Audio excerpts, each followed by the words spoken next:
First search result, as the Russian space station corporation Roscosmos has announced its intention to build a constellation of satellites called Marathon to serve the expanding Internet of Things market as part of a Sphere satellite system. Nice.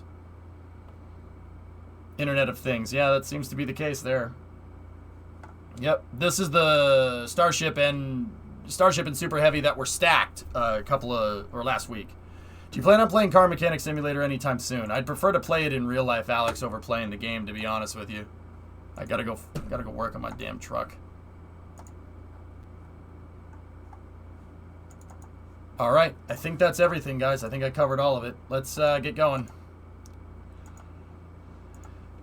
Forge, what's this last bit here? Forge wanted me to read this. What do we got? Let me read this real quick. If Forge, are you even still here? Hold on.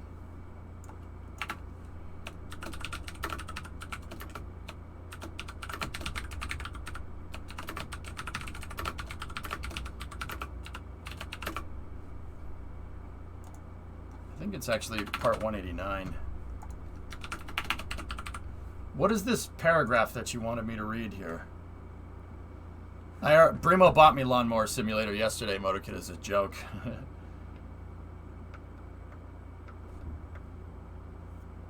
You do. If we're on schedule, you only get 80-some days. Oh, God, when you say it like that, Blue. Holy crap. I am the lawn. It's getting hot in here today. Oh, it's 90 degrees out. Damn it. It's a nice day. Wednesday, Thursday, Friday, Saturday is rainy. Sunday's gonna be... Oh, yeah, okay. So, oh yeah, we got a little bit of a heat wave coming through. I was gonna say it's hotter in here than usual. Yeah, Blue, that really does. Alright, so I'm going to load up KSP, guys. We're going to go over there, and we're going to have some fun over there with SmallSat launching the SSTO. I have the payloads ready to go. We basically just got to put it together and fuel it and put it on the pad. If you missed the end of last night's stream, I promptly made a fool of myself by putting the big SSTO out on the pad, forgetting a step, and having it crack and strike and blow up the SSTO and the pad. I was so embarrassed by the situation, I docked 20 rep because it was an idiot mistake. That's the short story. So I have to go back to launching the small one. So I've already delegated some missions for the small one to launch to see if we can get enough money back to fly the big one again. We need about 400 grand to do it. Yeah, pretty much. I made an idiot mistake, Kyron. And then I got so embarrassed and I got so mad at myself, dude, that dude, I was pissed. Dude, if you like cringe, watch the end of the VOD from last night. If you don't, just don't. Hey Nevio, what's going on? The new SpaceX ship known as Doug is moving to the port of Furshan right now. After it's done there, it's expected to go to Port Canaveral, as that will be the port where it operates out of. Wait a minute, you had the SpaceX ship news. How did that? I must have lost it in the link transfer. Oops. No, I'm not gonna delete the VOD. Yeah, I had to leave, man. I'm sorry, Bright. Yeah, no, I'm not, dude. I'm not having that happen again. Mission mode stressed me out for a second there, and Bright, I went back and watched it. And I knew it was going to be cringed, and I watched it anyway last night, and I'm sitting there going, what are you doing? What are you doing? What are you doing? What are you doing? What are you doing? I can assure you that I'm not going to at least try as hard as I can to never do that on stream again. Never get mad at chat, never curse people out. That's so stupid. But yeah, I talked about that on the other side of Space News. Let's see. Hey, Predominant, hi. Sorry, man. I got super salty yesterday. Yeah, we'll get to that. Yeah, Travaneer, something wasn't unjustified, but see, guys, I get it, but I can't do that. I can't be doing that. That's super unprofessional. This is my job. Can't be that. I mean, after hours is a different example, but during the day, dude, I can't do that, man. I'm not going to. I won't do it. I don't want that ever again. Inky, type exclamation point VODs. I think that'll get you the YouTube. Yeah, Travener, for sure. I lost a test flight on Tylo. Yeah, and your internet went out, dude. I saw that too. I had the thing up. Last, in case you want to go over the said ship thing. I can confirm SpaceX is building 2 brand new ships called Bob and Doug that are designed for fairing recovery. Cool. Yeah, Switch, yo, it's alright, man. Are you having fun? Yeah, of course, man. I gotta keep it in perspective, though. Alright, so anyway. And it's not a job, it's a paid hobby. Yeah, I mean, I get what you're saying, King. I understand what you're getting at, but... Maybe we should develop a plane architecture as an income alternative. There's no demand for it, Chief. What am I gonna do? What am I gonna do with it? Get science and then what? Sell it? I mean, we could do that if you wanted to, but I think it would be much more prudent to develop some boat architecture or ship architecture, especially with the Cove port. Some ship architecture might be useful for, at the very least, going and recovering all the debris and picking up my mess. That might be a good idea. Yeah, that would probably be a good idea. Dude, I probably have close to 100, 200 grand of crap just lying around in the ocean out there that we could go get. And that could lead to, yeah, more ship architecture where we could mine fuel or something, you know. But yeah, we'll think about that.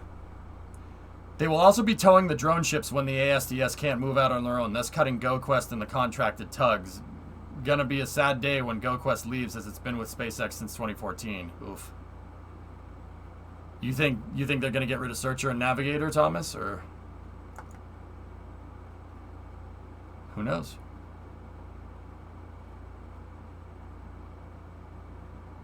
Anyway. Yeah, so I'll get to the spacesuits. Kerbal is loaded out, guys. Let's see. Yeah, King, that would be pretty cool. How would we move that to the pad, though? I'm sure I could figure it out. Like, to be honest, I'll figure it out. It's not really an issue. But, yeah, it'd be very interesting. Tuk-tuk style? Yeah. Yeah, KEI, but better. I can make better ships nowadays, dude. All right. So Forge God told me to check this paragraph out. This is from the GAO report, if I'm looking at the text right. Dynetics challenges two significant weakness assigns to its technical proposal, relying in large on extra proposal information. As noted above, however, the protesters' contention on relying on extra proposal information are meritless. These contentions manifest in many of Dynetics' challenges to the agency's evaluation. First, Dynetics protests the agency's assignment of a significant weakness for the proposal's failure to reasonably substantiate the claimed mass reduction opportunities necessary to close the deficit between the mass estimate for Dynetics' proposed integrated descent-ascent element and the current flight dynamic mass allocation. In order to enable a rocket to lift off from a launch pad, the action or thrust of the rocket must be greater than the mass of the rocket it is lifting. In this regard, overweight vehicles may not be able to execute the mission and could incur significant cost and schedule impacts associated with necessary redesigns.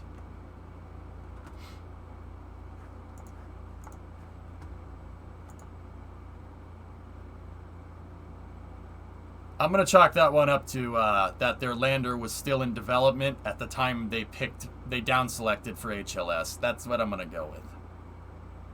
That's called a negative mass fraction.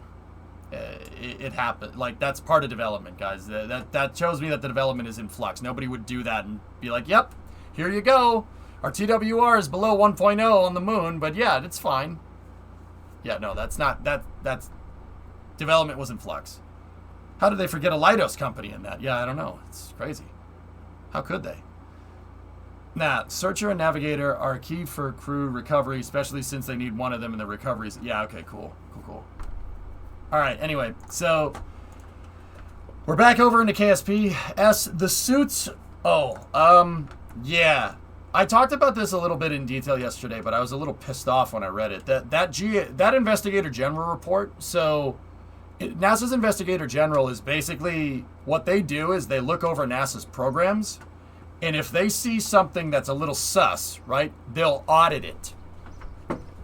And they audited yesterday, yesterday they released the report on the audit for spacesuits, and they found that for whatever stupid freaking reason, NASA decided to change the requirements completely for the spacesuits in April of 2021 for the Artemis program. They decided to do that because the spacesuit, the current spacesuit designs that they had, basically, which can trace their roots all the way back to Constellation, was severely underfunded and may have not been able to be available by 2024 for the moon landings.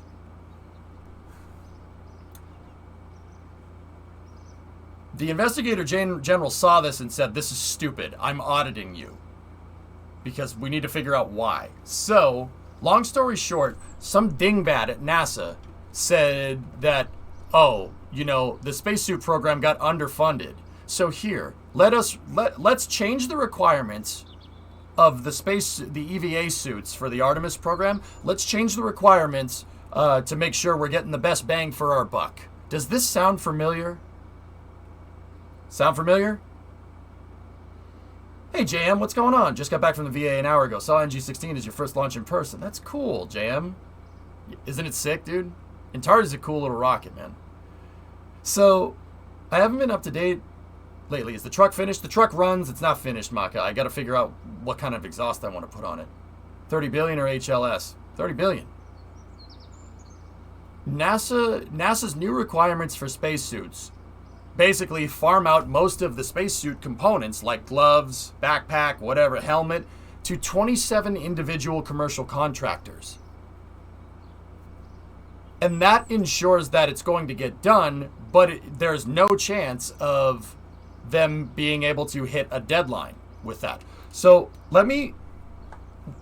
that sounds right. That sounds like the right thing to do. But there's a reason that the spacesuit program got audited. So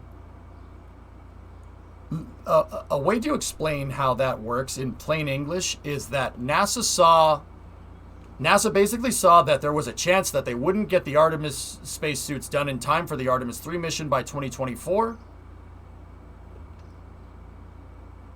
And they redesigned it and re-implemented it a way that absolutely won't get it done by 2024. Yeah. They Constellation the spacesuit program in April of 2021. Yeah, they Constellationed it. And they tried to farm the spacesuits out to commercial, and the Investigator General said, no. Auditing. That's why. Because that's fishy. That is so fishy, dude. The spacesuit program, the Artemis spacesuit program, they put that back on the table when Jim showed the spacesuits off a couple of years ago. And it had been underfunded twice, and it was underperforming because of that and because of COVID. So their justification here is to discontinue the program and farm it out to commercial to save some money. And, now the spacesuits won't be, with this new program, the spacesuits won't be ready for April 2020, till like April of 2026. So once again, I'll explain that in plain English. NASA saw a program that might not be able to be ready by 2024 and replaced it with a program that absolutely won't be ready by 2024. But it would cost less. That's why the Investigator General audited the crap out of them, because that's super sketchy. That reeks of freaking corruption, man. Reeks of corruption. And it has the same exact MO as canceling Constellation. Yeah. Oh, commercial can do it better. Commercial can do it better. Commercial can do it better. Yeah, okay. Yeah, great. Commercial can do it better for cheaper. We have a deadline, remember?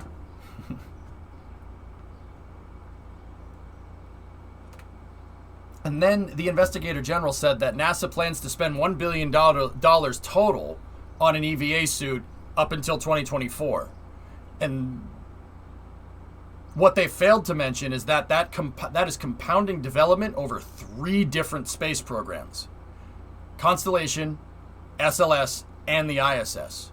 $1 billion cumulatively to make a spacesuit that bridges across 3 programs: the ISS, extravehicular activities in space, so that the ISS, and an EVA suit. $1 billion is not bad for a spacesuit that can do everything.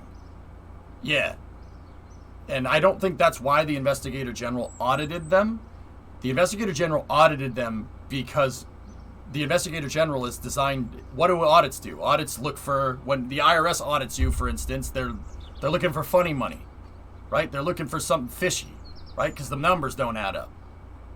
See what I'm talking about? It's stupid. It's stupid. It's stupid that they tried to... Dude.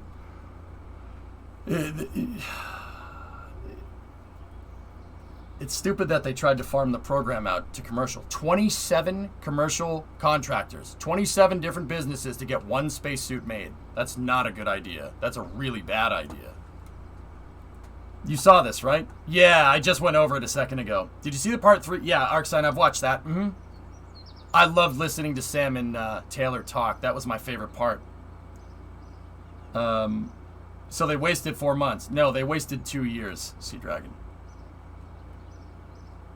What did they remove? The works on the moon requirement? No, they just said that commercial can do it for cheaper. Never mind actually getting anything done. Why can't they use the old ones? Because the EMUs are designed for in-space EVA. They're not designed for surface operations. That's why. And they need to be replaced because they're old. Too many cooks in the kitchen with that plan. Yeah, that's what Elon said, Taco Blender. He's absolutely right. You shouldn't screw around with something like that with a spacesuit. Now, don't get me wrong. I'm all for spreading the contracts around, but not that type of compartmentalization. No way. If one contractor doesn't get what you need, no spacesuit, and you have 27 of them. A little bit of reference that a viewer in chat looked up for me yesterday when we were talking about it. The Apollo A7L suit was contracted to 2 contractors, and those contractors had redundant capabilities. So David C. Clark in Massachusetts and ILC Dover in Delaware, I think. Or it's either... I know that Dover is in Delaware, I understand, but there's also... It could have been Maryland, I forget.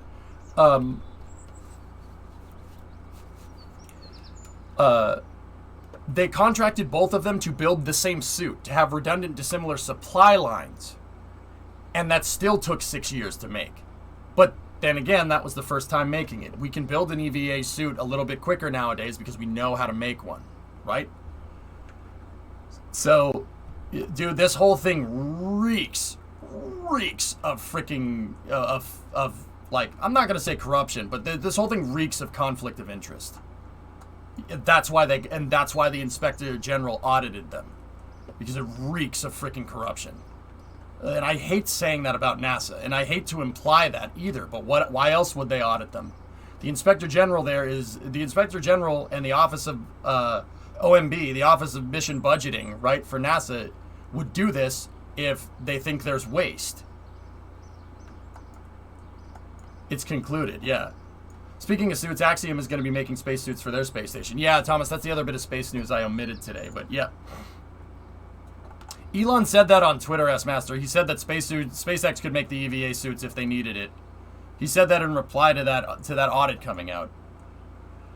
And then he said it's too many cooks in the kitchen. He's absolutely right. That's a very, very stupid decision. That's not a good idea, and I'm really getting sick of folks at NASA thinking that every solution to getting stuff done and getting stuff done cheaper is just to farm it out to commercial. That's, once again, it feeds back into what I was talking about a second ago during Space News. You need to have NASA do their own thing, and you need commercial to do their own thing. Redundant, dissimilar architecture. If you put all your eggs in the commercial basket, or if you put all your eggs into the government basket, that's going to lead to economic stagnation of the program, of the space program as a whole. I can cite specific examples here. Look at what NASA's done launching from their own facility over the last 2 years when NASA solely relies on commercial to be able to launch stuff into space. Or the last 10 years, excuse me. Nothing.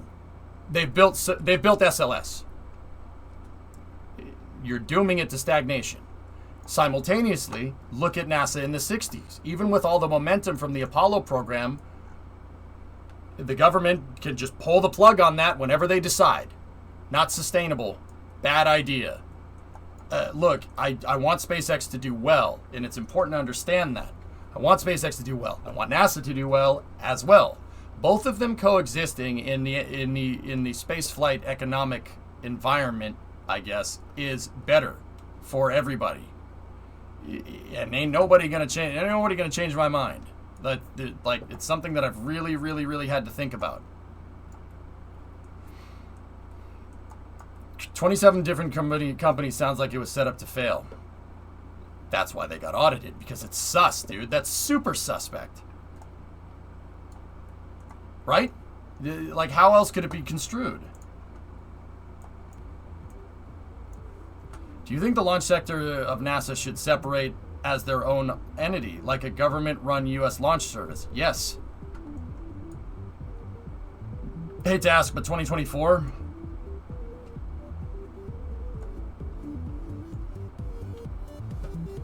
I don't know. I don't know, dude.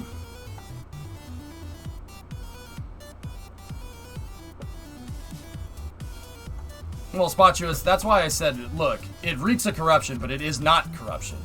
But they got audited for a reason, right? You don't get audited unless you're doing something sus, right?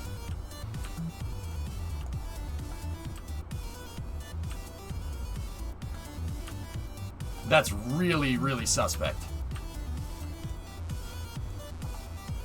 Anyway, is Dawson chat? He might be. All right, dudes. So, I have payload here. I have my small SSTO over there. We got to get to work. You need help to get to the moon and back. What do you need help with, Doubleface? Rocket's always venting. Sus. Hey, Sneaky. Expensive things get audited, and it sounds reasonable to me, but what the heck do I know?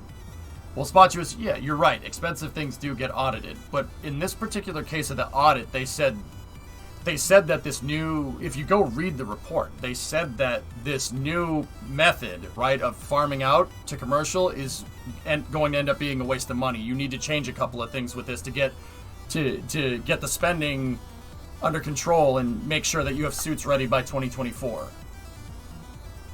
They basically said this is a dumb idea. Here's what you need to do to fix it. This was a stupid thing to change in the first place, and you shouldn't have done that. So, I don't know. Like, maybe I'm drawing too many conclusions. I don't know. You guys tell me if I am. Alright, so I have a commercial mission ready to go. The Ion mission that we were going to run yesterday with the big SSTO, I ended up farming out to the small one. If you guys didn't make it to all the way to the end of the last stream, I went to put the SSTO out on the pad during integration operations for its first operational mission, and I promptly missed a step in integration and blew up the pad and the vehicle. I was able to recover enough to get the small one up and running, but I do not have enough money to test fly it again. So what I'm going to try to do for this week is put the SSTO, the small one, to work. Let's put this thing to work, and let's see what we can do with it. World needs plenty of bartenders. Nice. TD, I need to make about 400 grand to get this to work. To get enough money to, if I recover, how much do I have in the bank? 150K right now. To get enough to put the big one out on the pad and launch its mission, we need about 1.1 million, and we have about 700,000 here in equity, in form of the pad and the crane and the SSTO. Yeah, so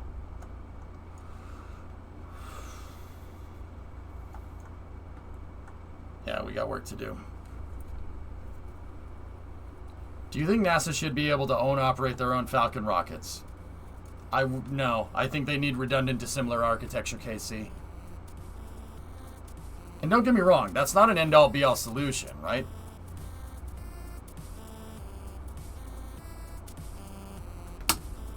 But neither is putting all your eggs in the commercial basket. You're making NASA beholden to corporations. A viewer in chat yesterday made it akin to saying, like, with the Air Force, right? Imagine saying that the Air Force needed to be commercialized and that American Airlines was the only way to move bombs around. How stupid does that sound? Because the needs of NASA don't necessarily line up with the needs of American Airlines. Well, that is true. The needs of, SpaceX. It's different needs, different entities, because one's public and one's private. It's not a good idea. I want commercial to be successful, but I don't want too much. But simultaneously, I don't want too much government. I don't want a government space program either. You have to find the balance. If we don't find the balance, we're dooming ourselves to stagnation. That's right, Sobs. Will you go back to the previous launch vehicle if this one fails? No, probably not. SSDOs are the way forward, guys. I put too much time into this. Canceling a program is not a good idea. Canceling it and replacing it with something often trends downwards in in capability. Elon actually talked about that in the freaking he talked about that in part 3 of Tim's interview. It's a downward trend. Every time we canceled it and said we could do it for cheaper, we ended up with lesser capability. He literally said that. It made me so happy hearing him say that in Tim's video, because he's 100% right.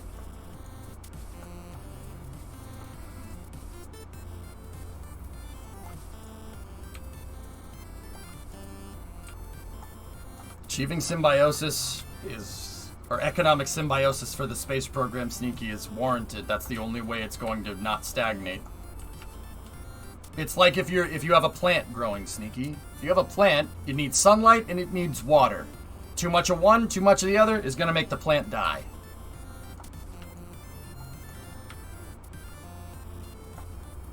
Do you think the government should run an airline, trucking company, or a railroad?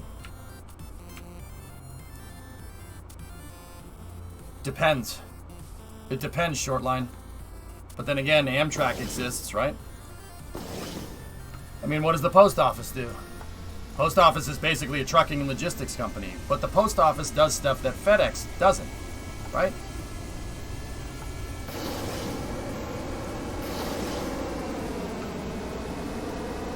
Jet truck.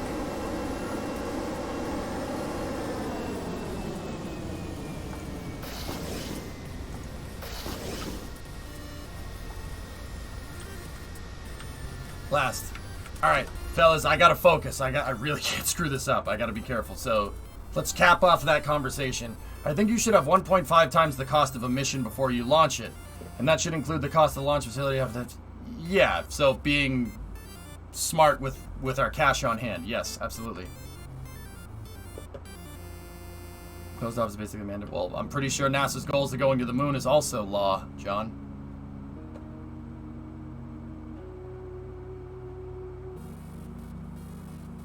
No, Ando. People like to dump on the post office, but the post office does things that they frankly don't understand. They don't just move mail around. Stop. Dock the crane with the pad first. Alright. Turn the page here. You're correct. I gotta take the SSTO off the pad.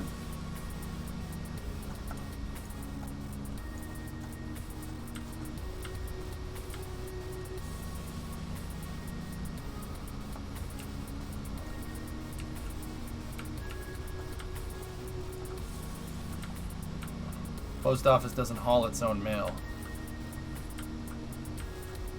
What?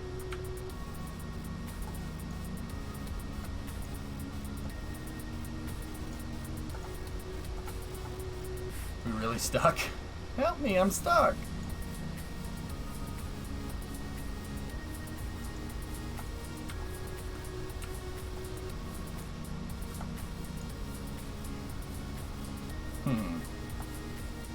I've never had it get stuck like this.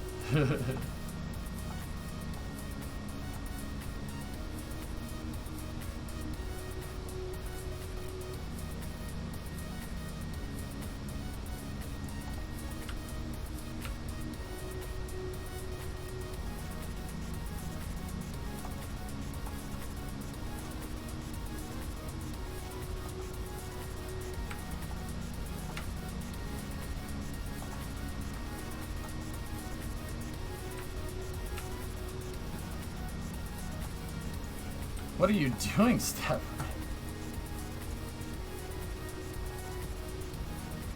Those won't deploy enough. How did I do this before? I think I deployed this.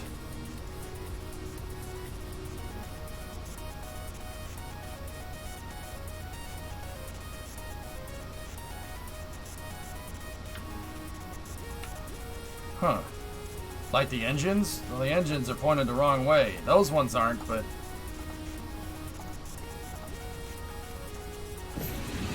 Here, ready?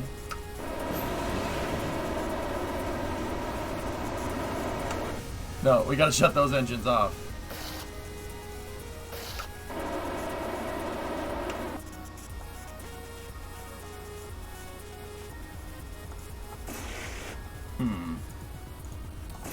I don't remember this thing. I remember it getting stuck, but I usually gravity pushing down on this is enough to fix it. And I don't want this thing sitting here when we go to dock the crane to the pad either. It's poking out the back there by the engines. The hinges drifted a little bit. They should get knocked back into place when we dock it.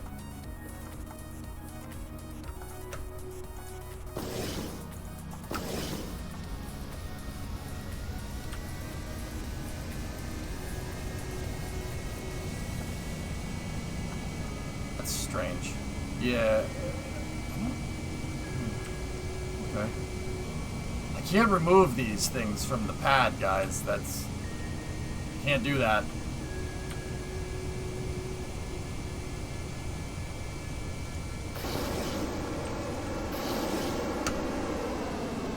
Can you reset? I don't reload, Greyhounds.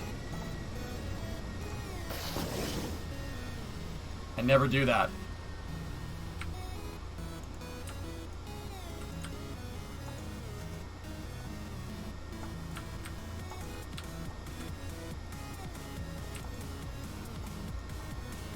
Oh, shut up, dude.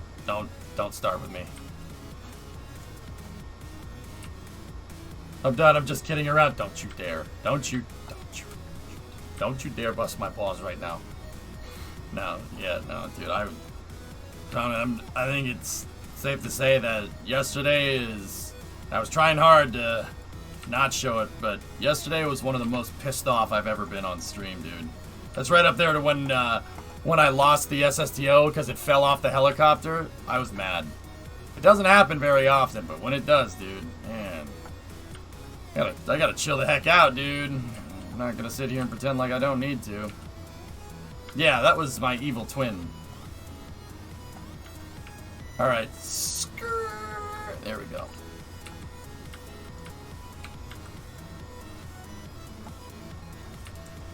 The big SSTO, I missed a step during integration with the big one, Viscous, and it blew up the pad and the launch vehicle. Not a good day for me. All right.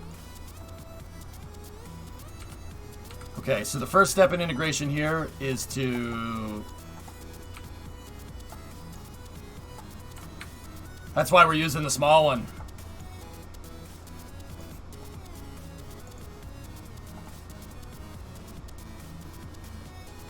Yeah, Zonku, I was not happy. So the first thing we got to do to prevent a Kraken strike is get the crane to attach to the pad. And what I need to do is just dock the crane to the root part assembly here. Should be pretty easy to do.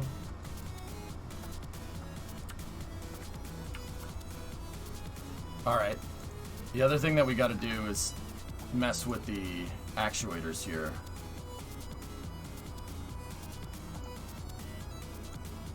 Up and down can stay at 3.3, but yeah, I remember with this crane we had some problems with collision.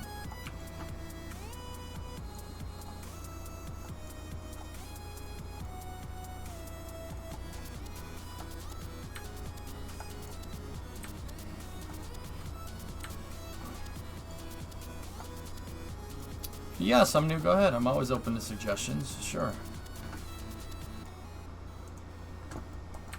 Alright, we gotta make sure we're plumb here. So we need this to read as close as we can to 90, because that docking port is as close as... that docking port is facing straight up.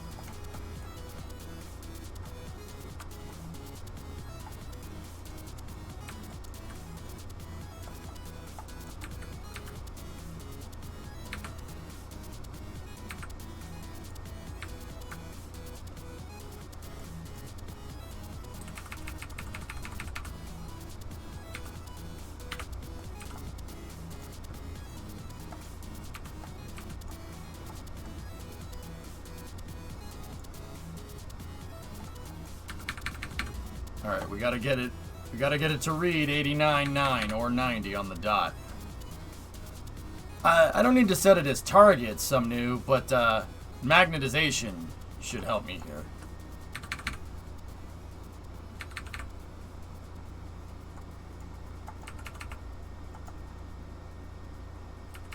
I don't want to complicate the economics of this too much, that much, Shady, but that's a cool idea.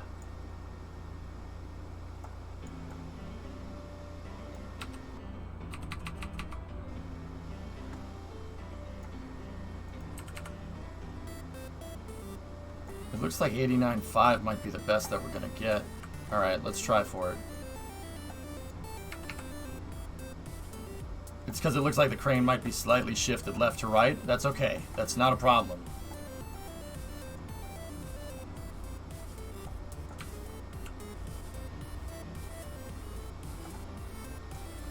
Yep. Okay. That snapped everything back into place. We're in the clear, dudes. Alright, just leave that like that. Now the crane... Now the crane and the pad are one piece, and now is the time to dock. So what we gotta do now is I gotta make sure that the crane and the pad are reading as a base component. They are. Excellent. So now we send this up there. JM, I will not let the SSDO program get canceled, man. That's what we're sticking with, dude. We need to learn the lessons, guys. And don't get me wrong, the SSDOs probably won't go anywhere, but that doesn't necessarily mean that we won't feel like a super heavy lifter later, you know? But the SSDO is good for where we're at right now. In fact, the big SSDO might be a little too much.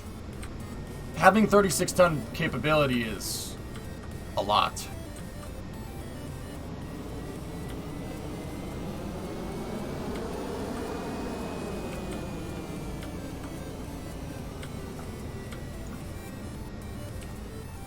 Do we not dock the payload truck next with no SSDO on the pad? How? No, the payload truck does not dock, Pilch. The payload truck, the crane will pick up off the payload truck.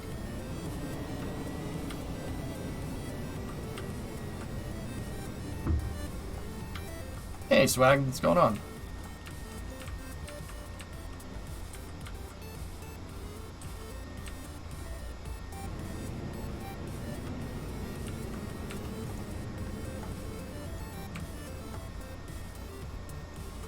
Okay, so just like before, what we need to do, we're straight up at 180.3.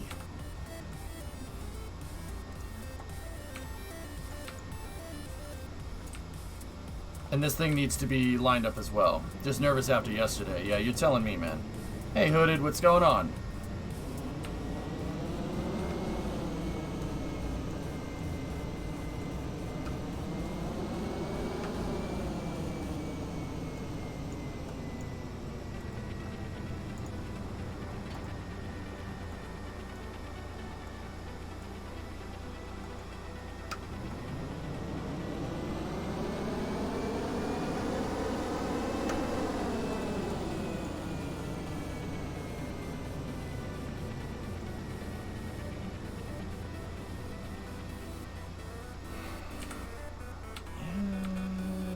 Careful.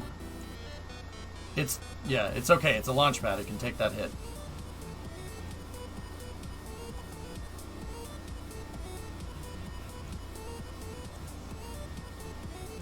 Yeah, it's also locked. Alright, so...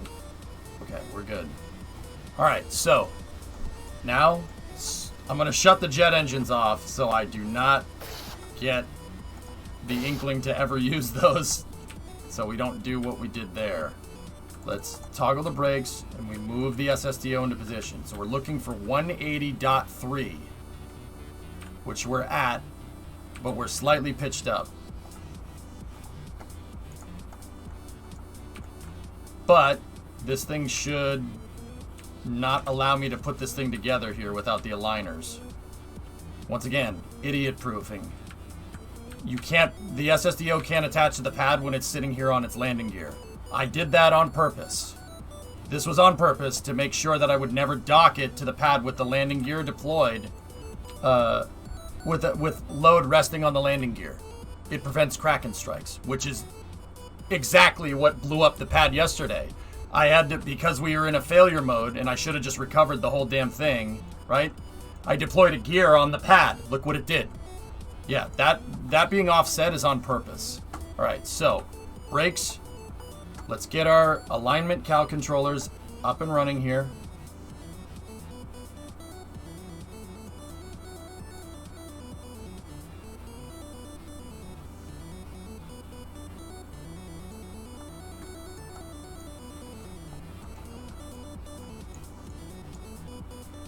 Okay, so the alignment cal controllers pushed us into position, and it should just be a matter of taking the brakes off, and this thing should all dock together.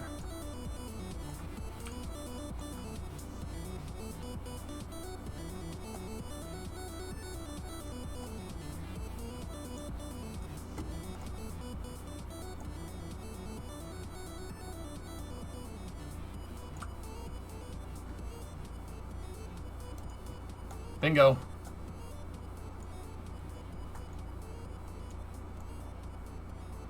We're good. Okay. Take the alignment pieces. Move the alignment pieces back down. This music's gonna give you a headache, not gonna lie. Alright. I'm going to launch a small sat out to the moon, Quark. We gotta make some cash, dude. I shelved it, MotoKid. The mid-range one wouldn't have much more payload capacity than this thing, dude.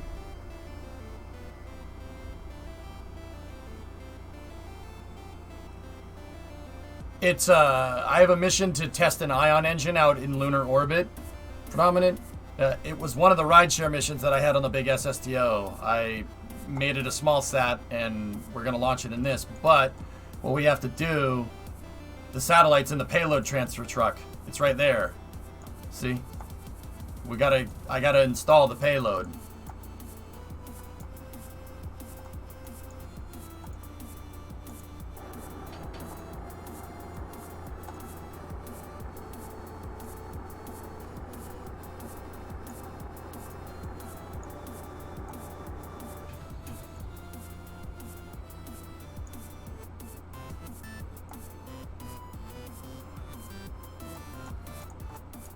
How much does this mission pay? 50, 60, something like that. It's a good start.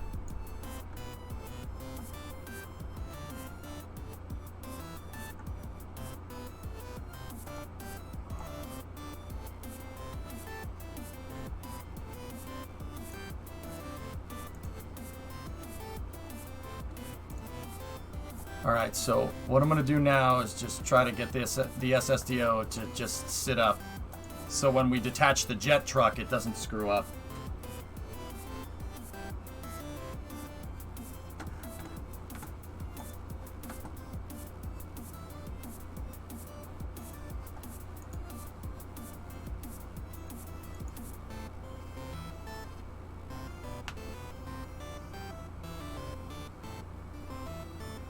Give me 1 second, guys. Oh... Some knew that's a good idea.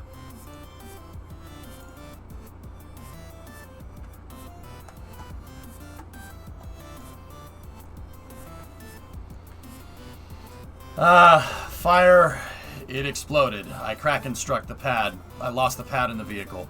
It almost sixed. I blew it up on the pad because I forgot a step. Is the tow truck supposed to be attached still? It's supposed to be undocked, but what I want to do is when we undock the jet truck, I want to unload its suspension. So I'm pushing up here, and when we unload its suspension, the wheels don't break. See? And now if I take this and we...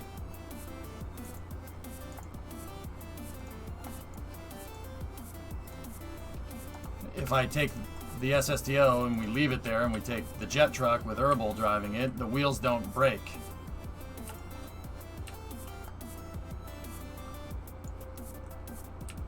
Do you happen to know if the actual Venture Star was going to have grav landing gears or retractable ones? The X33 had Hell Hydra. The X33 had F16 suspension on it. I don't know what Venture Star would have had. It would have been something crazy, and it probably would have been derived from Lockheed Martin, if I had to guess. What planes, heavy planes, did Lockheed Martin make? C5? The C5 TriStar probably would have been derived from something like that because it would have been a similar mass. That's just a guess, though. I don't know.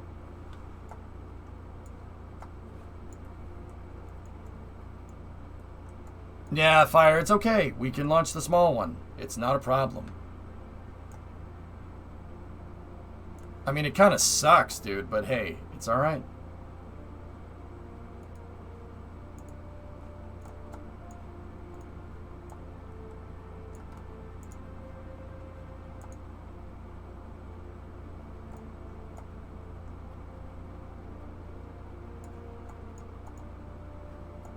Okay.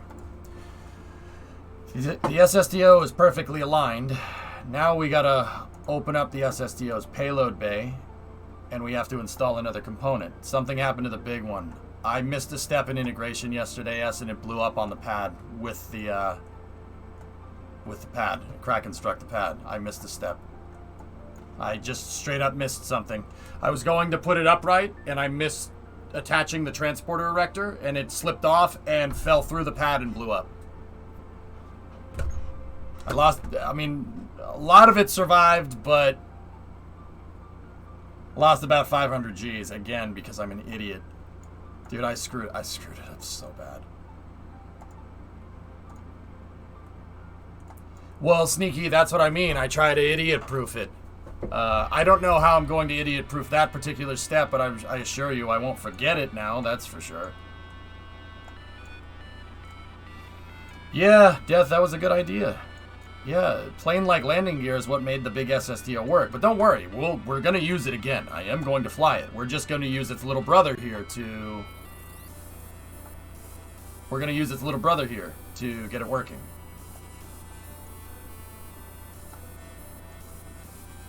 That's right, Goose. Alright, so... The next thing we need to do is we need to open up the payload transfer truck. So, I have the bar right here. This piece, this is used for picking up the crew tank. And then I have to put the crew tank in here. And then we need to pull the dispenser out.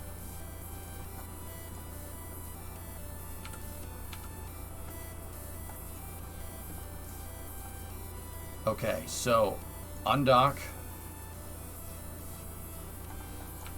And if I did this right, the pad should be set as a ship. I should go here like this and rename it, and it's set as a ship. Oh, perfect. Let's just double check it by going to the probe core down here. Right here, rename.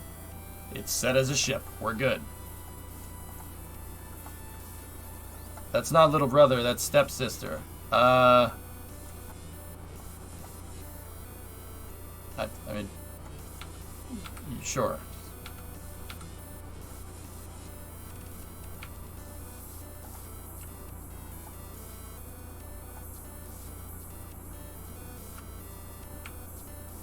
One hour until the GSLV launch. Oh, neat.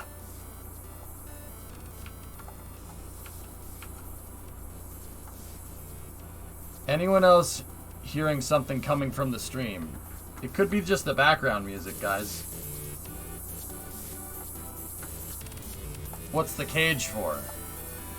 The cage. This? It's the hangar.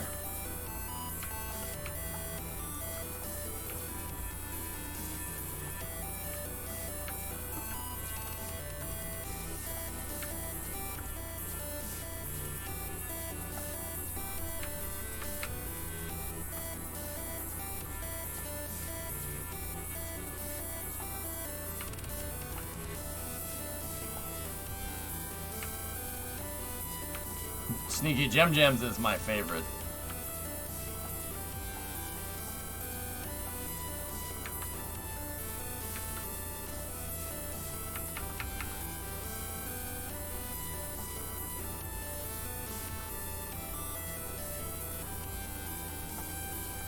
Holy shnikes, what's that?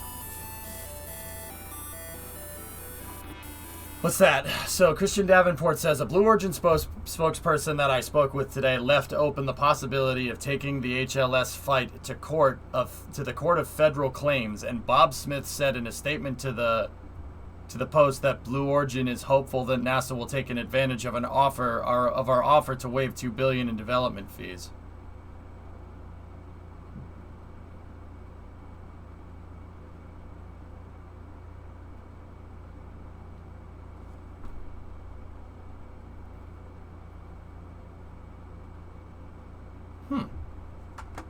Interesting.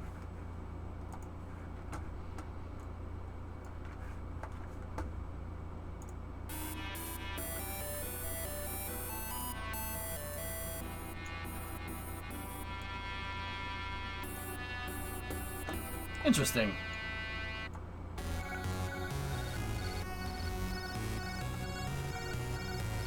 So the PDFs aren't for relayed, maybe for a judge instead.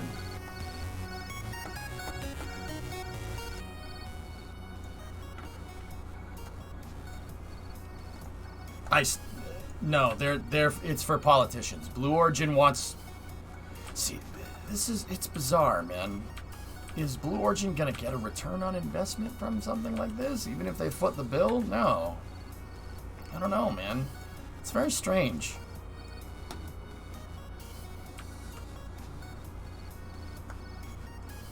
Okay.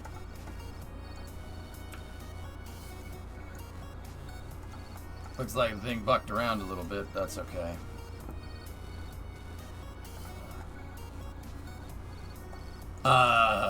This one, Nulty, it costs, I think it's $40K.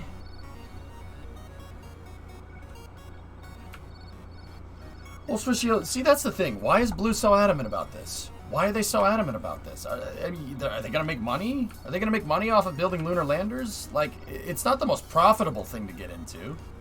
But Chem, or not Chem, oh,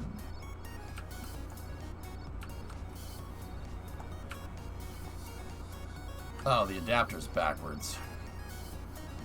I think they just want their names in the history books. Hell Hydrate. Yeah, I don't know. Yeah, that's right, Rocket Guy. It's a huge favor for government contracts. You're not wrong, dude. Rotate the port? I don't think the port can rotate that much, man. I have to put this back in the truck. Yeah, Travenair, it's probably about putting your foot in the door like that. Sure, absolutely.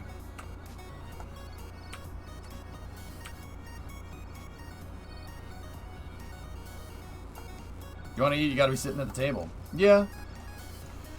Yeah, true that, guys. But, see, it still goes back to what I was saying, man. I think NASA was very cavalier when they chose SpaceX, just SpaceX. Because I think they had a feeling Blue would lobby the heck out of, would make all this noise about the space program. It makes sense.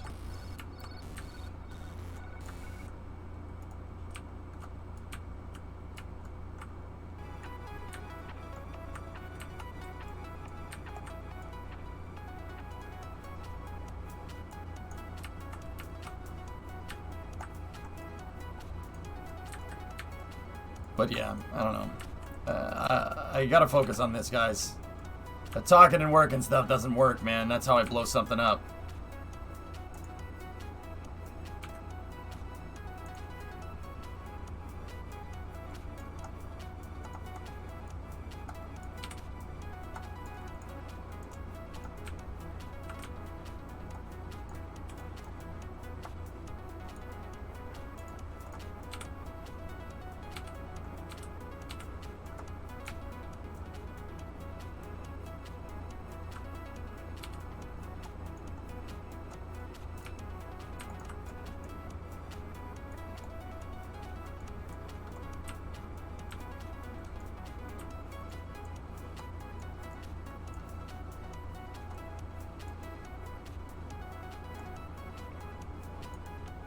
Yeah.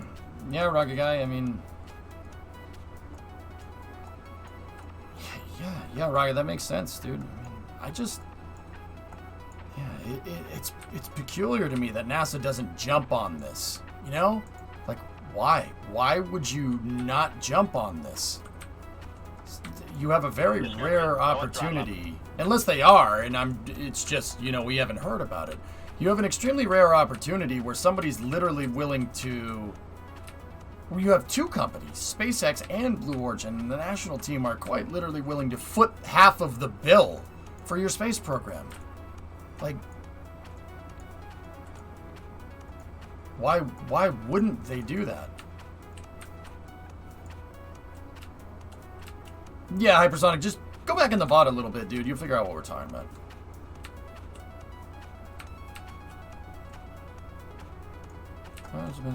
Well, yeah, of course, King. You know, nobody's saying that he is. It's just...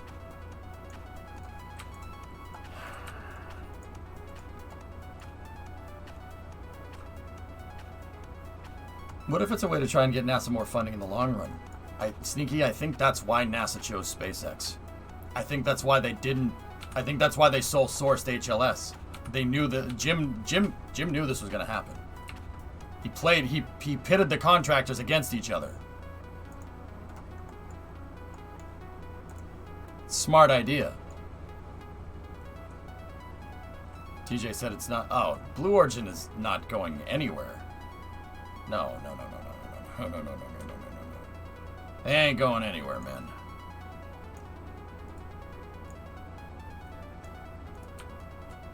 Yeah, no, King's right.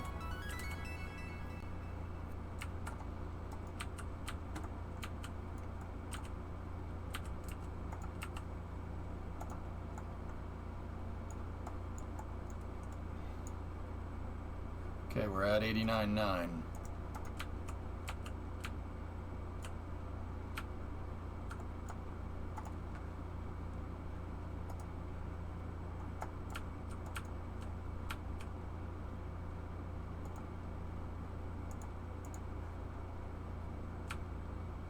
Okay.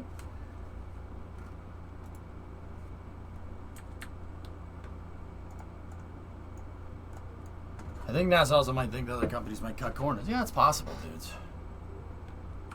NASA going in-house with Blue Origin affect their authority over the project? I don't think so.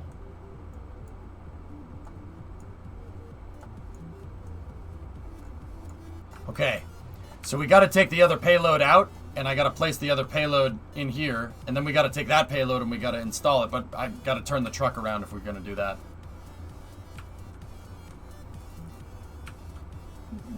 No, not really, Euler.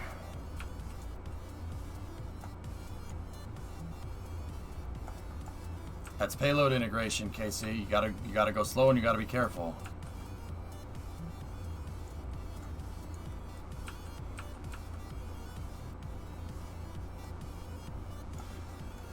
Talking Blue Origin meant if taking Blue Origin meant private companies would foot the bill, that would lead to government thinking they can pay. Yeah, that's what I'm talking about, Iron. Docking ports can only rotate plus or minus 15 degrees, Sneaky, so they work more like a servo than anything.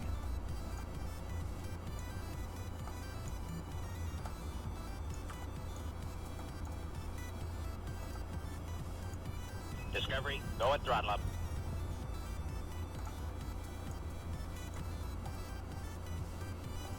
Okay. We got a control from here, and we have to make sure that that docking port is facing straight down, or else we'll crack and strike the pad. Hey, Cord Run, 9-month resub.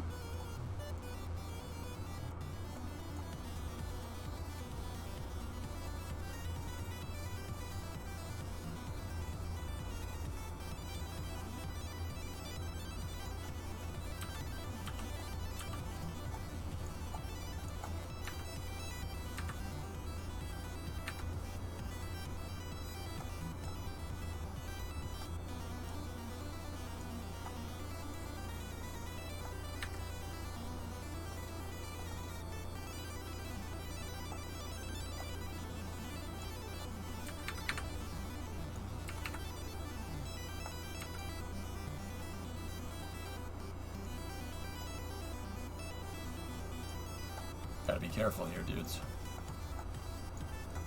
Finally got a space station working and module working in circular orbit. Now I just got to figure out how to dock another module. Warhawk, put something behind it in a slightly lower orbit, also circular, and you'll eventually catch up to it. And when you get near it, just burn towards it. And I'm talking like, if your station is 100 by 100, put yourself slightly below and slightly behind it in like a 99 by 99 orbit.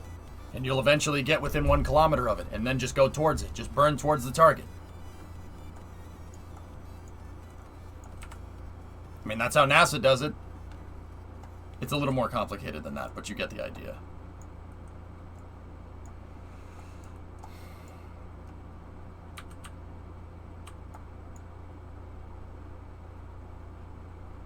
Perfect. Yeah, we had some tolerance there. Now let's unplug.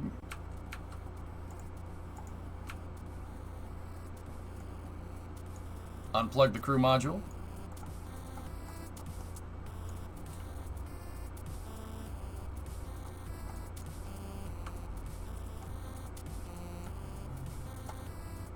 We're gonna put that satellite in there, try and make some bank off of it. Whoa, hey, don't bind up there.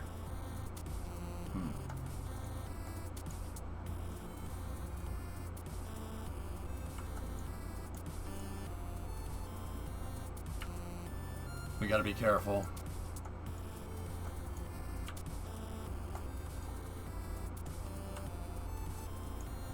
What is going on up there?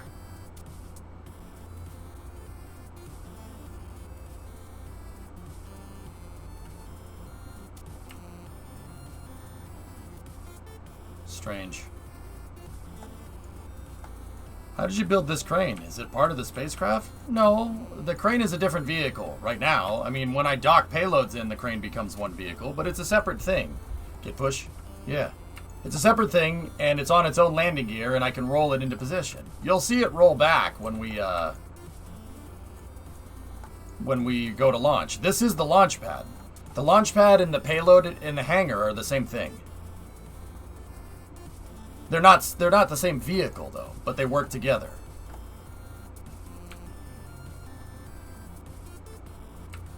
Random question. When a new KSP version comes out, how long does it take you to get comfortable with it? Depends on what they added, Quark. When they put robotics in the game, it took me months. It took me months to figure it out, how they worked.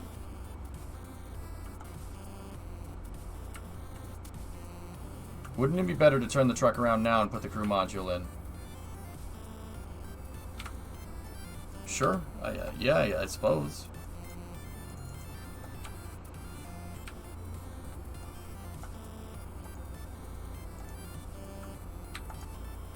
ETA to launch. I gotta load the payload up, then we gotta turn the vehicle vertical, and then we gotta launch it. I don't know how long that's gonna take, E2. There hasn't been many times where I've tried this. It's less than an hour?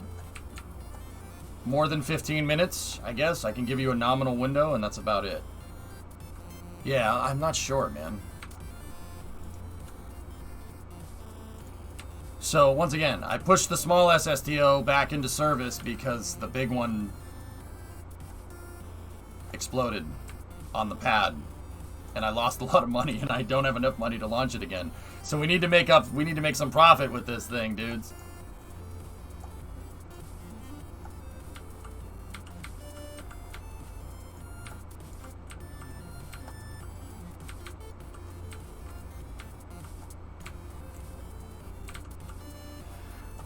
Pigzig, I'm so upset about Dash. That's the first one I got back. I'm just, it sucks. I'm so annoyed, dude.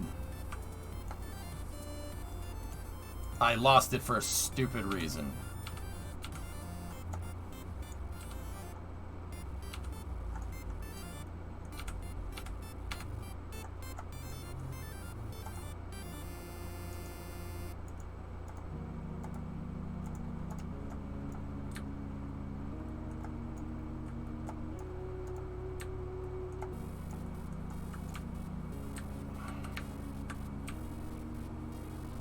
Docking ports only have 15 degrees plus or minus rotation, Coop. It's not going to work. They don't work like that. I wish they had 360 degree rotation. That would be very useful.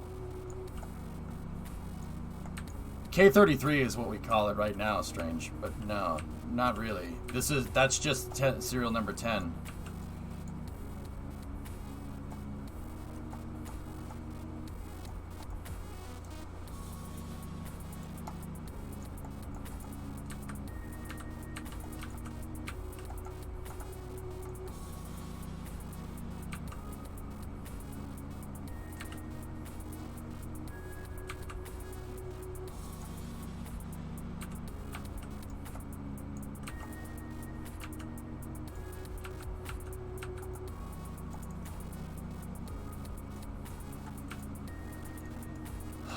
Okay.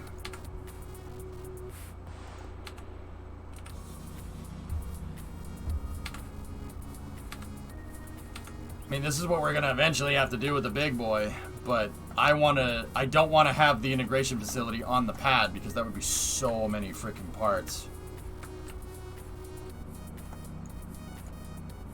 Is it bad if you kind of like the little SSDO bigger? It's cute. It's the same thing. They look exactly the same except for the top.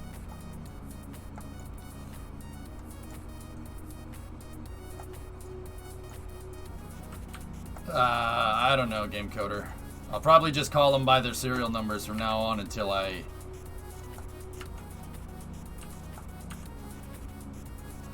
get it good enough.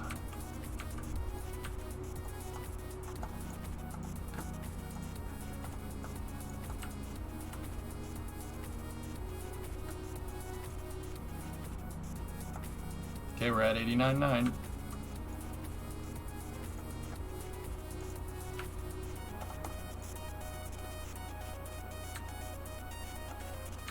There's the payload. That's the satellite. We're going to pluck the satellite. We're going to put it in.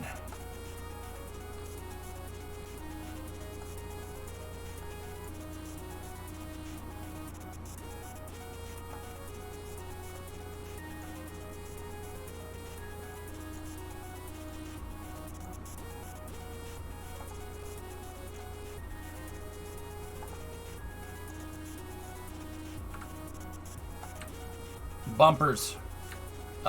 To guide the payload in to make sure it's aligned correctly, John.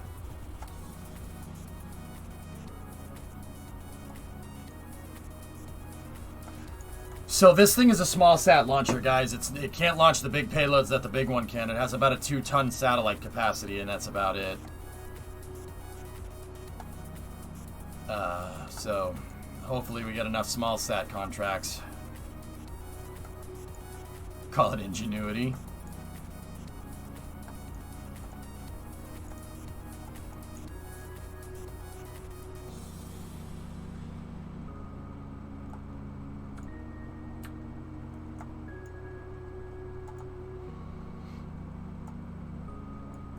Well, it's the dispenser and all. The satellite is from here forward. The rest of that stuff is just the dispenser to get it aligned.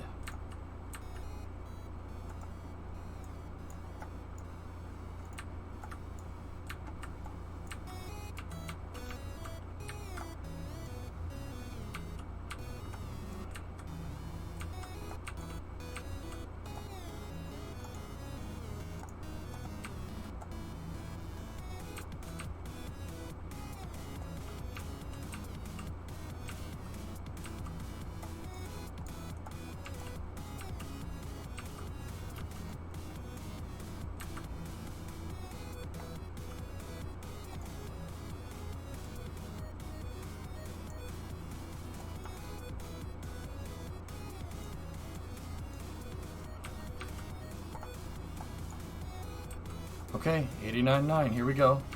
Drop the new payload in.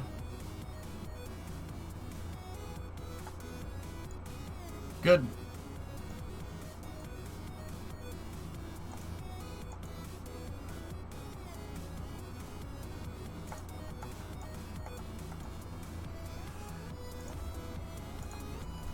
Perfect, that's reading his ship.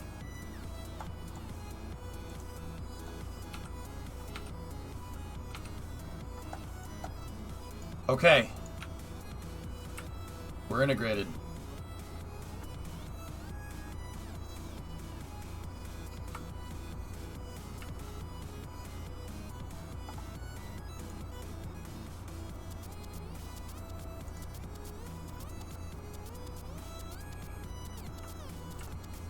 I noticed using the gantry myself that entering action group unbinds the gantry.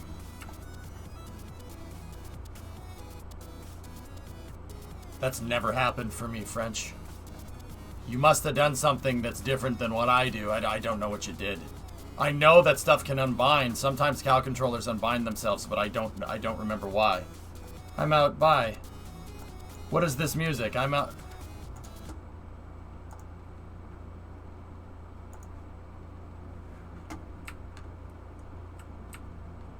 It's too many people complaining about it.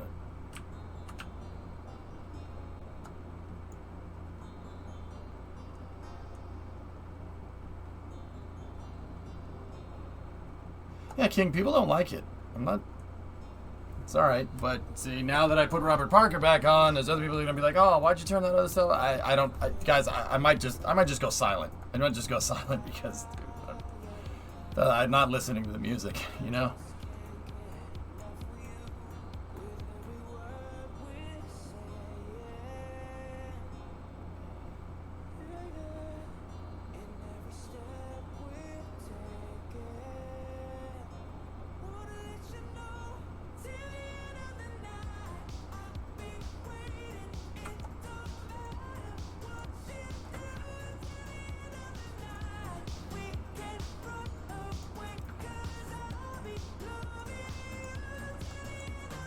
Like, you know, like, my thing with that is if you just, you know, instead of saying, like, oh, I'm out, bye, I hate this music, just tell me, hey, EJ, I'm not really a fan of this music. Can you change the music? I'll listen.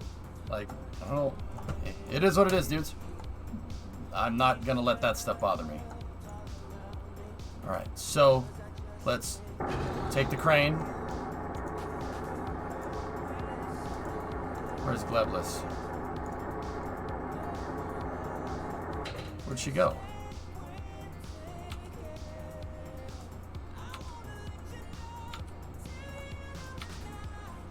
Oh, she's in the truck.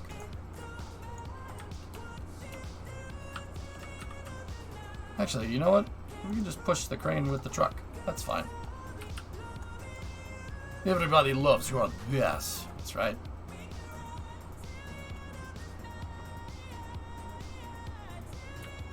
Yeah, hey, whatever. Let's put Robert Parker back on, dude. I mean, just guys, I just want to let you know, if you don't like the music that I'm playing, just tell me. I'll listen. You know, it's all good though. You can always talk to me, dudes. What, if anything, guys? Like, what bothers me is when people are. What bothers me is when people come in and say, wow, this music sucks, bye. Like, thank you. Like, you can talk to me, dudes. I make myself accessible.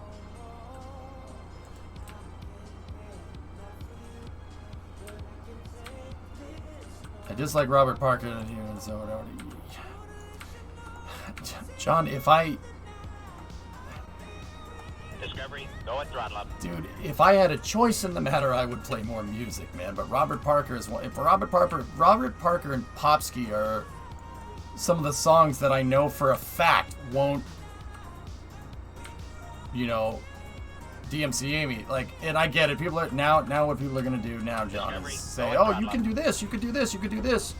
What about this? What about Monster or derpaderp.com? You can listen to your favorite derpy music. Like, I have, like, it's not just as simple as using this or using that. Music, there's not one blanket copyright for music. Music is, every rights for different songs work on a song-to-song basis. So I'm kind of stuck with those right now. It's the only ones I really can do. Like, and be absolutely 100% sure. Hey, Rescue Greyhounds, welcome to Mission Control. You go with throttle up. Peck, 16-month resub. Like, dude, you think I like coming in here and listening to the same thing over and over again, man? I never used to do that. But I don't have the time to freaking go and look through every single freaking thing to make sure that it's DMCA, royalty free, blah, blah, blah, blah, blah. And then, in which case, that still doesn't completely safeguard you. These new DMCA rules are really screwing me, man. Like, I mean, just like everybody else. But then again, on the other hand, I understand why they're there. You know, like, tough thing, dude.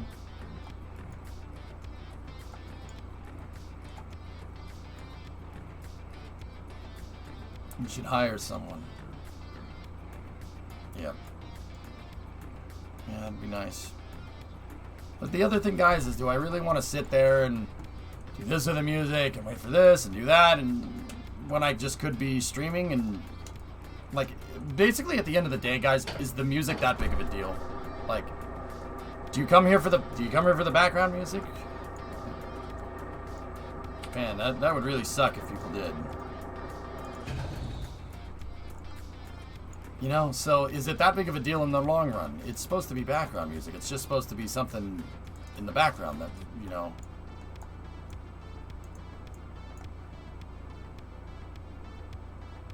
So the way I see it, I'd rather focus on the content and just have same couple of background songs. And, you know, I didn't think that people would come here for background music, but it's all good, man.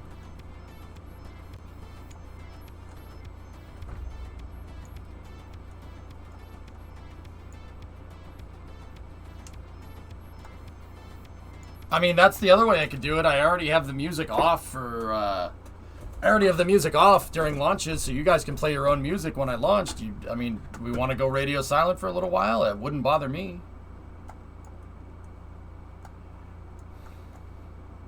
Like, I wouldn't mind doing it if we had to.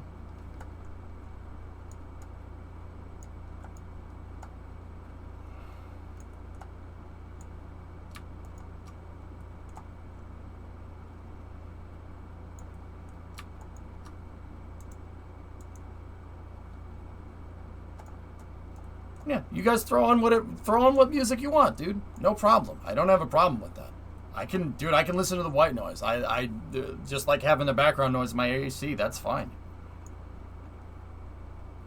I'll roll silent for a little while, dude. We'll see where we go from there. Let's see where it takes us. I'm willing to try it. That one's easy. That requires the least amount of effort, dudes. Really.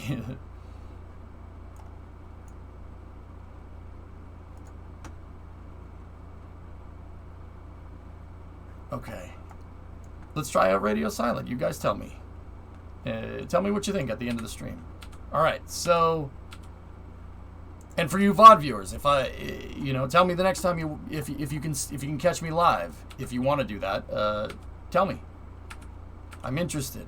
I'll go radio silent. You guys put on the music that you want. Now, if it was me and I was watching this stream, I'd want like Van Halen or something. That's the music that I would listen to if DMCA wasn't a thing. Yeah, I'm with you on that one, Dish.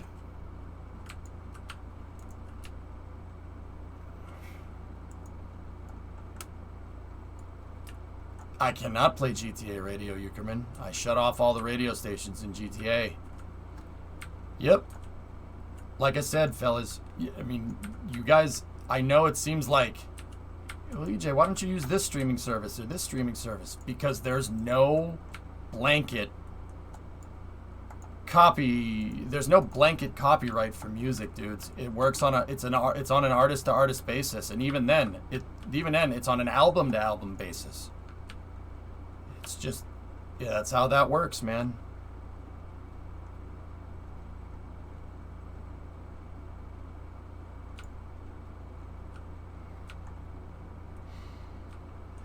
Your explanations of what's happening is all I need. Sweet. There are blanket services like Pretzel. You're still rolling the dice with Pretzel Rocks, Zanku. I'm sorry. You definitely are. I'm not taking the chance, dude. I'm not gonna have that be the reason why this business fails.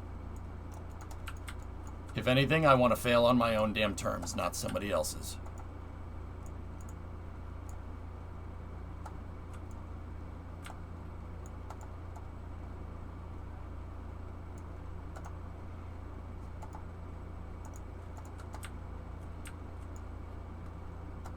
And even then, Dish is right. You need signature music. You need music that not everybody else is listening to. I mean, look at all the. I mean, how many people have said, "Oh my gosh, it's a DOS stream today." You need signature music, man. Gotta have your own stuff.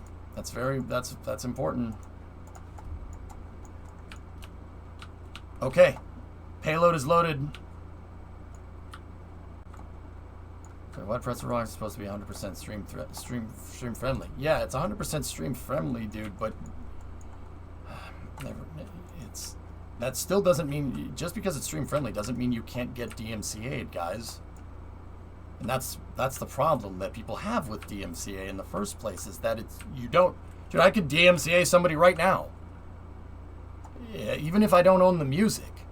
You know what I mean? Robert Parker and Popsky are the only way I know 100%, I can be 100% sure that I'm not, that won't happen. It's kind of zero tolerance, and I hate zero tolerance, but you're going to underestimate record companies from trying to make a quick buck? I wouldn't.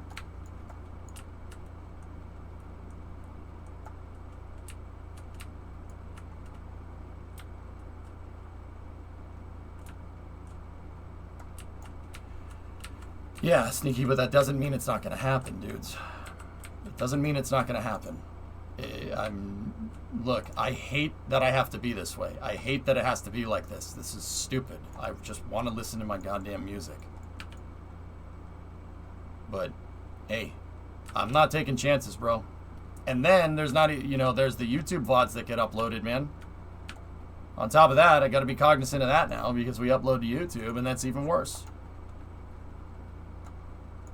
You know? I wish there was an easier way to do this. And, maybe I'll look into Pretzel Rocks. But, guys, that's going to take time, and I have to look into it, and I have to go and read the legal stuff. And then, I don't know, man. It's just, it seems like that's counterintuitive because that's time I could be here streaming with it silent and give you guys more content, But I do understand both sides. But anyway, I understand. Like, I get it.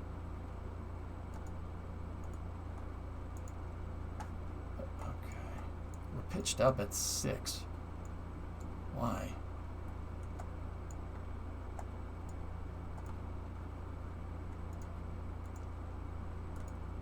Okay.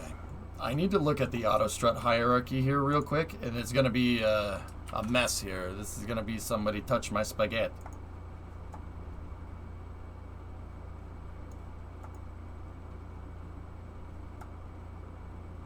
Okay, so the heaviest part is obviously the fuel tanks. What about here? Where's that root part strut going? Okay, it is going to there. All right, so our hierarchy is good. The root part is on the SSTO. This is a hierarchy check to make sure that the SSTO, when I leave the pad, it will disconnect. It'll disconnect and control the SSTO. All right, so the next thing we have to do, this doesn't have a forward bipod joiner like the other one does. We don't need that. So we can unlock this thing. And now what we can do is go in here like this. We need to go here like this. This is the rotational debug, rotational control, T rotational, master rotational. So let's go in here and play the T control and play the launch box control.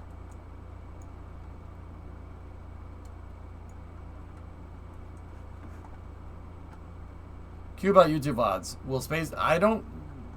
Broke earlier, I can't do that because I look at NASA spaceflight footage. I don't want to... Part of the reason why I look at NSF footage is because it's here on Twitch and not on YouTube. I don't think that's very ethical to compete with NASA spaceflight. When they're giving me when I have rights to restream their stuff here on Twitch. I don't think that's a good idea, and I'm not going to do it. Yes, I've asked them about it, and I'm not. No, it's not a good idea. Let's not do that. That's not fair to them.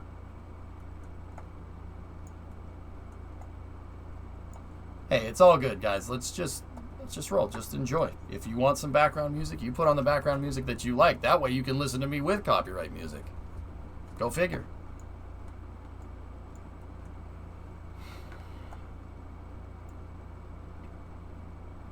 Yeah.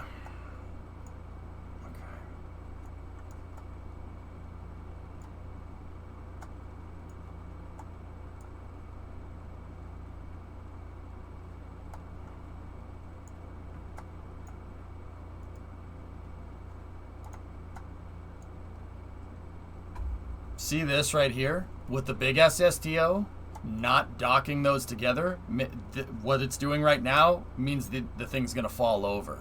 This one doesn't need it because it's small enough to where it's not going to make that big of a deal. But with the bigger one, I fixed that problem. She's a little wobbly on the pad there. Yeah, we should probably do that. We should probably put that docking port there and make it do what the other one does, so that doesn't happen. It's not gonna break, guys. Don't worry. At least not in this way.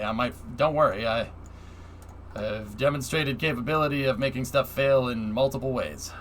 So if it's not gonna fail this way, it might be another way. So.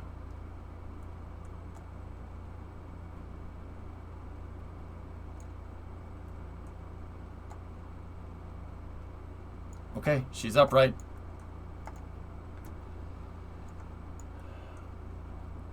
Disable the master rotational control. Disable the launch box rotational control.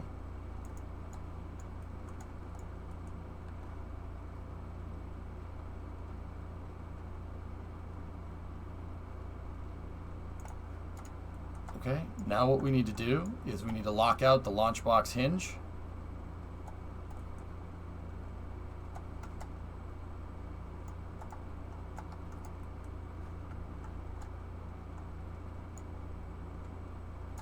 Which is the one that's facing towards the box, and we need to lock that out. Okay, it's locked out, but we're locked out at 89.5. That's not really what we want. 89.5 means it's gonna slew. She's gonna slew off the pad a little bit. Let me just double check that that's our control point. We're not pointed straight up. It's kind of important that we point straight up. I don't think I need to say why.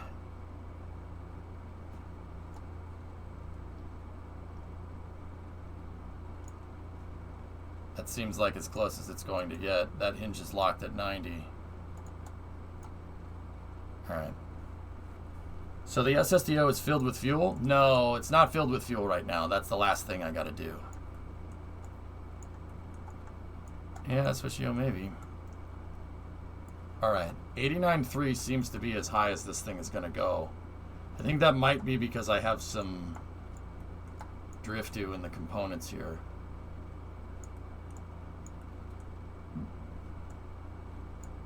As we fuel this will probably settle into position. And when it settles into position, it'll probably go upright. Not probably, I know it will. Because that's what it did before. Okay, so let's go into the mission mode log here.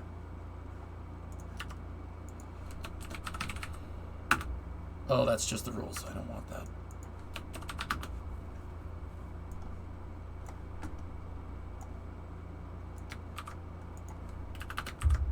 Alright, so this is ionic, symphonic, protonic, and electronics. 4, I think. I've launched payloads for them. I think this is the 4th one. This is LV5A. The payload is ISPE4. Orbital parameters is basically 80 to 100, and then sat deploy to MUN.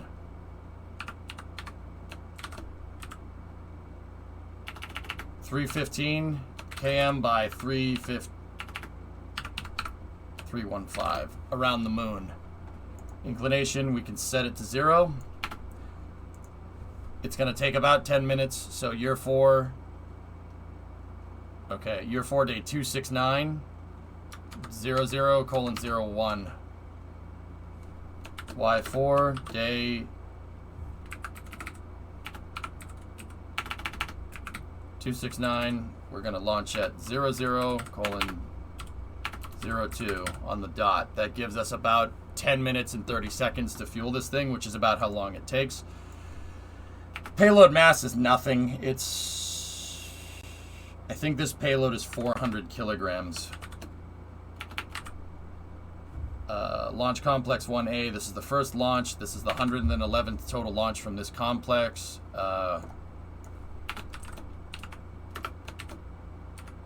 SN10 K33. This would be SN10's 6th flight. Let's just find that up. Yep, 5th flight. This is its 6th flight total.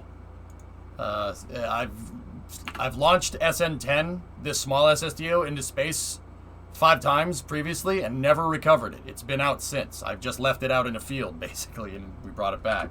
Now, that would be bad in real life unless it was Starship, right? But in Kerbal, it doesn't really make a difference. 6th flight total. K33.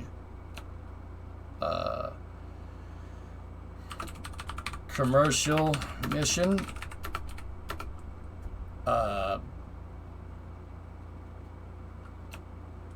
Ionic, symphonic, protonic, electronics for ion, lunar, ion test sat. Okay, get rid of that.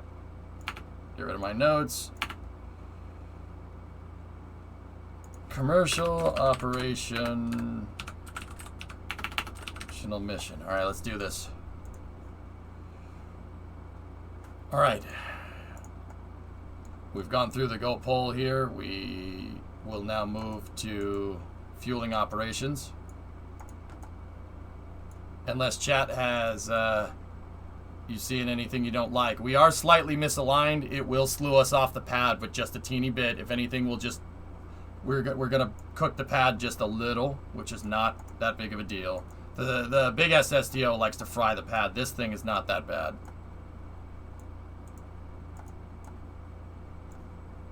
Same exact tank configuration here.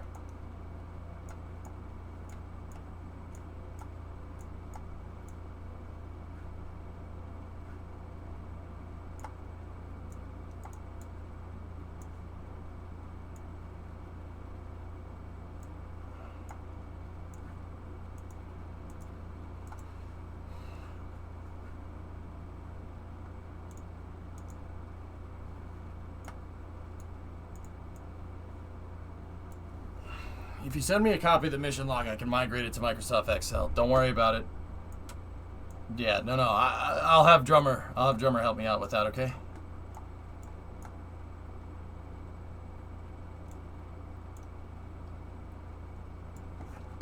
Nice, Labby. Let's see. Oh, yeah. Looks good. Pad is meant to fry. Oh, yeah.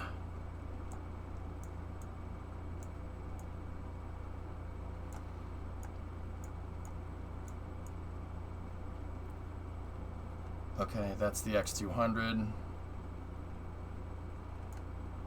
I'm just making sure I have all the tanks. So the forward tanks are made out of 3 adapters. X200, FL215, and FL151L. There's the Mark III, or the Mark II fuselage. There's the Mark II fuselage right there. The Oscar B fuel tank, yeah, we don't need that one, so that can go over here. Now for the aft tanks, that's the forward and the top tanks. The aft tanks here, we're going to need 4 X200s. There they are. And now we need, there's 4 X216s and 4 X232s.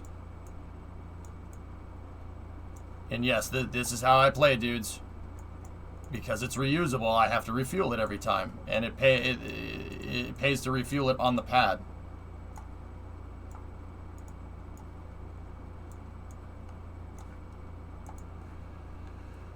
Okay, so we have 1, 2, 3, 4, 5, 6, the 2 Mark II tanks on the top, and then we have 1, 2, 3, 4, 1, 2, 3, and 4. 8 tanks making up 2 side tanks, so 4 here, 4 there. We are go for fueling. Go for fueling. And we know from previous endeavors that we can time warp when we're fueling this thing. So the small SSDO doesn't take long to fuel because we can time warp. No, this is not unflown. This one has flown 5 times previously. This will be its 6th flight.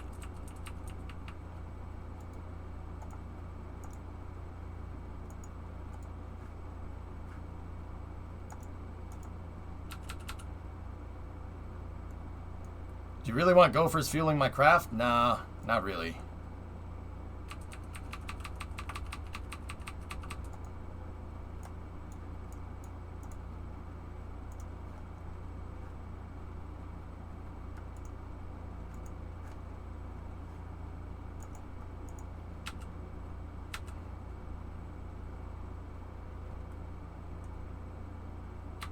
Vehicle's fully fueled.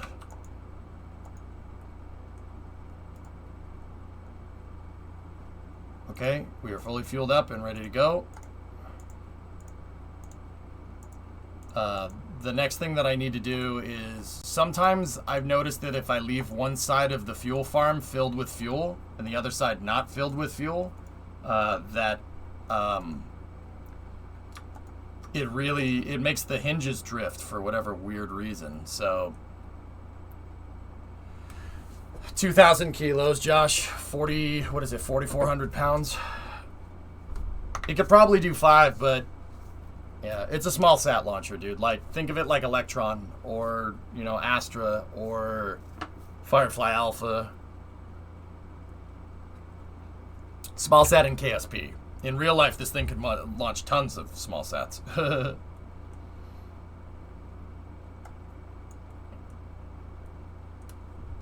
What's the payload today? A small sat mission out to the moon.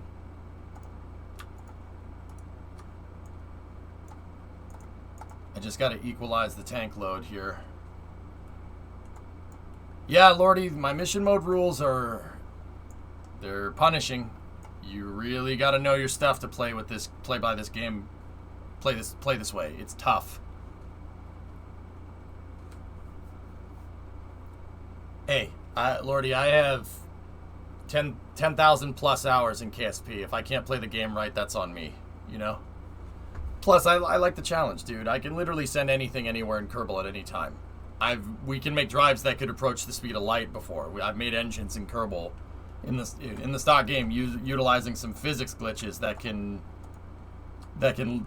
I mean, we can make stuff. I can make stuff have infinite amounts of delta V. I can go anywhere. I prefer to constrict myself to a realistic rule set or a plausible realistic rule set for your entertainment, and so I can get better at playing the game. This helps you. The mission mode will help you get better and help you think of an end-to-end solution for your rocket. Yeah, recovery. Yeah, if it's not near KSC and you want to go and get it, you go and get it. When I used to operate capsules, I would land them out there, and I had to go get we had to build a helicopter to go and get them and bring them back. We didn't scrap the big SSTO dyno. It Kraken struck the pad last night when I went to integrate it because I missed a step because I'm a bonehead. Yeah. I recovered most of it, but I only had enough to get the small boy flying. So now I'm delegating missions to this, and we got to make some money back. So let's do this. Do you recommend newer players to mission mode?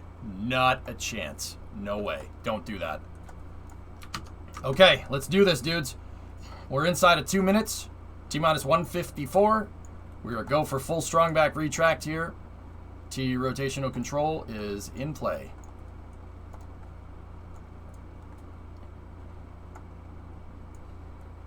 Lordy, we'll be okay. Let's check that all engine parameters are nominal. Okay, engines are reading the overclock correctly. Next step in the flight here, or next step for launch operations here, is to make sure that we thermally condition the engines.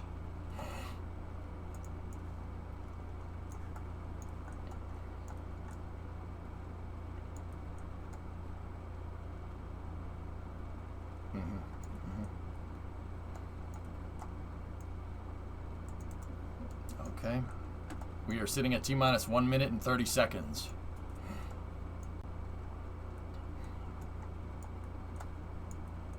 Wait, do you pick up recovery and fly it back or just land near it?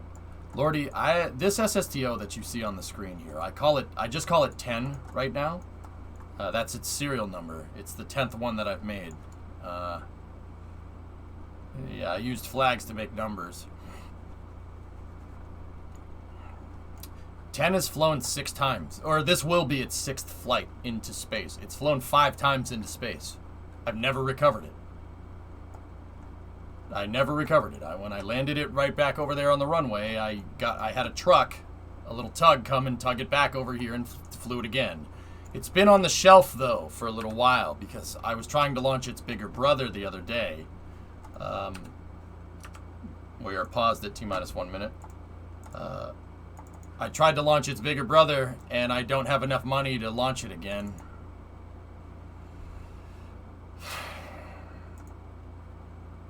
Yeah, I broke it. So, that's the aftermath. That's what it looked like. I have a bigger version of this that can move 36 tons. It's quite literally just a scaled up version. Same arrow shell, same wings, same everything. It's just a big version. It flies exactly the same, only it has a lot more momentum because it's 270 tons with no fuel in it. I messed up. I messed up and the Kraken punished me for it. You were there? Oh, yeah. It's alright. We can make the small one do some work for us. No problem. Okay, we resume the count at T-1 minute. Next step here is to...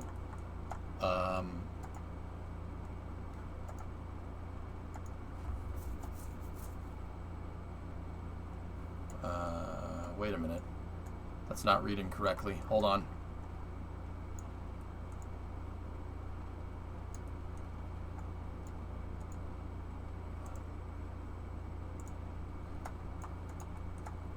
That's strange. Okay, I'm gonna hold here for a second. I gotta go into the hierarchy. We gotta do another hierarchy check. I need to make sure that root part is on the pad. Oh, frick. What's that about?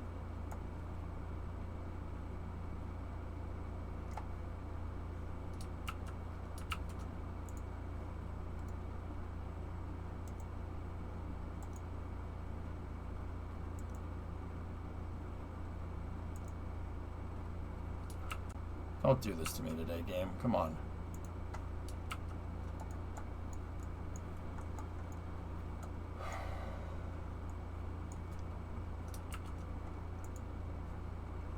Okay, we didn't break anything.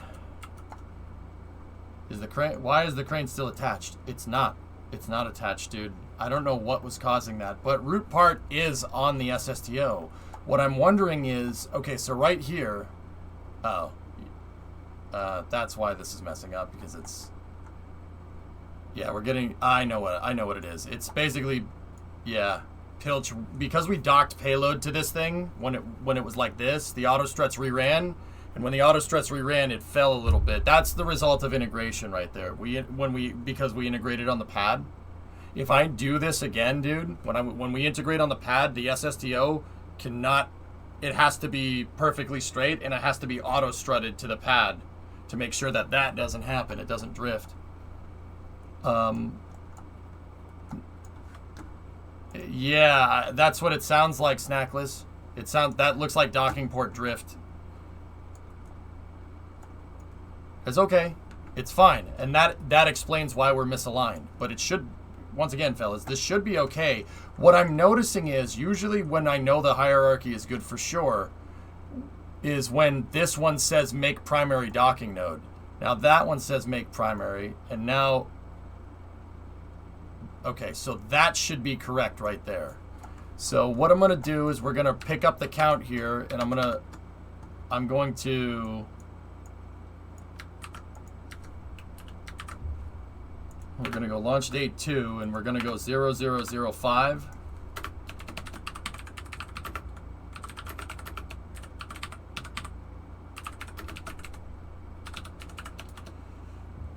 That should fix it, but we'll test it now. It should be like that. But either way. Repo released a mod to counteract it until 11.2.3 if you would allow that one mod. It's fine. How do we unstrut from the crane? We're not. Auto struts will display on every vehicle that's near Pilch. You saw the auto struts from the crane, and I don't know why they were moving around, but the crane is a separate vehicle. Alright, so we're going to re-pick up the count. T-minus 2 minutes and 35 seconds. I'm going to go through the rest of the procedures pretty slowly here just to be 100% sure. See last. Launch in a minute. Guys, I want to focus on this. If that's okay, if you don't mind. It's an Israel launch. India's going to return to flight here. You guys tell me how that goes, okay? I really want to get this thing working. All right. Hey, passing. It's going all right. RimWorld sucked you in. Yeah, that happens. All right, so...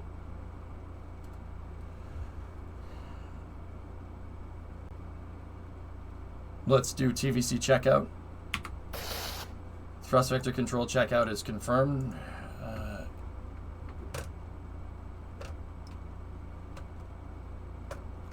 Discovery, go at throttle up. Hey, weather guy, 16-month resub. Send it. All right. We're going to begin groundside gas closeout here. First stage is reading a full tank of gas.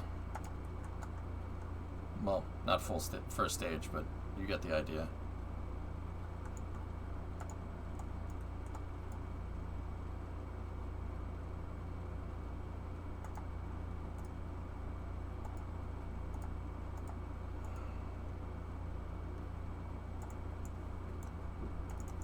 Okay.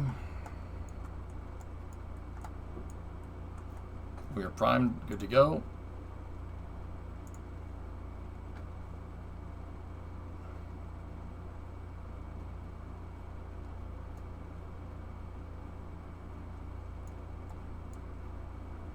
Really don't like how much it's wiggling, but oh, it's just, see, this stuff kind of happens. There's two reasons why this is going on. It's because of the docking port drift is misaligning some auto struts. It's bending some auto struts. That's why you saw the auto struts freaking out. When we undock, it'll be fine. Okay, make sure that all control surfaces are closed out. All control surfaces are closed out. We are still go for launch here after a little bit of a recycle. T-minus 1 minute, 20 seconds.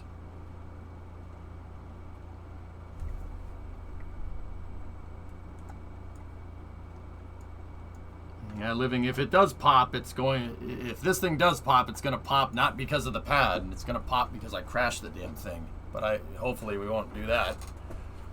All right. T-minus 1 minute and 10 seconds.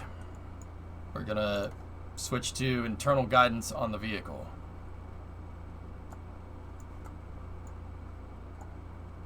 K-33's onboard computers have primary control of all critical functions. T-minus 1 minute and counting.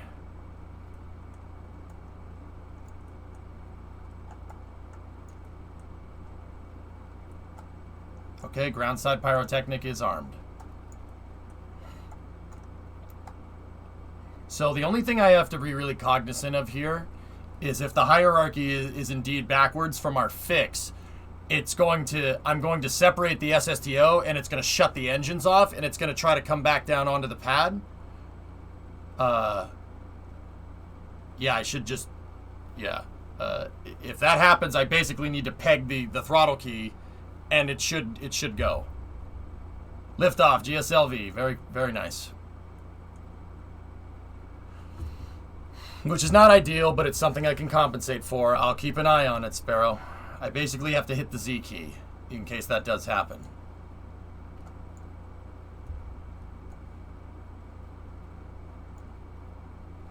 Rock, report range status. Status check. Go K-33. Go ISPE-4. Cleared to proceed with terminal count. T-minus 30 seconds and counting. Weather is go. Thanks, Ward. Make sure we're controlling from the right port. Groundside systems are armed.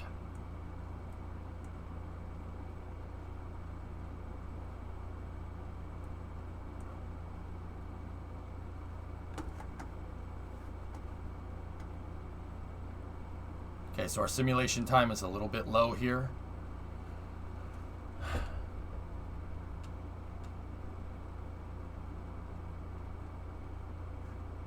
So we are T-minus 20.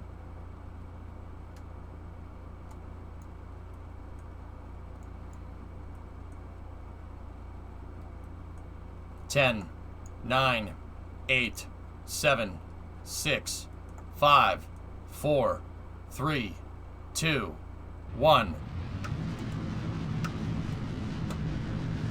We have liftoff. Liftoff.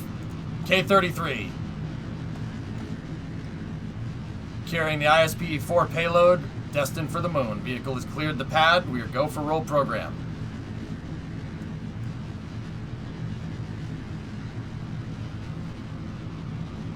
Roll program is complete. Vehicle's now pitching downrange.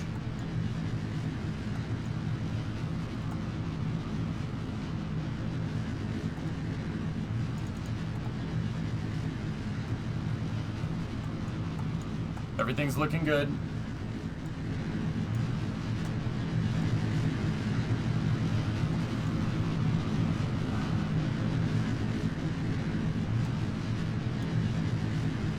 All systems still looking good here. TWR is 1.5. Dynamic pressure 5.3 kilopascals and increasing. Surface velocity reading 120 meters a second.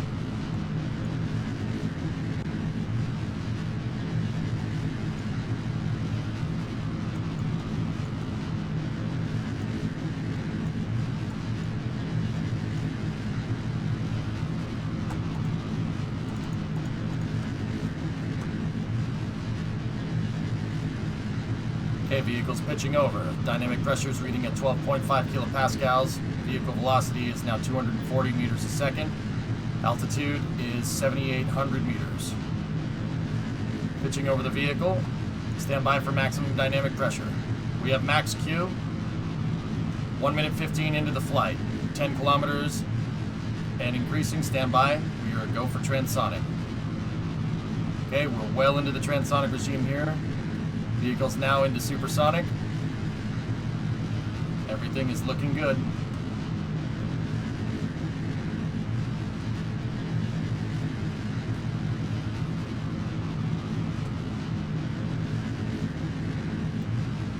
Okay, beginning KS25 throttle down. Discovery, go and throttle up. Hey, Maggie.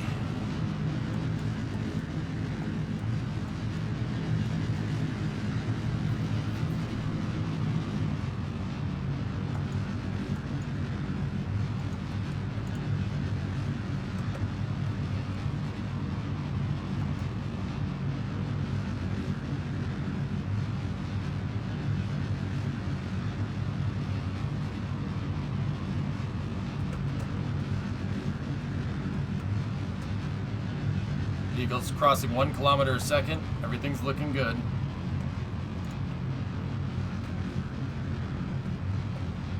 We're getting deep throttle of the KS25s here, 1.3 kilometers a second. Everything's still looking good. TWR is 1.23.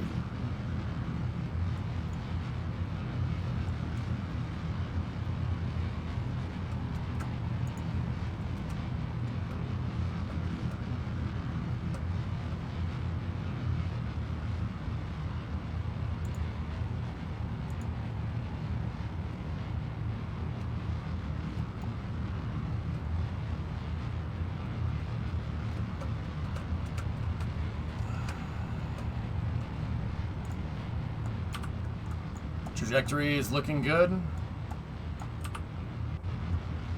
52 kilometers in altitude. Dynamic pressure is at 140 pascals here and decreasing. Velocity is 1.76 kilometers a second. Everything's looking good, guys. We gotta push that apogee way out there. You gotta put it way out there, Morty.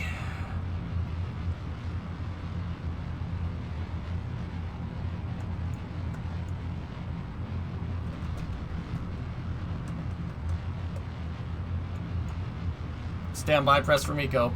Stand by, press from Eco.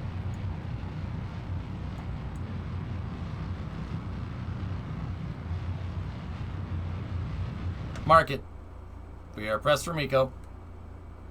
We have main engine shut down on Jebstar. Stand by for the OMS 1 burn. OMS 1 required at AP for circularization and orbital insertion. Right now, Jebstar is in a slight parking orbit here. We're beginning shutdown procedures there. And opening up our maneuvering system here.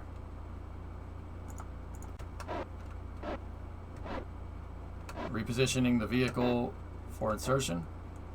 Looks like possible anomalies on GSLV. I have no idea, but the animation showed some weird stuff and the trajectory looked bad. Something looks off nominal. Uh-oh. Okay, we are 2 minutes out to the burn. We can start doing that burn now.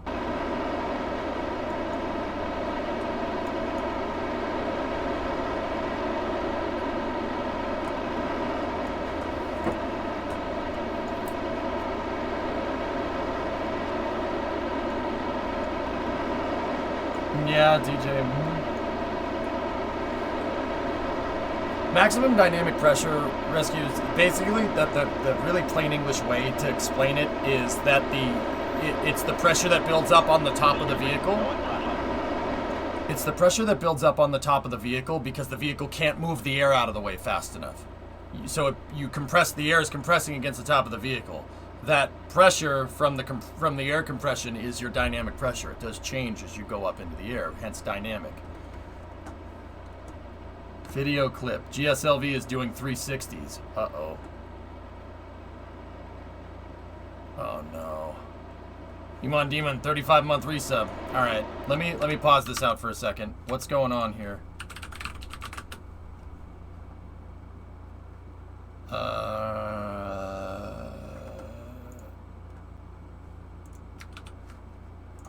Give me this. Nope, that's not what we're looking for. That's. Hey, how about you go ahead and you copy the link? No, we could just copy what was on the clipboard from mission mode, right? That's good.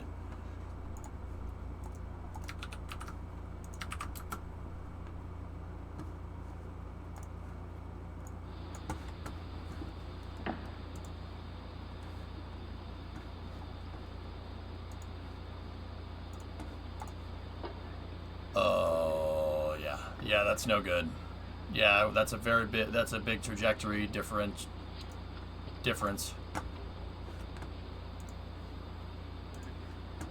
Uh-oh. Let's see. Etc. Minus 50 seconds. Now we will wait for 5, 4, 3, 2, 1, 0. Plus 5 seconds. Lift off normal. 3 traffic. majestic liftoff and a very good launch of the GSLV F10. Separated. Pitch and yaw 4 minutes. using electromechanical They have lost the actuators. signal. Uh-oh. A major flight event actions on cryogenic locks. हमारे उपग्रह EOS 3 को निर्दिष्ट कक्षा में स्थापित करेगा. That looks There is like a tank slosh, confirmation about the but it could be wrong. start of the third stage of the flight, the GS3, the cryogenic upper stage, which is the third stage of GSLV. It functions. It uses India's first indigenously developed cryogenic engine, CE 7.5, which operates in staged combustion cycle. That could also be TVC failure.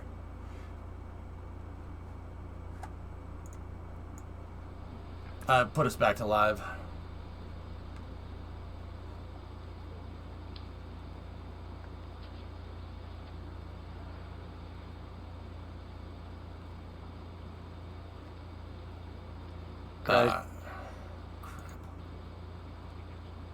That's not good, man. This was their return to flight because India got decimated by COVID. They suspended all launch operations. This was their first return to EOS flight. 3 को निर्दिष्ट कक्षा में स्थापित करेगा. So the good news about that, if there is anything, is that this is most likely a processing issue, because there's nothing wrong with GSLV. GSLV has worked in the past unless they change something. This is most likely processing. You got to remember how to do it.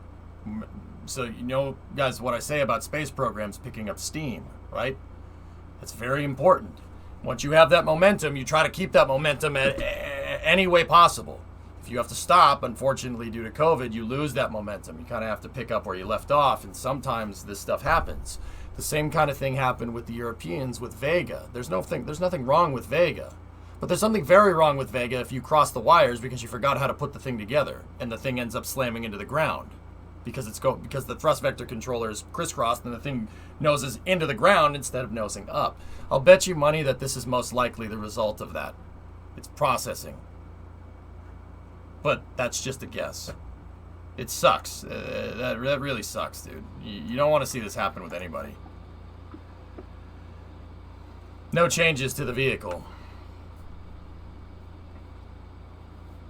कुछ ही क्षणों में वैज्ञानिक इसके बारे में हमें जानकारी देंगे. See? Oh, dude, that hurts so much. It hurts when this happens in KSP. I can only imagine what that feels like. I can't even think of what that feels like. It's probably the worst feeling ever. Last. Out of 13 previous flights, they've had 5 failures, not including what's happening tonight. Uh-oh. Yeah, all right, guys. You guys keep me in the loop. I don't want to look at that. It's tough. It's tough to see. You don't want to see that happen in real life. Anyway, we'll pop back over to KSP and we'll go from there, okay? Ours is hopefully gonna make it. Does that help?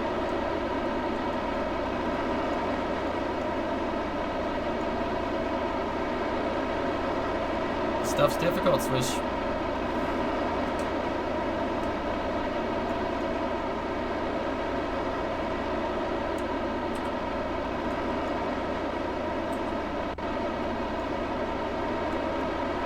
So our vehicle is performing well. SN10's doing a good job. I'm noticing that those are slightly bent.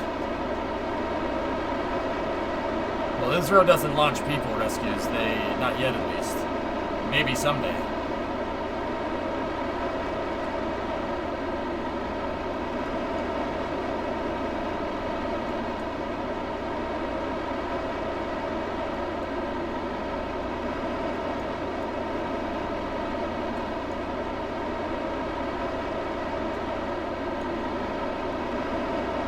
Side note, are they in the 70s? What's with the color in the carpet?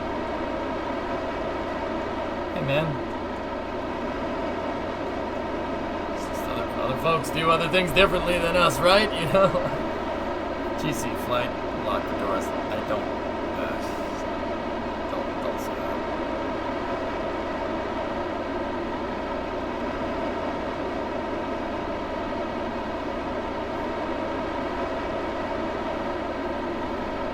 Okay, everything's looking good. Our OMS 1 burn is pushing our perigee up to... It's pushing the perigee positive right now. We have positive periapsis. Good news for us.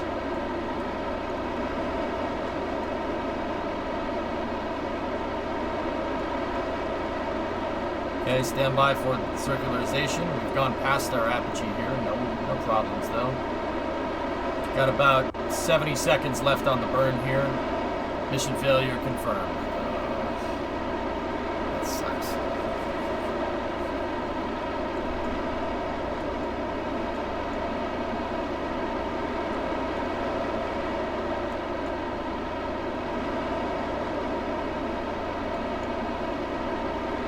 Confirmed as an anomaly on the 3rd stage.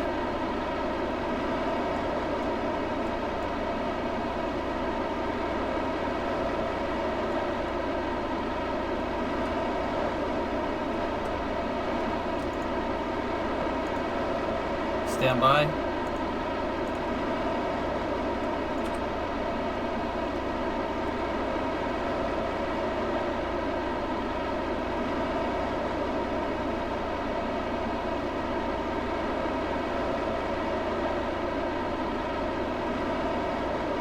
10 seconds. Stand by for ohms 1 shutdown. Actually, no, we're going to go a little bit further. I just got to push the AP up to 100.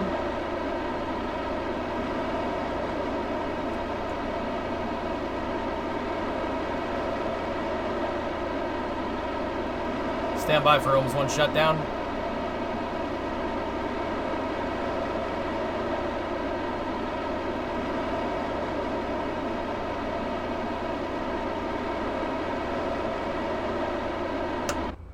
We have ohms 1 shutdown. Nominal orbital insertion 79 by 99.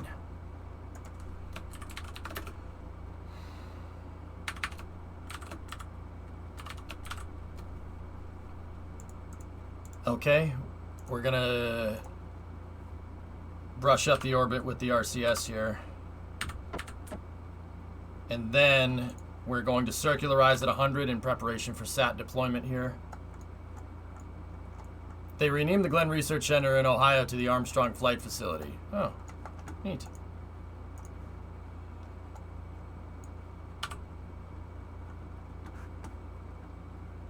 Yep, another graph I managed to get. Yeah, that's not good.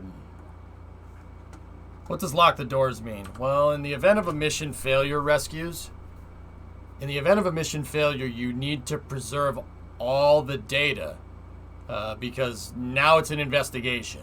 So like a crime scene would have a coroner and everybody kind of document what the state of where the crime occurred, right? Now, don't get me wrong. There's no nefarious purpose here. Mission failures happen. Rocket science is difficult, right? They lock the doors because they don't want anything changing from the point of failure onwards so they can document it correctly. Just like a detective would document on a crime scene, right? And that will allow them to be able to figure out with that preserved data in the exact state at point of failure. That will allow them to be able to figure out and do what's called, figure out what happened and do what's called an anomaly investigation. An anomaly investigation is basically them trying to figure out what happened. It's really difficult to do with rockets. It's really difficult to try and prove that the rocket failed. Like with ISRO's rocket, you know something went wrong with the third stage. The third stage has hundreds of moving parts. Have fun figuring it out to make sure everything is accounted for. That's why they lock the doors. Lock the doors, nobody in or out. Do not change a thing. You sit there and you stay there until the data is collected. Yeah, it's standard operating procedure for a failure mode. That's what this is called. That's a failure mode. The vehicle was put into a configuration that caused it to fail. An unwanted configuration that caused it to fail. Hey, the one launch you decided not to cover. Yeah, Loopy, I noticed that. Not covering launches usually doesn't end well. I should probably just cover the launches from now on. I wanted to get Jebstar into space, but now that Jebstar's in space, or the K-33's in space and the ISRO payload isn't, I feel bad. Why do I feel bad about this? Hey, what did I miss? I just launched a small SSDO. We're going to do a SAT deployment. Okay, go for payload bay door open. Okay, we're going to go around here.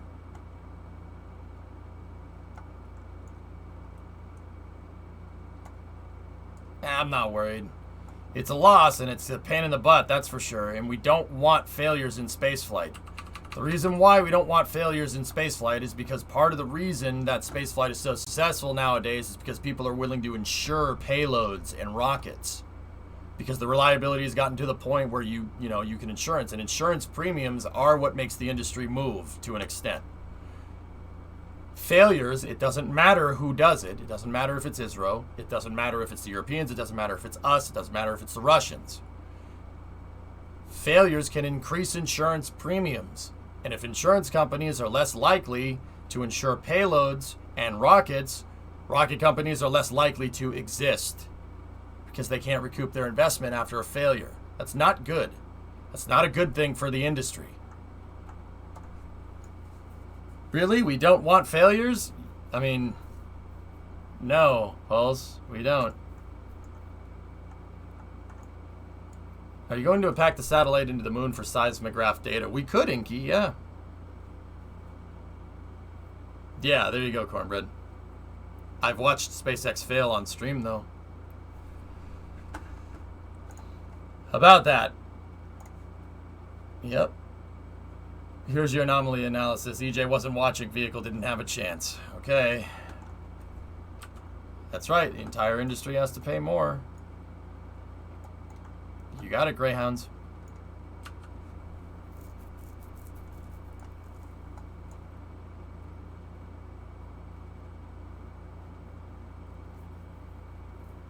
No, asparagus staging is too hard to do in real life, would it? In KSP, though. Oh, yeah. Plenty of benefits doing that. Okay, stand by for ohms 2 for circularization here.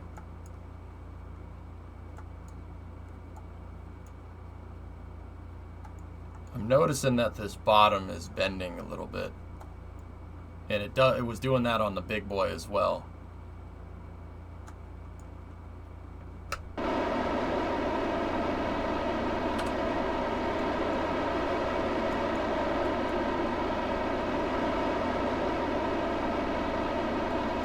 Move to 100 for deployment altitude.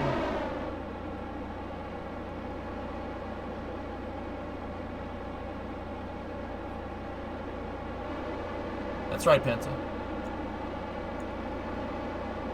Yeah, the insurance stuff, yeah, that's pretty straightforward to understand, rescues. But yeah, I mean, rockets are difficult, dude. It's tough. Okay, we have ohms 2. We are 100 by 100. We got good insertion here at the deployment altitude.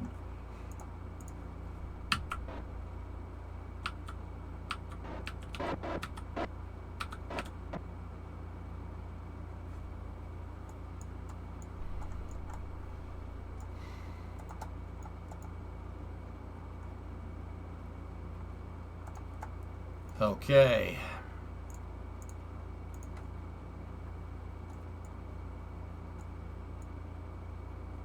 Yeah, Bill, of course they do.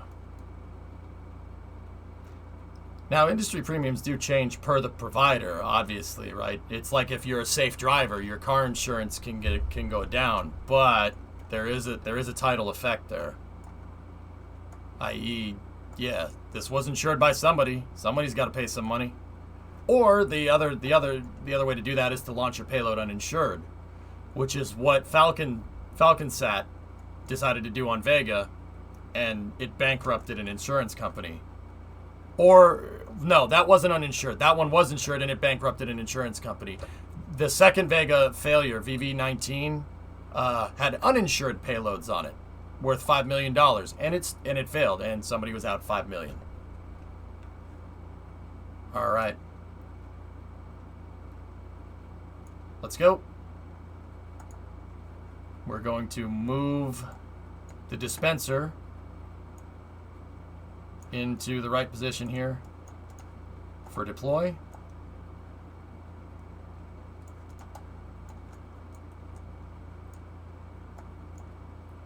We're going to extend its antennas for nominal communications when this thing goes out to the moon.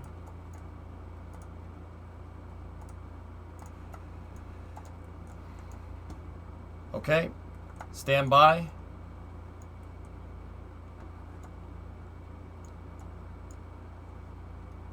I'm just going to rotate the vehicle a little bit more.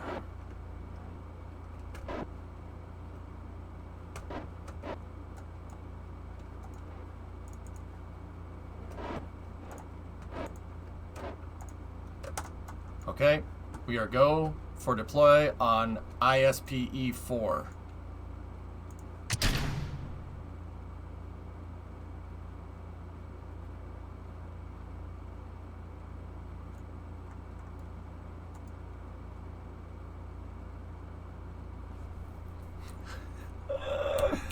That's not good.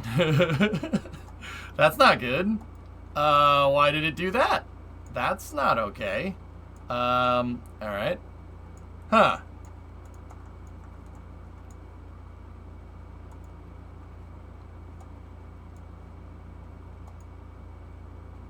It must be attached to the fan shroud. Uh-oh. I don't know how it could be. So, the fan shroud is attached to the hinge, right, on one side, and it's attached to the decoupler on another.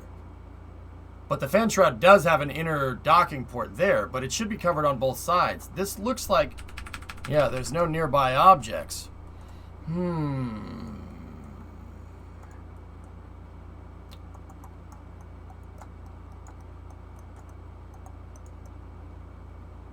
It's not good.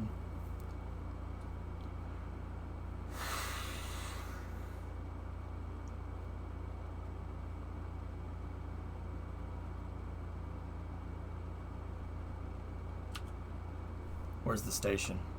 So the station is a little bit behind us in a differential inclination. How much delta V do we have left?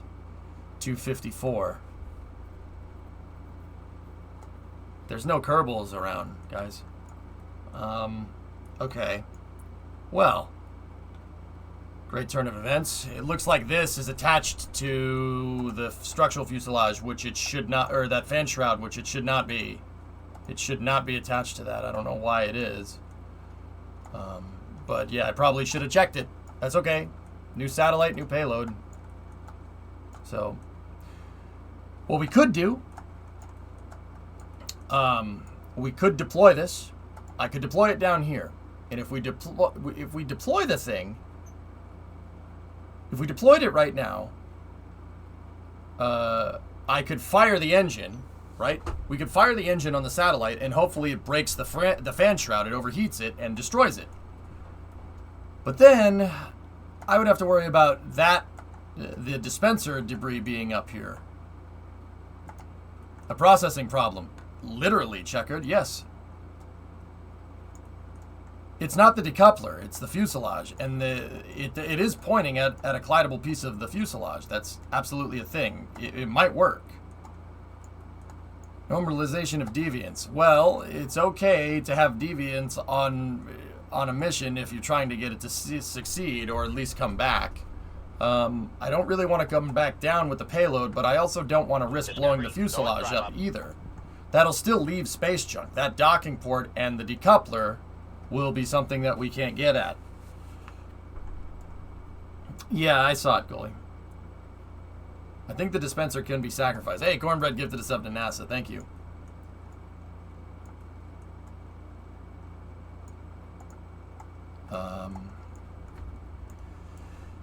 Here. Let's do this way. Okay, let's see what this does.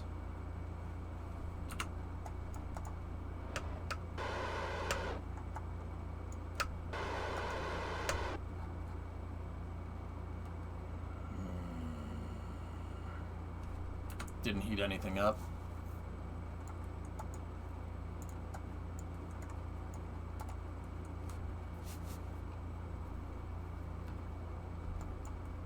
It is the real NASA, but it was gifted a sub, Novacon.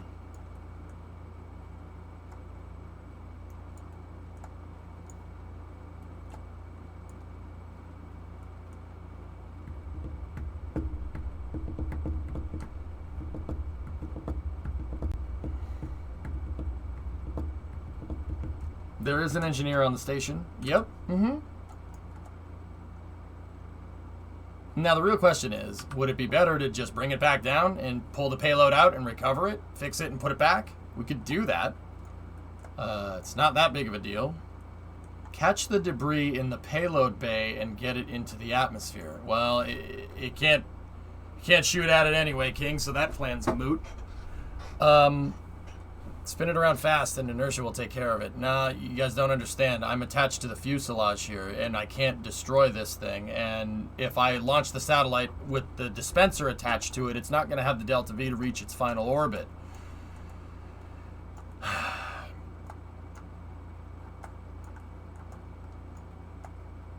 And see, this is what I mean about making stuff idiot-proof. I don't know why. I'm fairly confident that I built this in such a way that you could attach a payload just right to it, but it doesn't seem to be the case here. So we're gonna have to work on it. Are you sure it's safe to re-enter with it attached like that? Yep, absolutely. Yeah, we'll have to bring it back down. I could go to the station, but I don't think we have the delta V to do. Well, kind of do. But that wasn't part of the mission plan. The mission plan was always to bring this back down if it failed. So we're going to... I'm going to put the payload bay back in. We're going to do this the right way. I'll just bring it back down and we'll launch it again. No problem.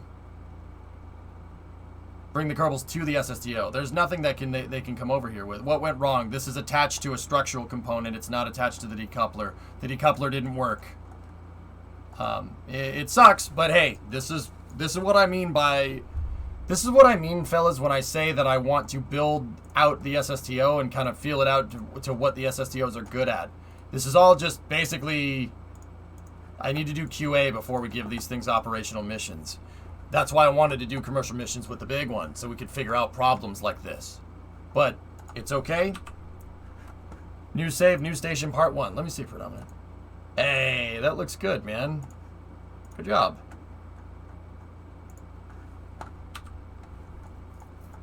John, I don't want to do stuff like this. This mission's a wash, dude. Return to base. No. Let's go back to port, man.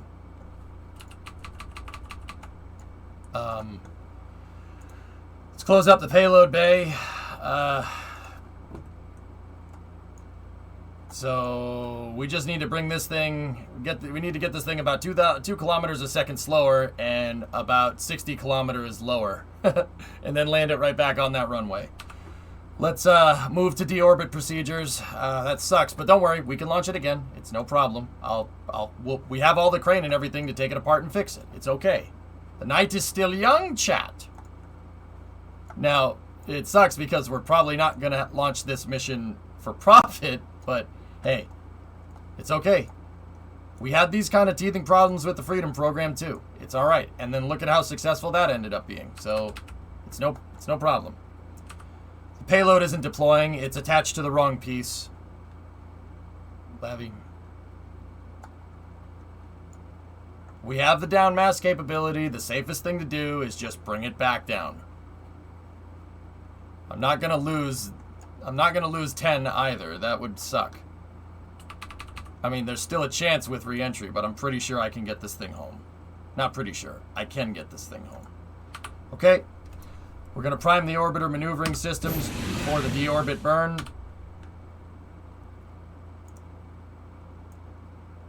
We are looking for 26.5.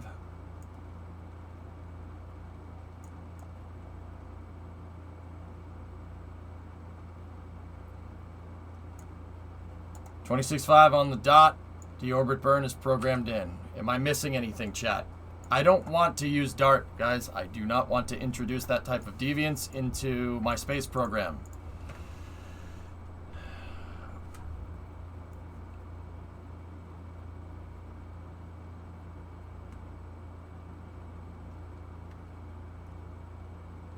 Well, it worked for SpaceX passing. Did EJ gain a lisp? Or my headphones, do my headphones just suck? I don't have a lisp.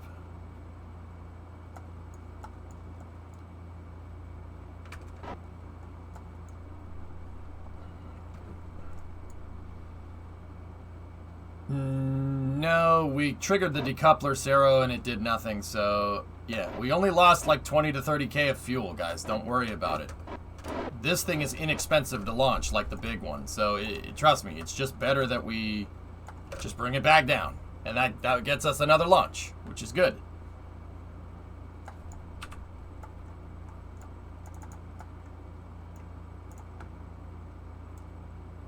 Trust me, making these little concessions, guys, is how stuff fails.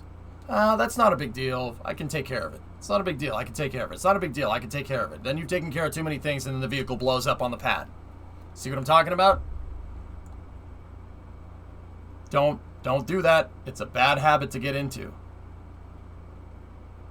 This is just more data on this. And you guys got to remember, this thing flies exactly the same as the big one. It flies exactly the same. So any flight data that I get with this is good for the big SSTO as well. It'll teach me things on how the big one flies, because it's literally the same vehicle, only bigger. The other one has a little bit more momentum, but more or less same thing. Is this the first down mass demonstration? No. The crew tank that I took out of this thing, HIP, has been into space 3 times, actually. The first 2 flights that I launched with this thing were with a mass simulator. And then the 2 flights after that had the crew tank. And then 1 flight after that had a commercial mission. And then another one here is the second commercial mission for this.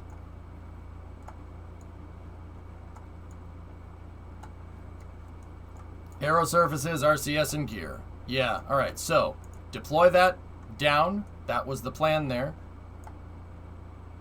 Deploy that down. We set this one to roll and later set it for yaw control. I need to bring up my cal controller for...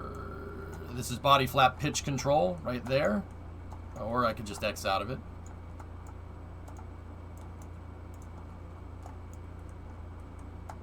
Right? I need yaw control open here, and then that's also, we set the deploy. That's for the speed brake. Speed brake control is online. And I think that's it. This thing has no underside pitch surfaces, so I think we're good, and I think that one needs to be set to pitch if possible. There we go. That one's set to pitch, and you know what? The deploy for that Elevon was at 9, so I'm going to leave it like it was. When you go back to KSC, will you have to recover to fix the problem? Recover the payload, not the SSDO, Jadam. Yeah. All right. Stand by for the deorbit burn. We've initiated deorbit burn.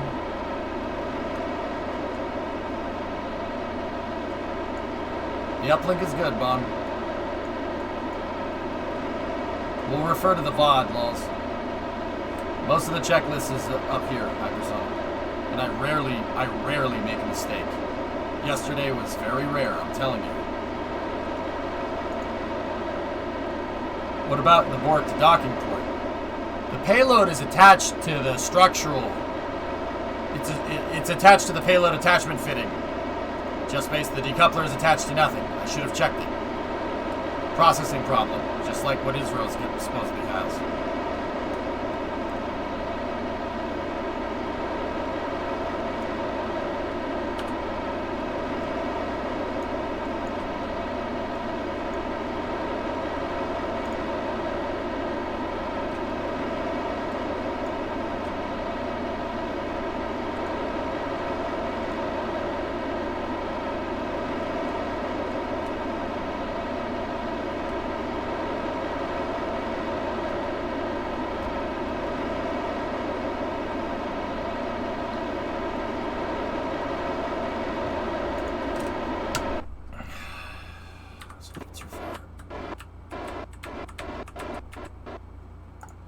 You were talking about the back pad attachment one? Oh. I don't know. Yeah, I'm not sure what's going to happen with that one. We'll have to see. I can always reattach it with Kerbal construction if we have to. I wouldn't mind doing that, that's fine. Yeah, that's probably not ideal that that's doing that, though. But hey, that is a problem that is not conducive to re-entry, so we'll think about that one later. All right. Unfortunately, I attached the payload to the wrong thing. It is secure. The payload is fine, but we need to bring it back down.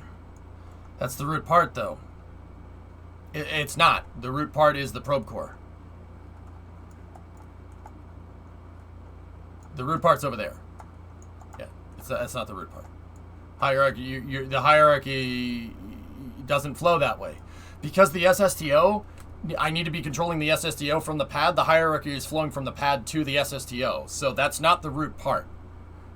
The pad right now thinks that the docking port that this was attached to is the root part of the pad. Yeah, it's reversed. You're thinking about it backwards. But your mind's in the right spot. I mean, that's correct. Okay.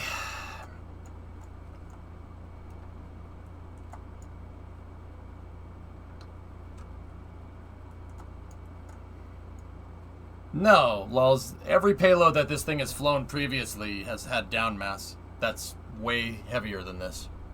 We're well within the down mass capability of the vehicle. Your brain just no work. Well, you were thinking about it. That was pretty good thing to mention, dude. To be honest, it's all right. Let's go. I didn't even notice that, for what it's worth. Discovery, go at throttle up. Okay, we're gonna keep her nice and easy, right at 20. Keep the pitch 20 until we get near the coast, and then we'll pitch up and we'll land this sucker.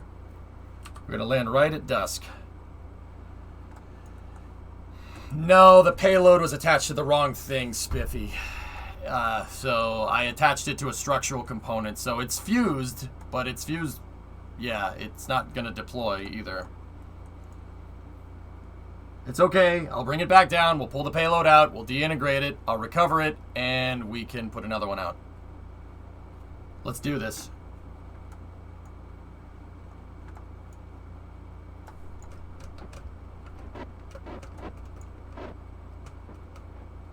NX, 7-month resub. Thanks, man.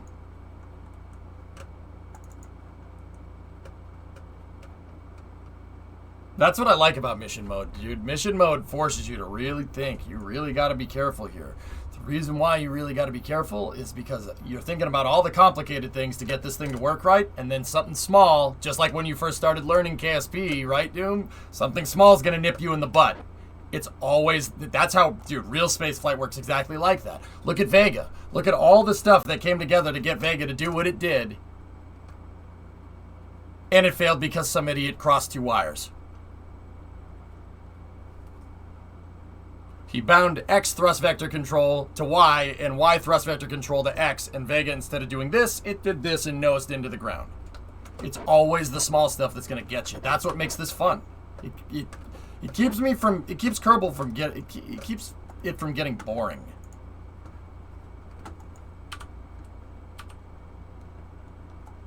That idiot's still smarter than you. Yeah. Well, look at the idiot that designed this.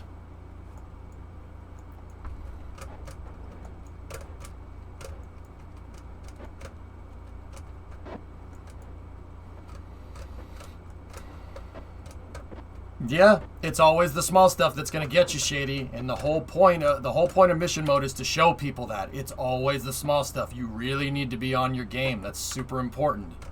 And as we move into operational missions from development, it's good.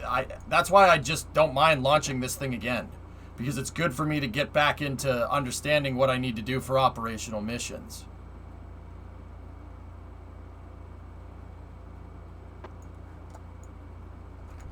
Okay, here we go. We're going into the fiery stuff. If I was going to recommend a song here, because I'm just doing a kind of a prototype day with no music here. If I was going to recommend a song to play right now, it would be Burn by Deep Purple.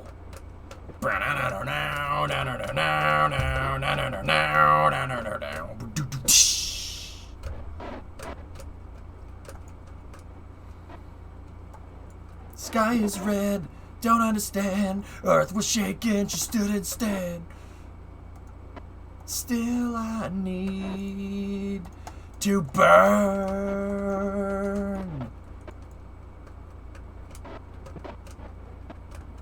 That's the song I used to play during re-entry with other vehicles. Thermal. Oh, yep. The tiles aren't really doing much right now. Oh, yeah, nope, they're dispersing heat. Perfect. Yep, they're dispersing it. They're moving the heat around. See?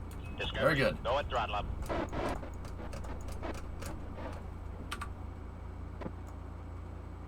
Re-entry trajectory is still looking good. Fractal, 45 months. Thanks, man. Yeah, TJ, it's always something small that's going to nip you in the butt.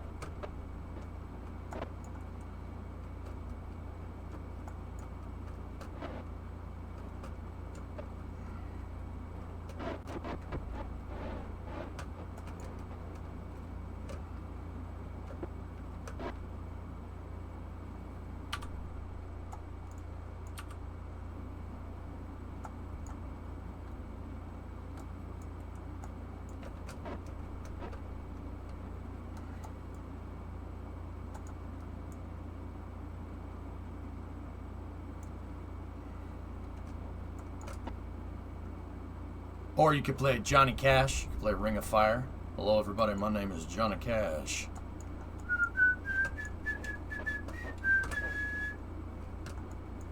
Love is a burning thing, and it makes a fiery ring. Bound by a desire, I'm surfing a wave of fire. Alright, trajectory is still looking good here. Alright, we're gonna start pitching the nose up. And we will start to do our first S turn.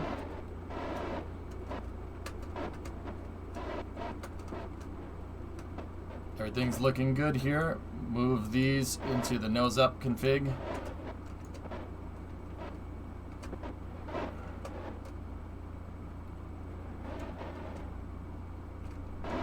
That might be a little much. I'm gonna bring it back. 1500 before we get to the mountains is a little much. I'm just going to ease this thing out.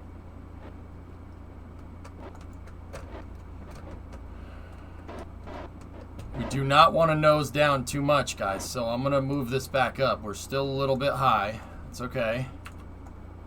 Tiles are still working, and oh, we're heating up one side of the vehicle a little bit more, but that's okay. Discovery, go at throttle up. Hey, Creator. That's 1 year. Thank you. Abracadabra. Abracadabra, abracadabra.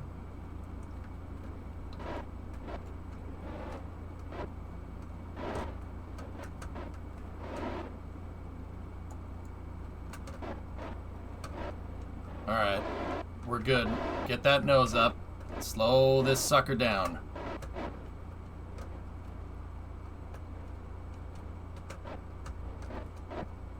Okay. We're through the fire. Everything's looking good. Just got to be careful with the fuel because we've got to remember some of that is the payload fuel.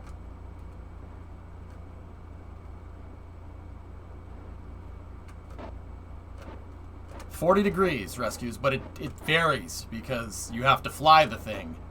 The shuttle hit entry interface, or EI, at 40 degrees. But it does this. You change the angle of attack and you surf the freaking wave of plasma that's created. The shuttle could drift, basically. It could turn, basically, while it was going through re-entry. That's called cross-range capability. And it used that S-turn stuff to slow itself down. If you look at my trajectory here, look it. I was heading right towards KSC. And me bringing the nose up and turning it basically drifted. I drifted the thing slightly south. The reason why I did this is so when I get out here, I can turn around and land. I can bleed off the rest of my speed turning around.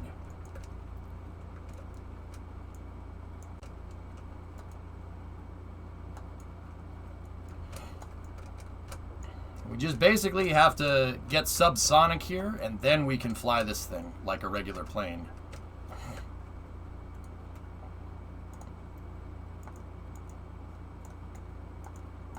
Initiating additional yaw control here. Okay.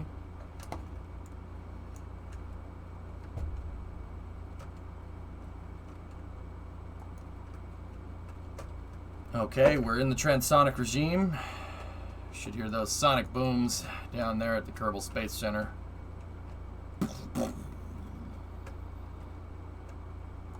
Bring her around. Coming around, Rogue Leader.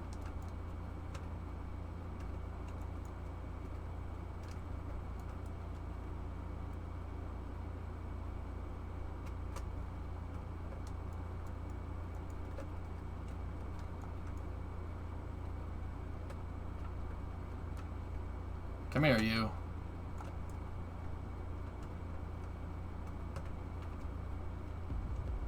Boom! There's my sonic booms. Thanks, chat.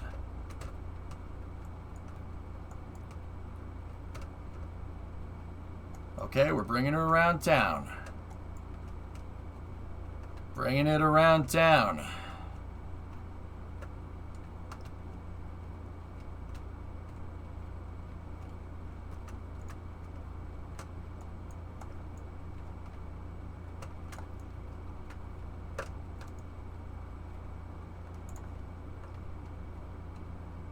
Okay, shutting off the RCS. Gotta be careful, man. This thing doesn't... I mean, it turns out that a thing that's shaped like a wedge of cheese doesn't fly very well.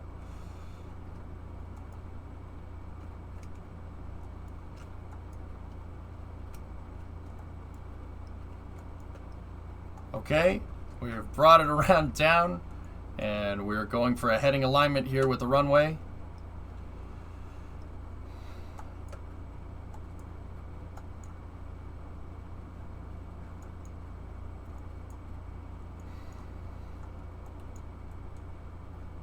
It's not a wedge of smoke. It's now a wedge of smoked cheddar. Yeah, I bet you it smells great.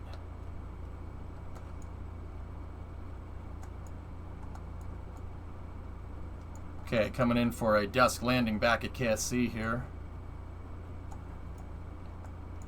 How is this not a brick of sharp cheddar? It looks exactly like it.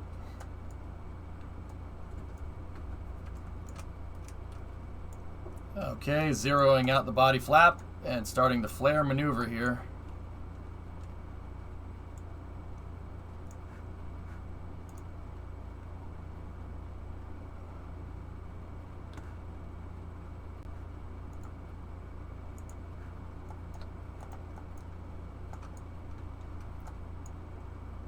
Well, it's not sharp, it's blunt, like Gouda. Yes, yes, precisely.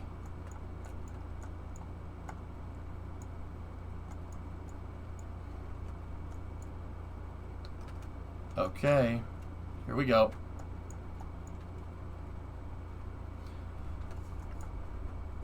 K-33 is now lined up with runway 27.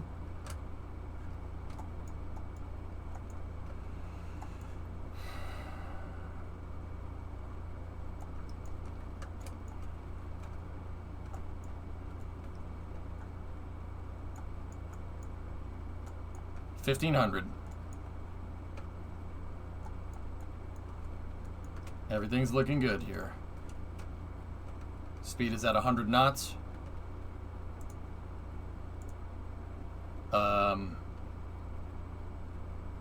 Landing gear, please.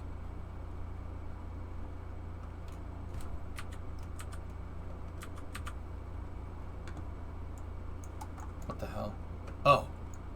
Why isn't it playing it? Okay. Yeah, this is not good. All right, I might be able to bring it in, but we're going too slow. Come on, flare it up. Body flap in the total retracted position.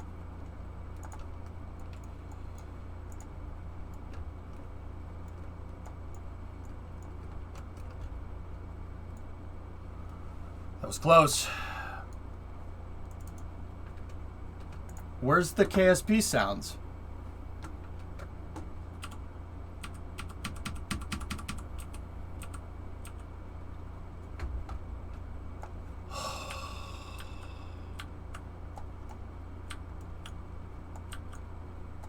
All right, well, she came back down, guys. We're going to start closing out the control surfaces.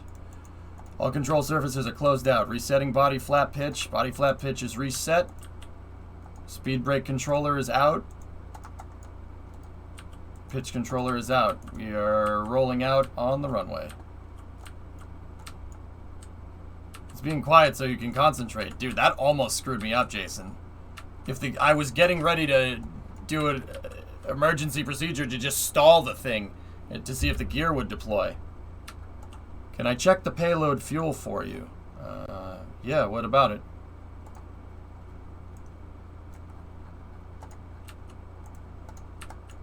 That's very strange. Discovery, go at throttle up.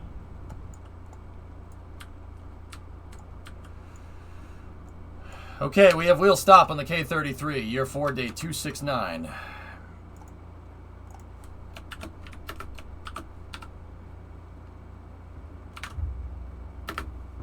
Zero 1, colon 24, colon 22.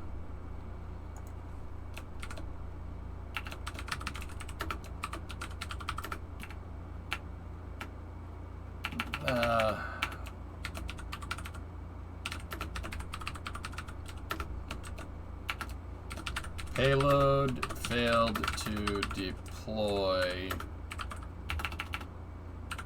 because of let's just say, for mission mode lore, we'll say a faulty decoupler.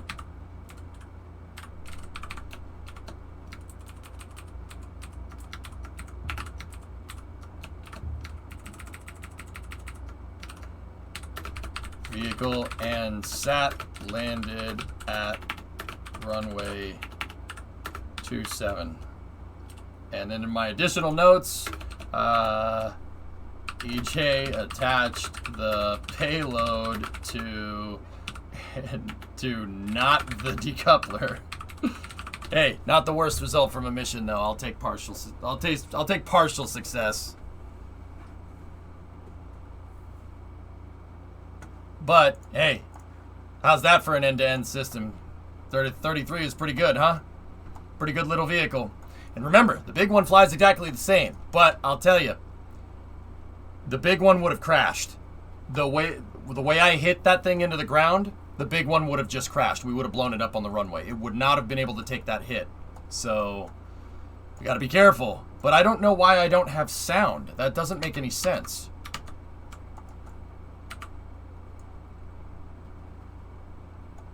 Kerbal is not playing any music.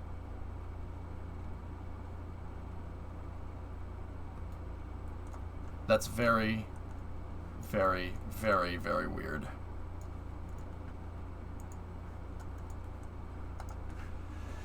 See last, Urban, what's up? I wasn't sure you were good to land it. Oh gosh, Toma 7-month resub. Just making sure he didn't borrow any for the landing. No. Can you check the payload fuel for you? Okay, who told me to... Urban, where's your last? I had this bug earlier.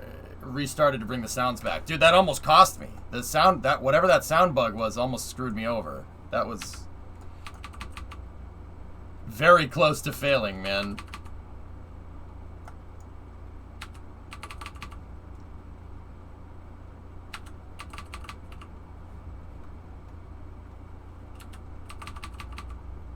Just trying to see why that docking port is... Ooh. Well, hey, not bad. It shows, and guys, this is the 6th flight for this vehicle. I've flown this thing 6 times, never recovered it. Look at how bent out of shape everything is. This thing's seen some action, man. I might have to go refurb it because I'm noticing that stuff is getting completely bent out of shape. We might have to fix that. What's bouncing? It's the gear whenever I time warp. When I time warp, it shuts physics off, and then the physics simulation comes back, dude. When it comes back, it just plops it onto the ground. Hey, Rocket Man. What's up, Farm? How you doing? All right. Let's bring it back over, and we'll pick it up with the crane. Oh, I'm going to do a quick restart here, just to be sure. I think it deserves a name at this point. Okay. We'll figure it out.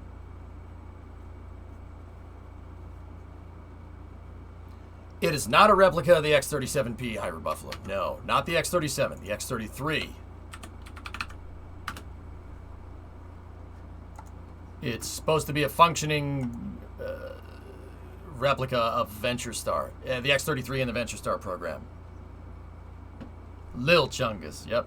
Only this thing was supposed to be a suborbital demonstrator in real life. I made mine go into space because Kerbal, the Delta V requirements for Kerbal are a lot lower. So it actually is an X-33, but in Kerbal, an X-33 could get into space. It has the Delta V to do it. So let's... Oh, it looks like we got sound back. Hear the burbs? Burbs aren't real. So we didn't complete that mission, but we still have the payload, and it pays 54 Gs. Any new good stuff in here that we could use?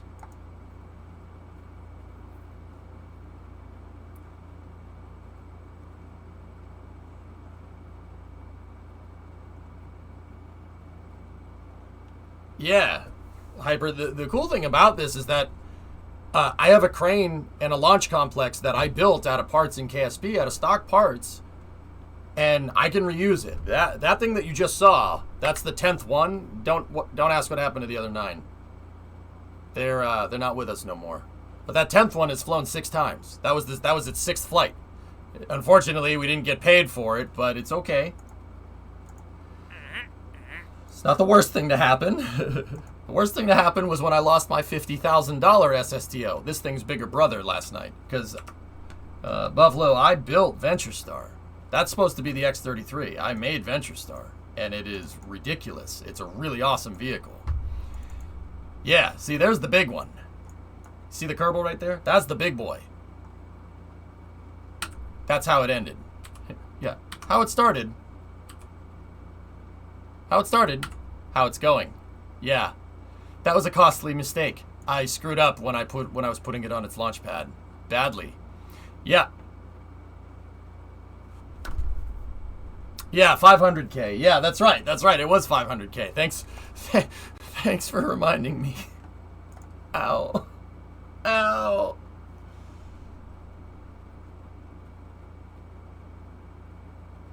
You'd be a good dang handout on the drill rig. We need the smart ones if the common sense is there. Thanks, man. Sorry. Ow. Help. All right. So let me give Kerbal a quick restart, guys. I'm going to launch it again. It's not going to take long. I just got to redo the payload. I got to pull the payload out. So, you know what? Kerbal's playing sound. So let me just go over to Jet Truck over here. Let's fly Jet Truck. This is its tug. The other 9 are orbiting the Earth. So 1, 2, and 3 all got destroyed during testing.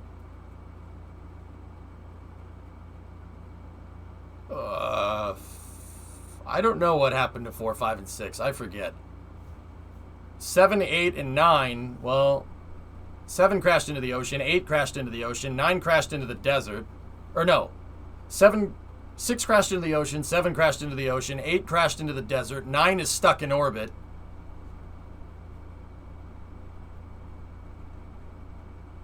And 10 is in my driveway.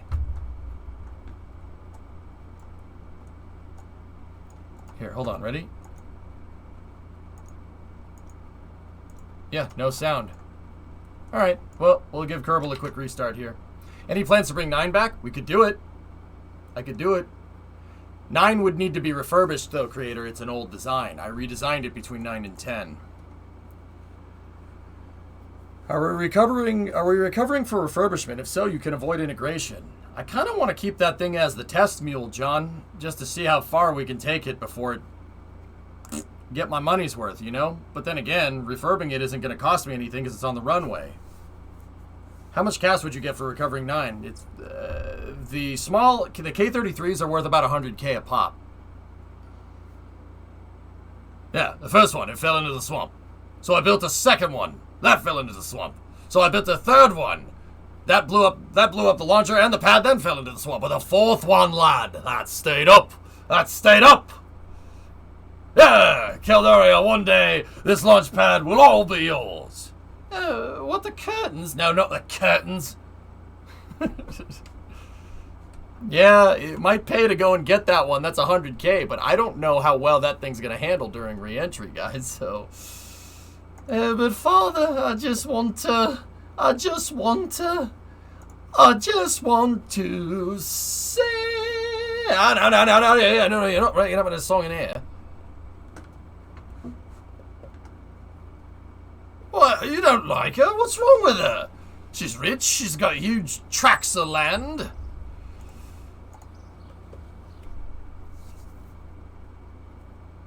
I would love to see the moon and Minmus bases come together with mission contracts. Doom, I'm going back. We're going to the moon. That's what we're gonna do. I got to build out the infrastructure for it. We're gonna go to the moon. Yeah, Pins, one of my favorite movies.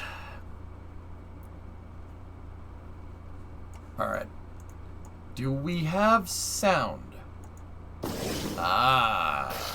Yes, the fourth one that stayed up, lad. Okay. Jet Truck will operate in remote control.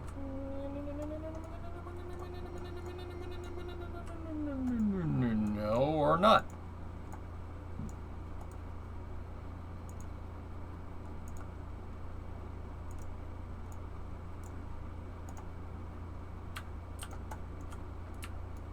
it looks like Jet Truck has had a flat tire. And these guys aren't experienced enough to, to fix it.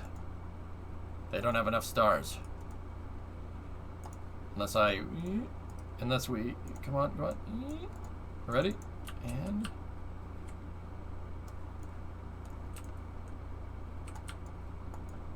oh, I hate you so much.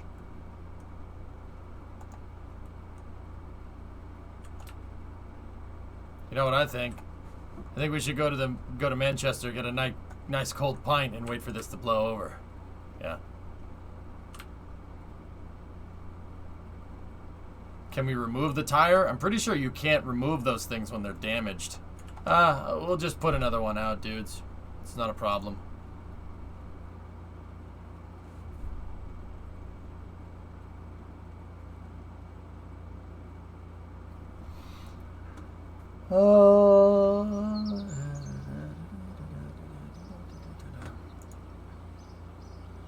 I'll recover the K200. I don't... no, you know what? We can leave it out there. It's fine. The Winchester. Yeah, that's right.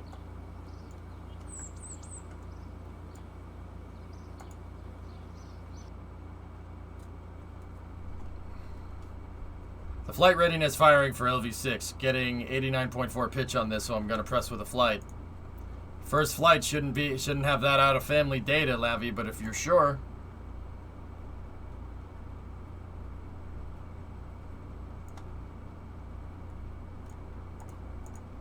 Jet Truck.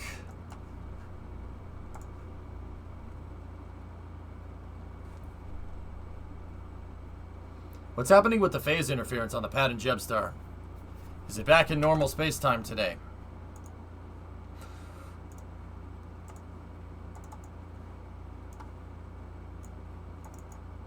No. No, it is not. No. Yeah.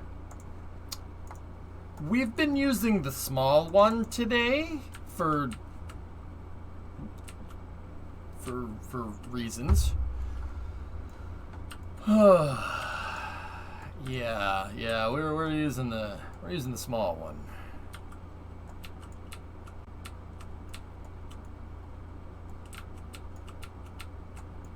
All right, let's go recover this thing.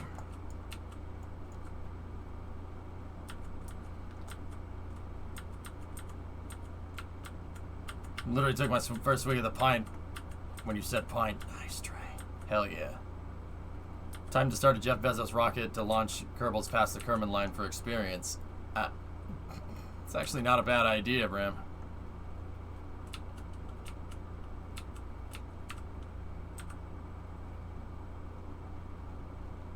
Alright, let's just drive down here.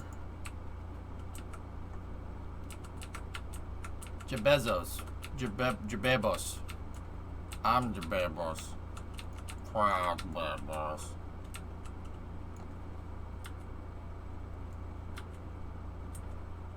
Jeffrey Bezos, you did it! Congratulations! Jeffrey Bezos. CEO entrepreneur, born in 1964, Jeffrey Bezos. Come on, Jeffrey, you can do it. Pave the way, put your back into it. Tell us why, show us how. Look at where you came from, look at you now. Are you gonna call it New Jeb is the real question? Probably not.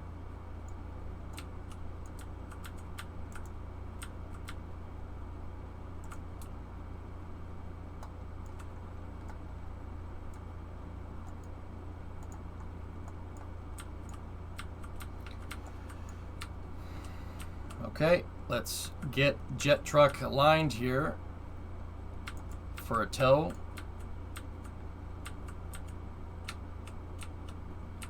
Oh, that's not getting aligned. That's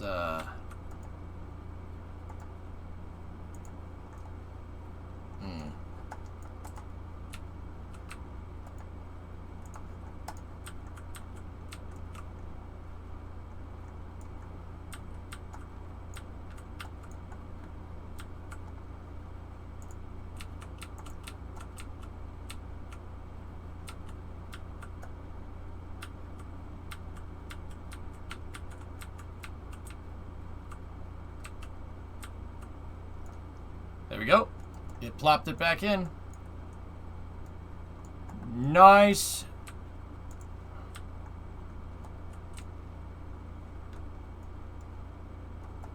It feels kind of good flying the small one again, man.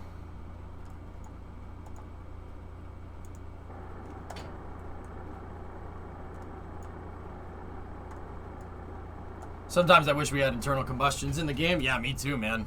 I could really do with a diesel motor. The electric motors that power these things suck.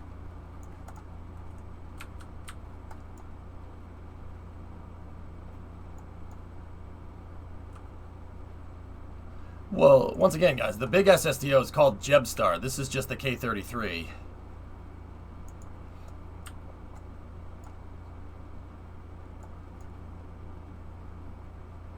Telling you, dude, we should crew rate this one. It is crew rated, Blue. I have the crew tank for it sitting right over there. We don't... The thing with this thing is that we don't have an end-to-end crew rating thing. I have no way to put crew in it. That's the only thing that this is missing.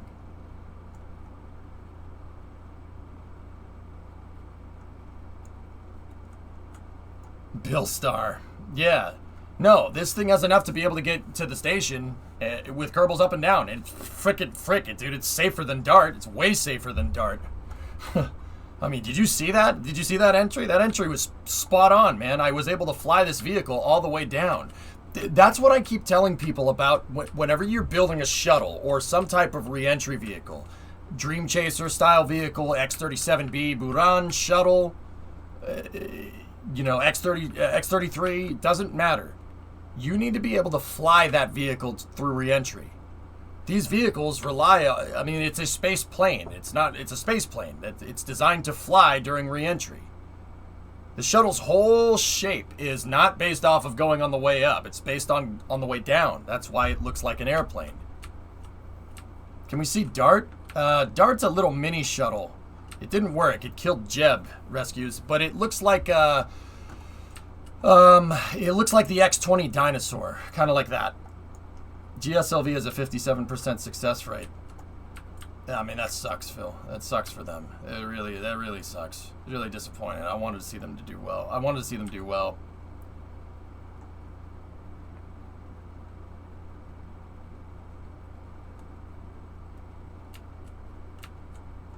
Yeah, screw that road. I don't want to follow that road. Follow our own damn road. So once again, you guys just saw this thing come back. We can bring it right back to the runway.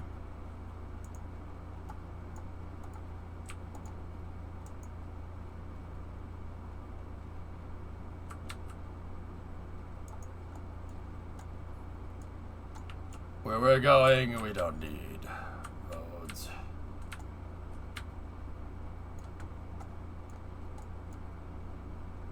Didn't you also kill Jeb in the career save? Yes. I fat-fingered a launch and at the beginning of the program, and the thing pitched over right into the ground. This one feels so much safer than the big one. I have way more flight time with this, Pilch. I have a month more of development with this thing, to be honest with you. All the big SSTO's flight trajectory, the big SSTO's launching, the pad procedures are all based off of this. Pilch, the idea was so that, I mean, and I failed. I failed at this idea, I'll be honest with you. The idea was that I could do all the flight path prototyping with this thing and save some cash, but that ended up not being the case. But I'll tell you, if I'd just gone right to the big SSTO, I probably would have been bankrupt a long time ago. Building this subscale vehicle was a really good idea.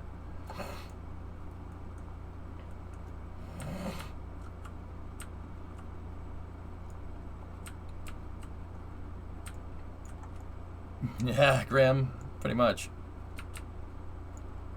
This one is just a lot more built out than the big one was. You guys have only seen the... Heck, I've only flown the big one 4 or 5 times.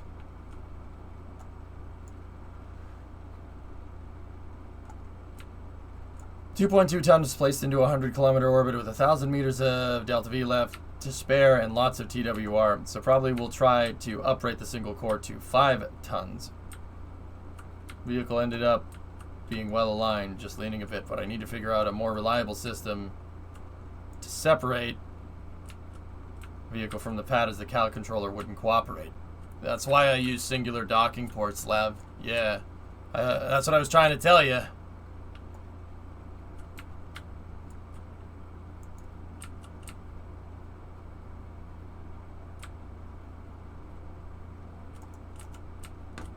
Where does the SSDO set up against your previous launch vehicles? The big expense here, Quark, is fuel. This thing, I think this thing costs like 30 or 40K to fill up with gas. That's about it. And it, yeah, comes right back.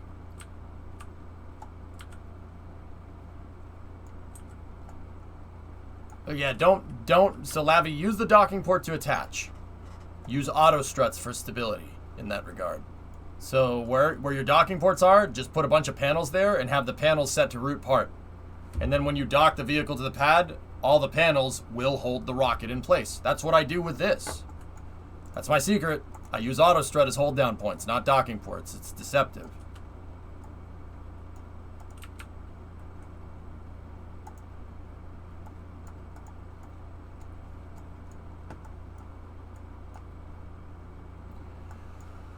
Okay, so what we got to do here, guys, is I have to, well, we might have to just recover the whole thing for refurb because there's no way that's lining up. That's not going to line up with the pad. I can't reattach it to the pad. Nah, Pilch, we're not even at that point yet, but that would be the next thing to do. I got to make sure the Kerbals can... Hey, Matt, what's going on? I got to make sure the Kerbals can attach here. For making this thing crude, what if you changed out the payload bay for a Mark II? Not enough mass margin. I have a crew tank attachment that I can fit in the payload bay. The one that this vehicle took into space twice is sitting over here. Look. See? There it is. It's just a Mark I command pod with a crew cabin right behind it. It can carry a crew of 3. This can fit right in the payload bay. No problems. And with the Kerbals, it'll take it right into space. We can get right to the station with it. No, not your bad, Pilch. You're looking over my shoulder, which is what I want. Now, I got to come up with a little bit of an alignment system here because the bracket is installed crooked, which means that this is not going to be... That's going to be a little bit difficult to put back in. But anyway, it's going to be difficult to reinstall it. But we also... The biggest thing that this pad needs is a crew access arm, guys. That's the biggest one. I need ways for crew to be able to ingress into the vehicle. So get in the vehicle when it's vertical on the pad. I don't want to get Kerbals in the vehicle when it's horizontal and then tilt them up and then fuel.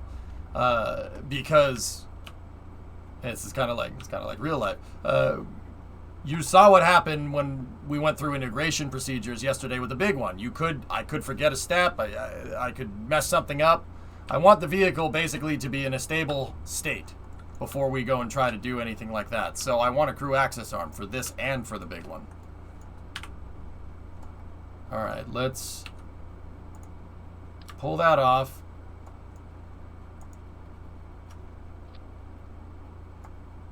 And it looks like we can reattach.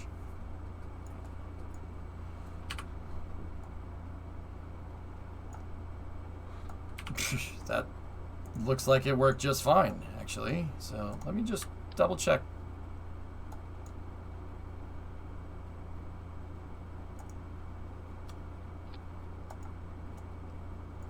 Yeah, it did drift up slightly. So just slightly. So let me just... Nope, I screwed that up. But it will let me reconnect it, which is cool. But you see how it moves up? That's peculiar. Ready? Watch. It goes dit dit. That's no good.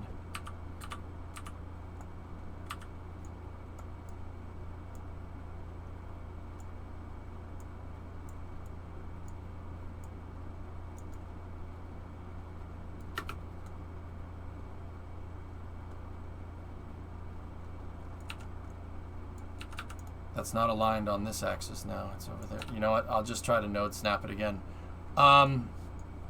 Actually, hold on. Let me switch to the SSTO, right? It's gear. It's gear bouncing up and down is what's causing that problem.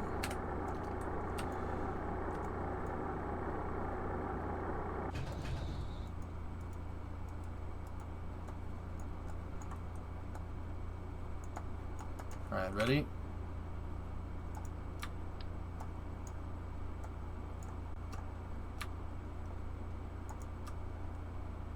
Don't move. Bingo. Got it.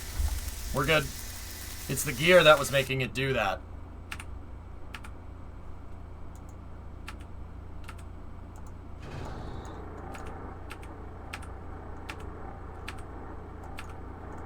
Where's Herbal? Herbal? There we go. What was that message? The game thought I was trying to manipulate the fairing. Can't do that. Can't manipulate the fairing. I really wish you'd SPH refurb this. I worry the mission that shows its life will end up being the mission being manned. Who says I'm going to launch it manned? Who says I'm going to use this for crew flight? Yeah, no, that's not a good idea.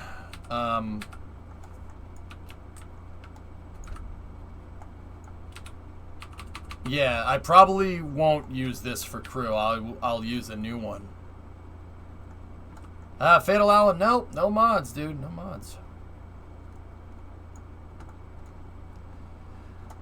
I don't think we broke the jet truck, Vilch. I think we're okay.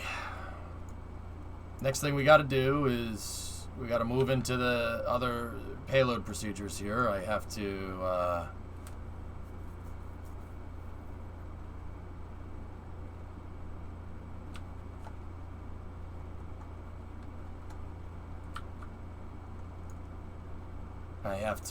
get the crane back over the pad.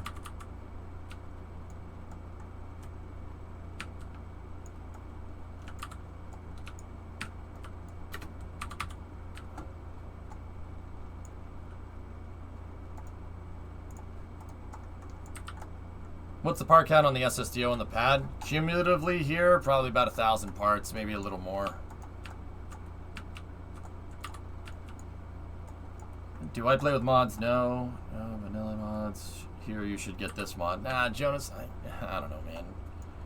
I don't really want to get mods until I can be sure that they've frozen KSP, you know?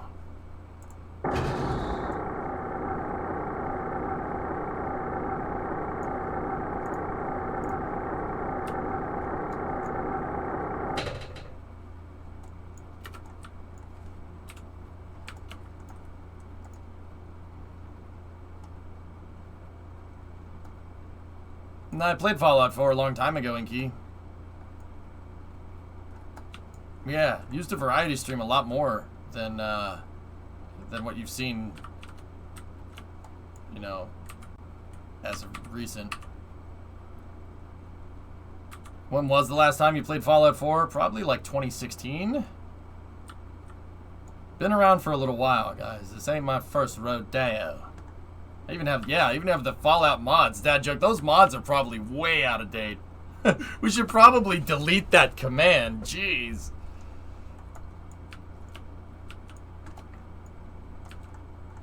How do you crew rate vehicles? I need to develop a standardized, semi-realistic crew rating procedure. Well, first and foremost, JM, you got to make sure the thing won't crash. So, like with the SSTO, I made sure that I could get it, well, back to the pad and reuse the thing, because, you know, getting it back down and having it land safely on the runway is a pretty good thing that you want. The second thing that I did with this is I made very sure that this vehicle, Kerbals don't have the Kerbal G rating here, meaning how much G-force the Kerbal takes before they black out. I have a modifier that makes it more difficult, so it's more in line with humans, believe it or not. So, ascent, you don't want to pull too many Gs during ascent. That's how I man rate it. That's part of crew rating a vehicle in real life. There's a set criteria from NASA about crew rating a vehicle. Update from Isro. GSLV F-10 launch took place today at 05:43 hours India Standard Time as scheduled. Performance the first and second stages were nominal. However, the cryogenic upper stage ignition did not happen due to a technical anomaly. The mission couldn't be accomplished as intended. Ouch. That sucks. Yeah, the G rating on Kerbals are super high. I have it more relative to humans, creator. It's a difficulty slider.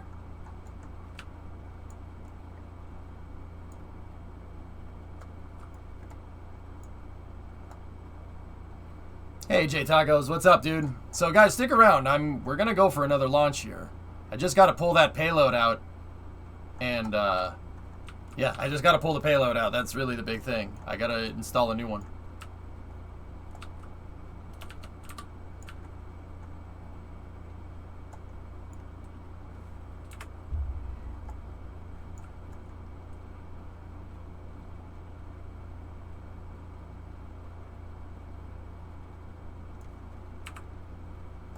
Discovery, go at throttle up. Okay, turn the lights on. Let's get down here into the pad controllers.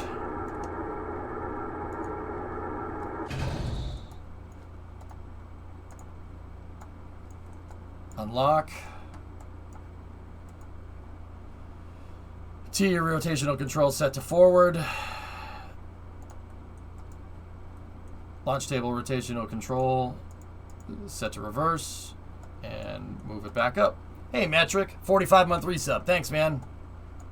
We're going to move the mini launch box back in. I don't think the pad got damaged at all on this scent here, so I think we're all set.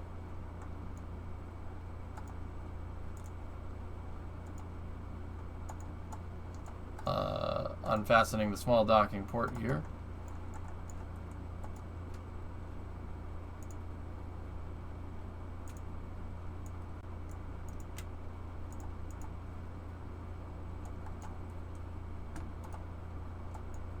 Bring that sucker back up into position. Okay, or you could just do that. That was a little fast, but sure. What's our heading here? Our heading is -8. That's not really what I want. So disable the rotational controller for now. Lock out the TE controller, and we'll just do a custom shim here.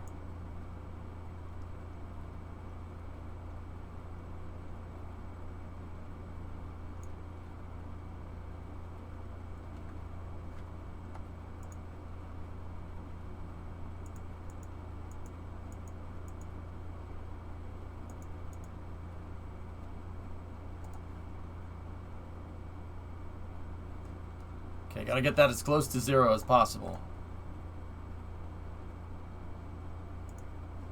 Okay, she's locked out.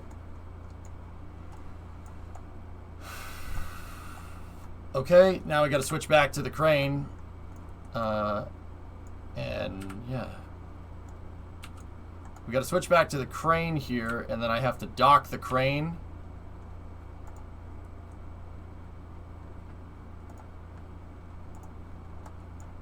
We gotta dock the crane to the pad before I hook the SSTO back into the pad. Once again, that's the same SSTO that you guys saw launch from earlier in the stream. I launched it up into space. The mission didn't go well. The payload didn't deploy correctly, so I gotta pluck the payload out, and we'll do it with the crane. But in order to attach this thing correctly to the pad, again, I need to, as a safety procedure, I attach the crane to the pad. To make sure that it doesn't break. And then we'll bring this thing up here. We'll reattach. And then I can pluck the payload out.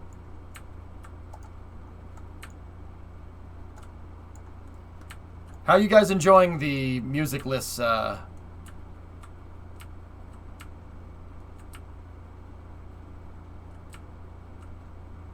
musiclessness?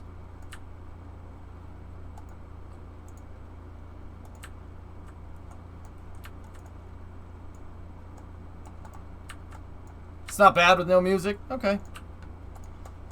Dude, I've listened to music for so freaking long. I'm like, oh man, the music stopped. I should, the music stopped. I should turn it back on. But then I remember that we're going no music.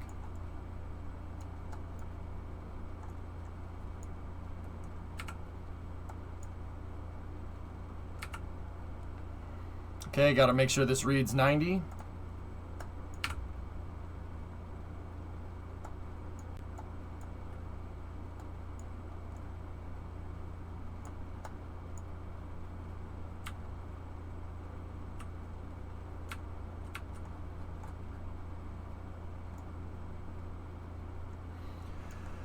Pad is in safe for docking conditions. All right. Jet truck!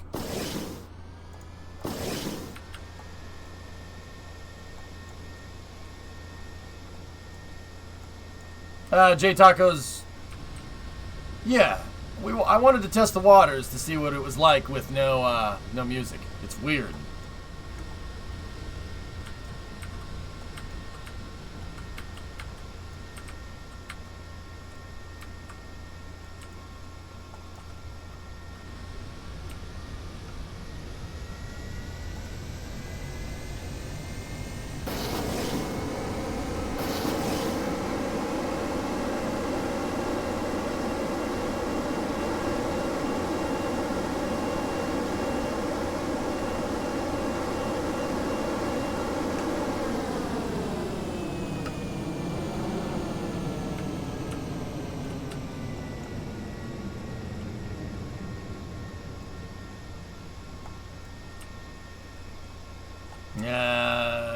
This jet truck will not do very well with breaking the land speed record, man. I just used those jet engines because I need the torque to be able to get this stupid thing up the hill. There we go. It's probably not good for the wings or anything, but... For these pads, I need a ramp because I need the launch surface to be up in the air so I can get hydraulics underneath the thing so we can lift this thing from horizontal to vertical. And in order to do that, I need to raise the like I said, I need to raise the surface. So the rover wheels in this game, you know, even the electric rover wheels in this game, you know, they like running off hopes and dreams. So if I had like a diesel motor like that I could put on this thing, put like a 6BT on here, this thing would be able to move the entire pad.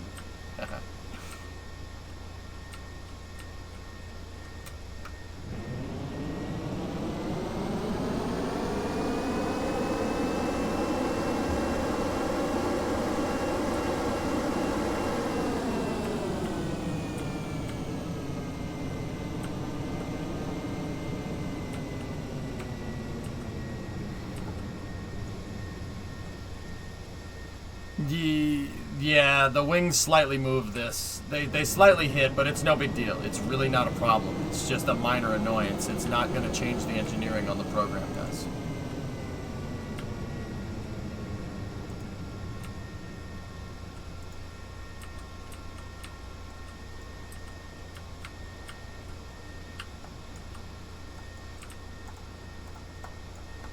Alright, so what are we looking for here with the pad? What's the heading here? 180.3, pitch 00. Okay. Let's go in here. Discovery, go at throttle up. Hey, Draco. 25 months. Thanks, man. What if you attach full-size booster rockets? I mean, it would go further? Like, that's not the point of this program. The point of this program, guys, is to, the point of this program is single stage, so I'm just one vehicle that takes off and can put payload into space. That's the big idea.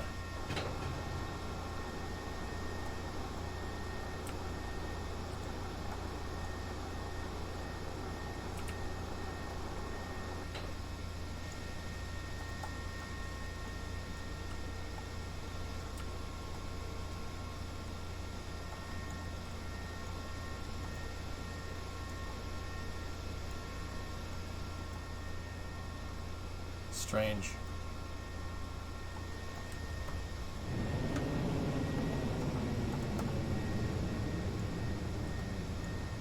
I think this thing in a future version, guys, is going to need doubled up gear out back, just like its bigger brother.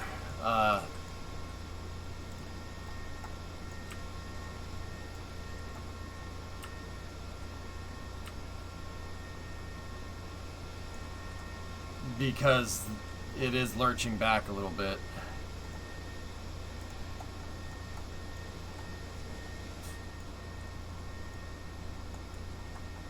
Yeah, but then again, we got to be careful. passing the mass margins with this thing. Adding gear is really gonna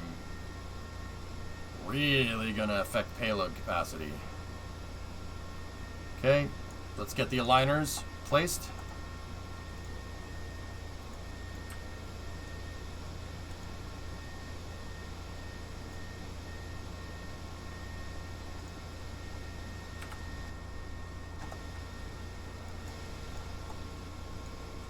Two tons, Jam.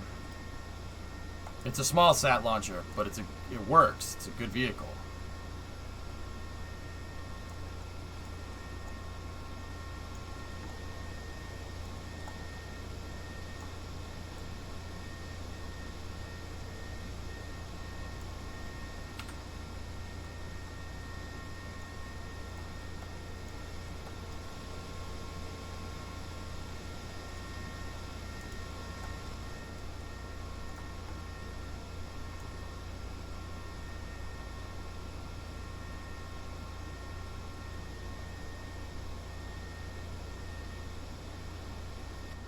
Here we go. We have a dock.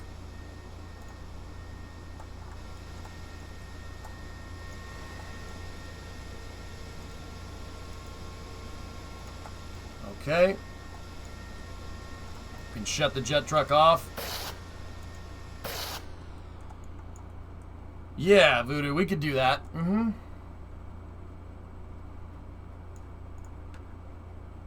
Alright, so we're in position here for payload deintegration. We got to take the malfunctioning payload out of there. So open up that payload bay. And then what I'm going to do is do exactly what I did last time. I'm going to take this and we're going to deploy this thing up. And right now the SSTO is pitched up. It's pitched up at +4. But that's okay. What I want to do is use this air brake to push up right there and unload the suspension on the jet truck and undock it. So it just falls right into place and we don't damage its wheels.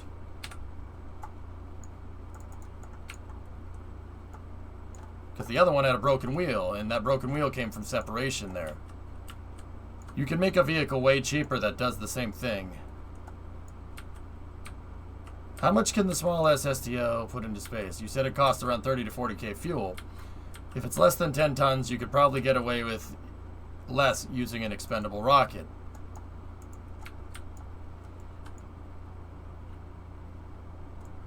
And if it launches 2 probes into space that make 100 Gs,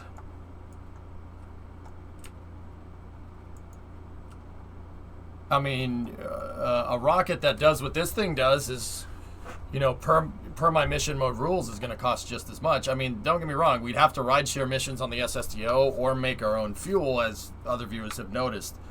But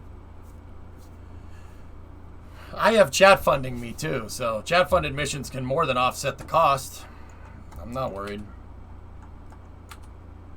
You know, chat denoted my architecture. It's not necessarily about profitability. Chat wanted me to chat wanted me to do this. NASA wanted, you know, Rule 8 people wanted NASA to make the space shuttle, right? Was that thing profitable? I mean, it could have been if you launched it a lot. Same case here.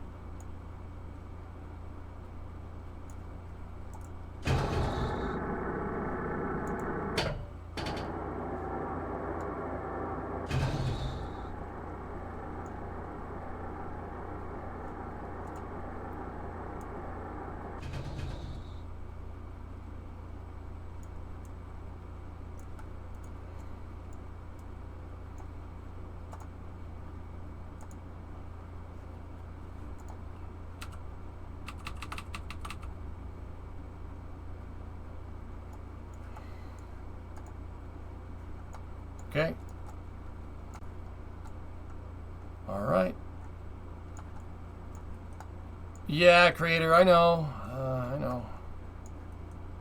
Hey, but this is pretty cool. I mean, this isn't the worst thing, dude. For reals. Okay, I'm gonna need Glebless down over here in the truck. Can UDMH be made off-world? Of course, why not? But making a chemical like that needs a big factory. So of course you can make it on Mars, but Got to figure out a way to get all the stuff that you need to make it, and the factory. You got to send the factory up there.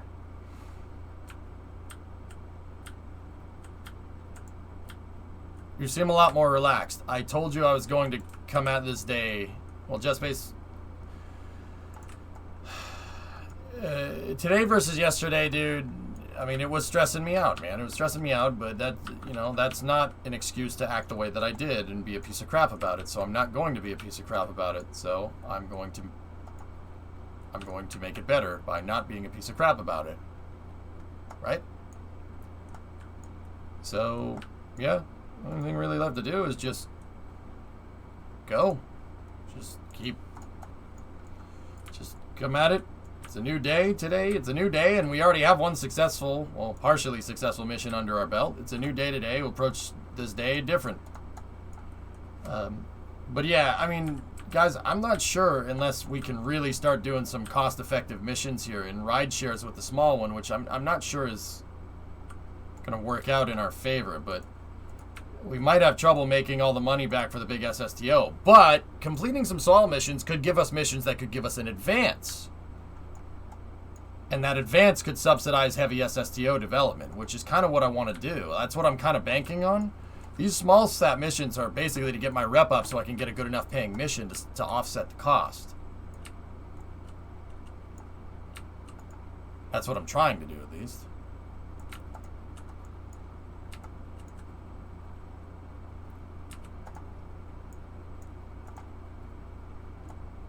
What are your mission mode restrictions? If you type in !M rules in chat, it'll show up. I have my entire rule set out for everybody to see. If you guys want to see it or you want to abide by that rule set, you can. It's a tough rule set, man. It's really difficult. It is really tough.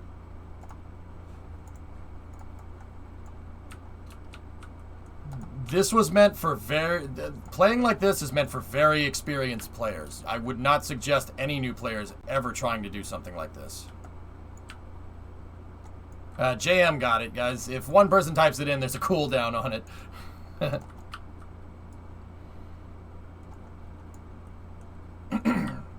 We also got to get a fueling truck out here.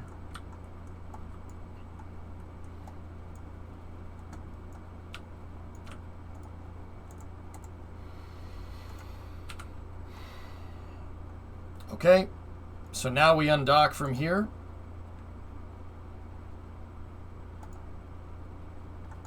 Good.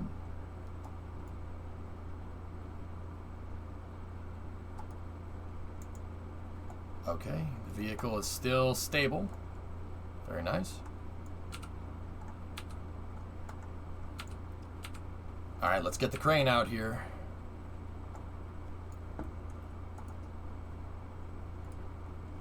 And we gotta just pluck that payload. Once again, this is the payload that failed to deploy. It failed to deploy because I didn't attach it right. So I'm going to take the payload and we're going to return it to sender. Sir, permission to leave orbit. For what purpose, EJ? To give Ionic back their payload. Permission granted. I know what you're doing, and it's crazy. So, stay here. Unfortunately for us both, I like crazy. Just one question. What if you miss the runway? I won't. For a brick, it flew pretty good. I mean, I get it, it's small sats, dudes, but I'll be honest with you, I'm pretty pumped that this thing works. I mean, the small vehicle is pretty damn cool. It's a pretty cool little thing. Guys, come on. We just flew this thing into space. This thing was up in orbit. It was up in orbit. And now it's back down. And it launched from this launch pad. Like, that's pretty dang cool. I'm going to relaunch, abso-frigging-lutely. Oh, hell yeah, I'm going to relaunch. Hell yes, whoa. Gentlemen, I give you more corn. Alright, something I got to do here. We need same vessel collision here, and then I need SVI here to pump that thing back up and bend it back into position.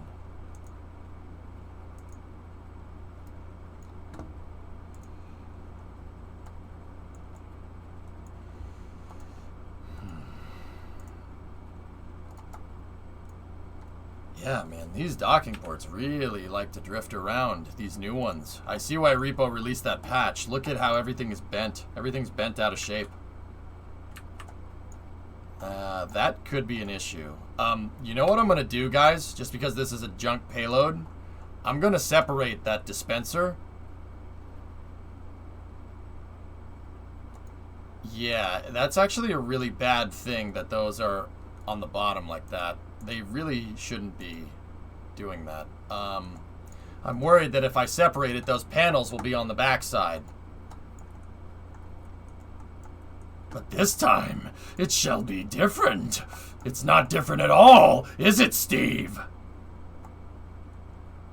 See, if we undock, I'm worried that... Ah, there we go. Sweet, I got it to spring out. Perfect. So, let me just pop that off there. And now the payload's free-floating inside of the payload bay. And I should just be able to pluck it out right here. Just... Thank you. Return to sender, please.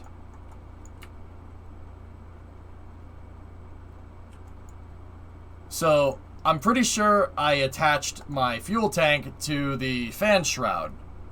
The fan shroud is structural there. The decoupler mechanism is down there. Yeah. Yeah, I'm pretty sure that's what happened. Release the phone spiders. Just gotta be careful with this crane. It does like to bind up from time to time. Did you know 2015 was 6 years ago? No.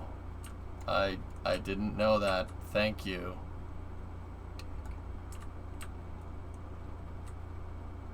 Stop. Stop that. Don't do that again.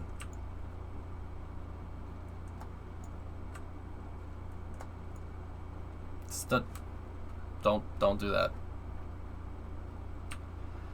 Is that not going into space today? Euckerman, it's already been to space, dude. It's been to space and back. It didn't deploy because I attached it to the wrong thing. So I brought it back down. We got the SSTO back down, and we're gonna do another damn launch.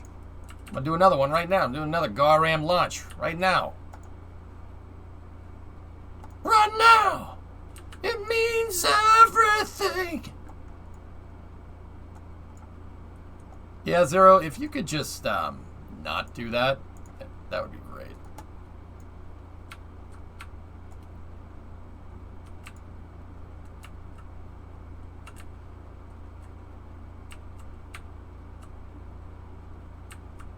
Yeah, Hibbit, if you could also not do that, that would be... yeah, Chad, if you could not remind me that I'm old, that'd be great. Okay. So we just gotta play a little bit of catch up, all right?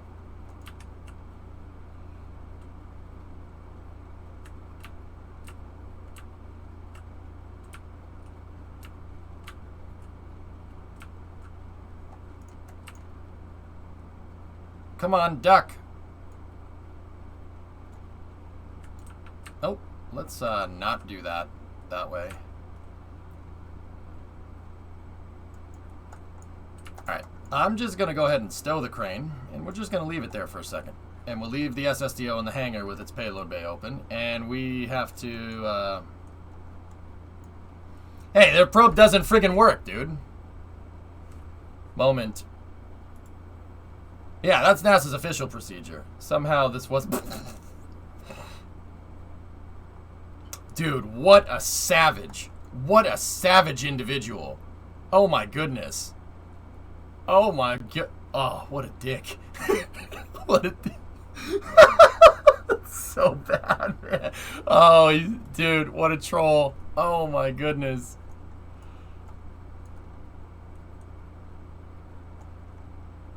Dang it, EJ, don't say you're old. I could just about legally be your father. Bro, yeah, no, we don't need to talk about that. We don't need to talk about it. Here's what we do need to talk about.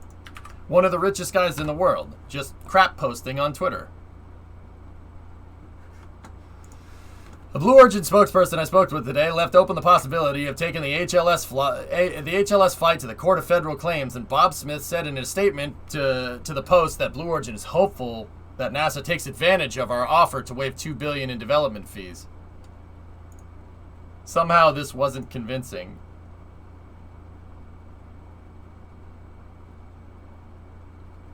Oh, what a dick. What a dick.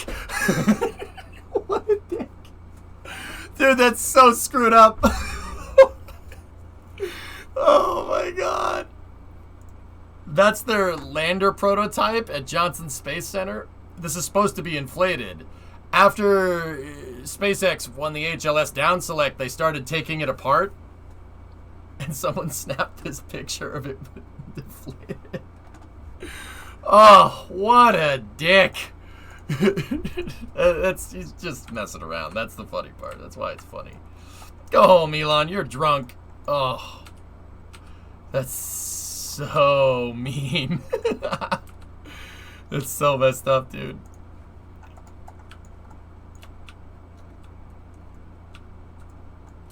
I see Tom Brady touched it. You don't even have a vested interest in football, Loopy. Why? No, you're not allowed to... Wait, why am I even defending Tom Brady? He ain't on my team. Yeah, never mind. You can say that. Yeah, Tom Brady touched it. Sorry, old habits. That's at the 2019 IAC? Oh, never mind. It's not that. Okay, cool. Something different. Thanks, Rocket Guy. All right, so here's what we're going to do. This is a very, very careful and well thought out procedure that we did to make sure the payload is integrated. Ready?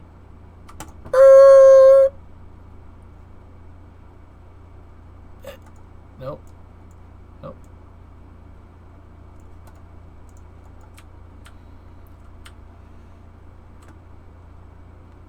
Yes, but I have an interest at poking fun at your football interest.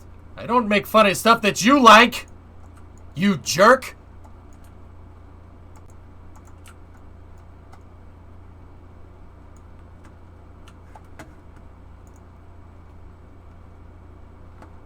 If lobbying and lawyers could get you into orbit, Bezos would be on Pluto right now. Oh my god. What a dick. I'm sorry, dude. That's so funny. It's so messed up, but it's so goddamn funny, dude. Oh my god. If I was Jeff, I'd be using this as fodder. I'd be like, alright, we'll see what happens. Stop! He's already dead! Alright, ready? Step on the brakes.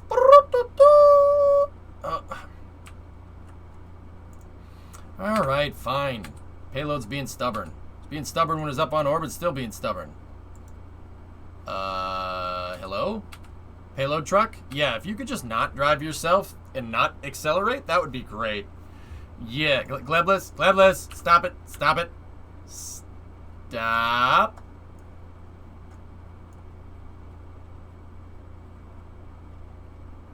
Okay. So I gotta recover the probe first because it thinks the probe is flying because it's sitting inside of the payload bay. So we'll recover that.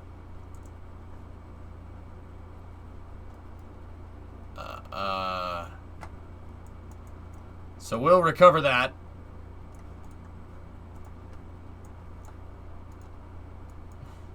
So we'll recover that.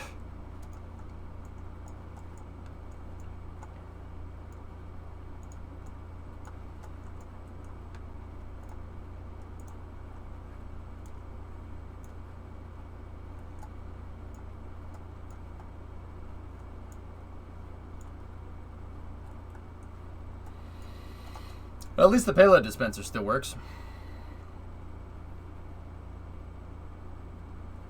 Yeah, I know. Yeah, no, that's what I want, Motorkid. Yeah, geez, I hope he proves him wrong. Man, that would really suck as a space fan. I think they know. Alright, so I guess I need to get this thing docked. So how about we set all the brakes to 100. Setting the brakes to 100 will get the wheels to lock. I need this thing to dock. Ready? Brakes! Oh, come on! Ah! I've watched all of it, Velo, yeah. Mm-hmm. Here you go. What's that, Hibbit?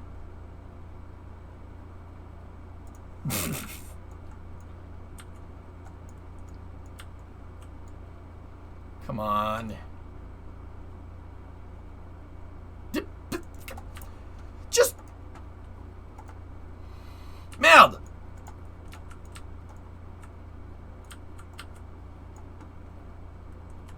Okay, alright. And...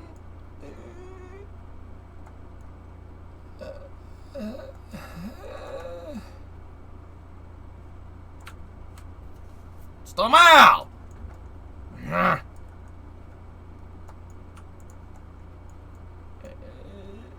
Hey,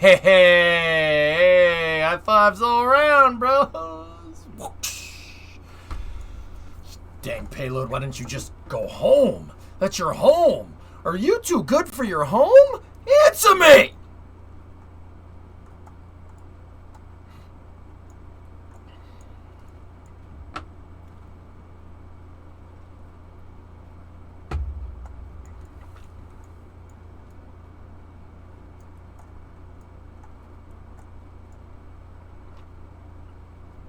That was the GSE version of Ball in a Cup? Ball in a Cup.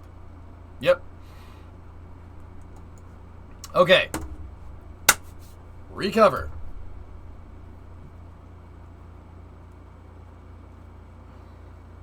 Interesting minigame. Kerbal? All Kerbal is, all we make, I mean, all we do is make Kerbal a big minigame. Like the payload integration. It's a big crane game. It's a big crane game.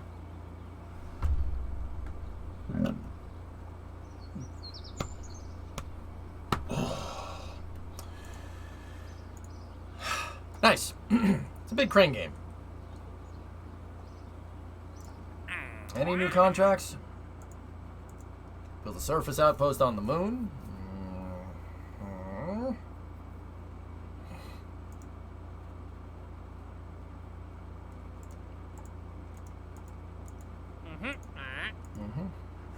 Eric makes a good point. What's up? Just Space, what is he saying? Bob Smith seems determined to drive Blue Origin into a black hole. First, he blames the DoD for New Glenn's delay, and now he keeps attacking NASA and its HLS decision. Those are the two biggest potential customers.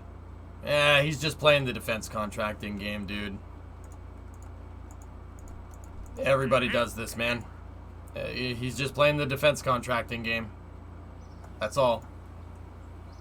How's the SSDO? Better than yesterday? No. Yeah, no, it's I mean, the small one's working great. We've already flown it into space. The big one had a little bit of an oopsie doopsie.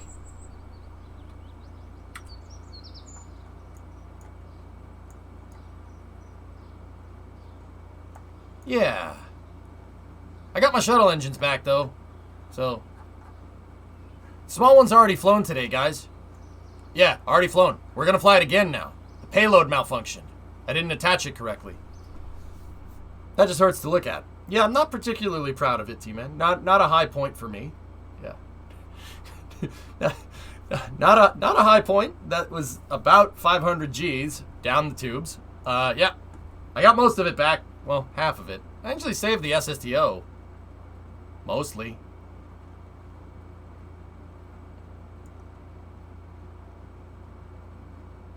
Alright, let me get my payload transfer vehicle out.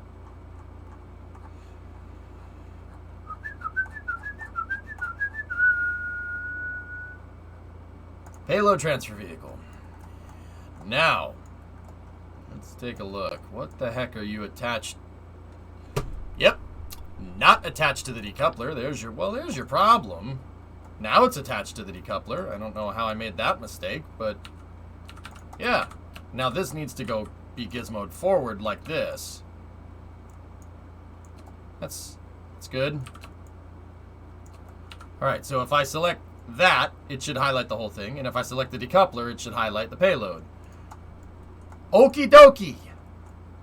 Okie dokie. Gotcha, thanks. Oh, thanks, good, great, grand. Thanks for your time.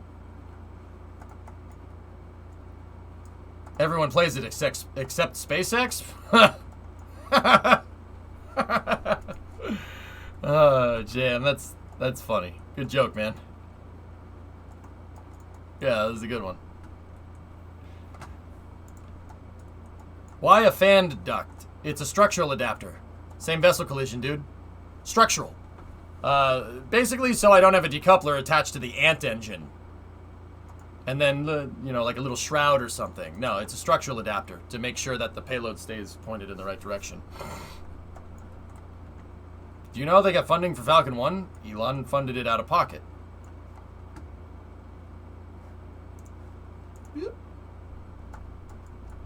We don't have the tubes for that? No, there's no 625 tube like that, Moto. No. Alright, let's do this, boys and girls. Now, boys and girls, this is your old pal Stinky Whizzleteats. This is a song about a whale. No! This is a song about being happy. Go at throttle up. That's right. It's the happy, happy, joy, joy song. Let's go. Hey, Barry, what's up, man? The problem I see is that Blue Origin is only playing the contract game. They really need to show progress. Stimpy, you idiot. Deep cuts. It's log. It's big. It's heavy. It's wood. It's log. It's better than bad. It's good.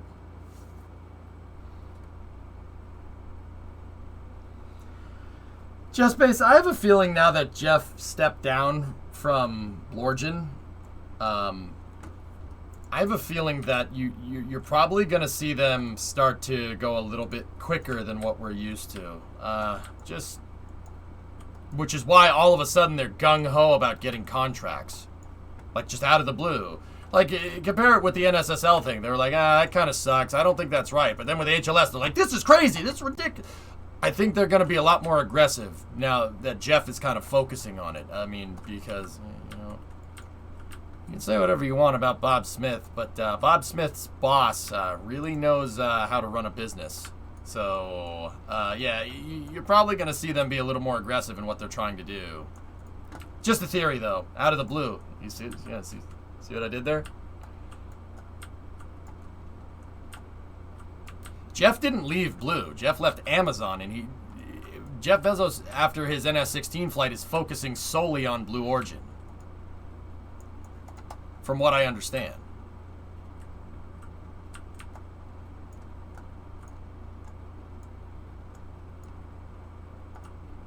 That's the name of the thing.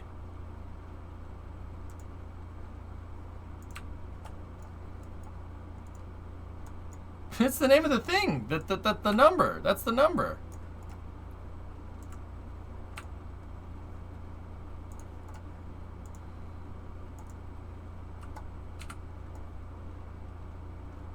Let me just make sure that this is still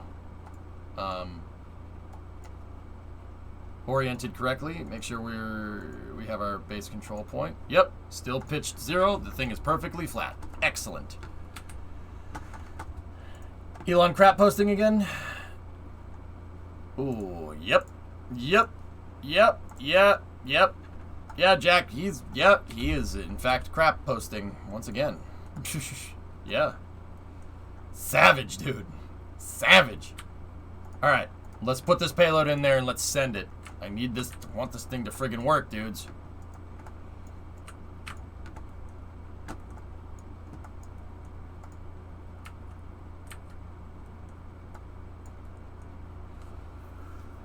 Mechanical, should we be worried about colonizing Mars or fixing our homeworld is the biggest debate. It's not mutually exclusive, Mechanical. It's not mutually exclusive. We can do both of those things. In fact, sending stuff into space and learning how to live out there will help us achieve symbiosis with this planet a lot better. It's not that we should be doing one or the other. It's one helps the other. If we help people down here, we can focus more on space. And if we focus more on space simultaneously, we can help people down here. And I can give you several case-specific examples if you want. Dude, I'm good at this. Now, don't get me wrong, Mech, I'm a little bit biased towards spaceflight. But, this is tried and true, man. Tried and true stuff. That's the best answer I've ever heard. Oh, thanks. Like, okay, for instance, we're worried about climate change, right? That's something that people that are below the poverty line are susceptible to, right? Guess how we understand climate change? We need satellites.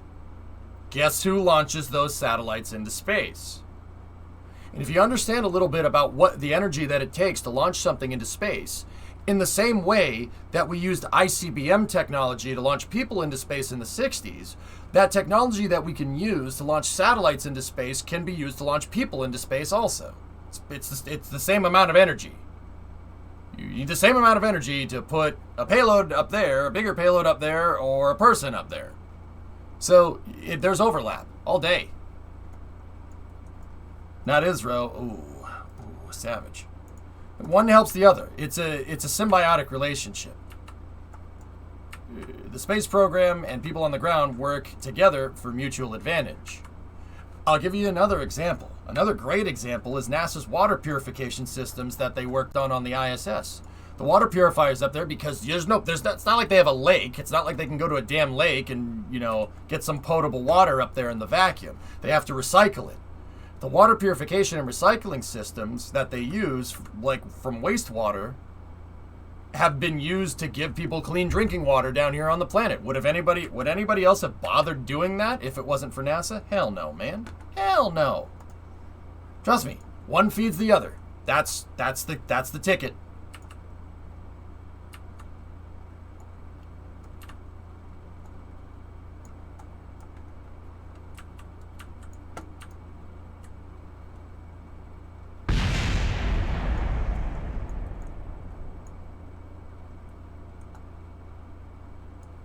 Why the hell did that happen? Oh, that's not good. Why did that happen? Huh.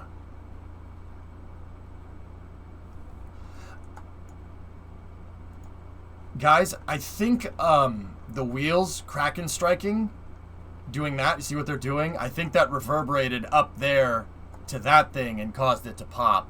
I'm pretty sure. Not minor setback, not a problem.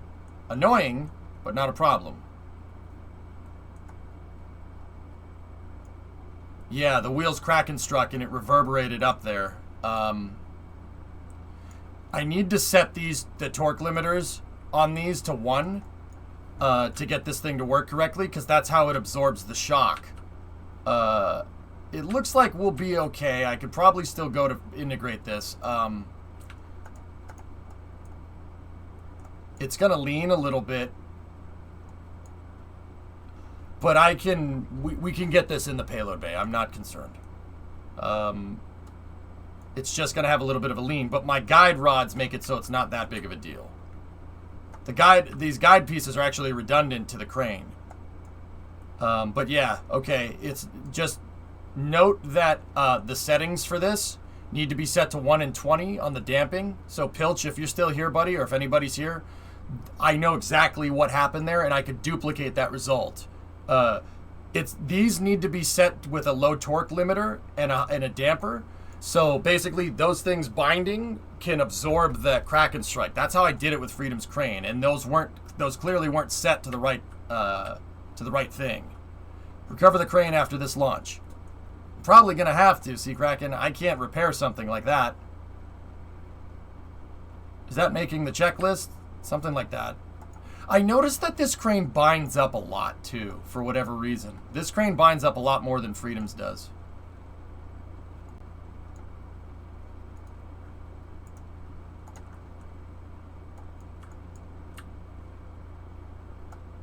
Hey, since you have it, hey, what's up, Duel?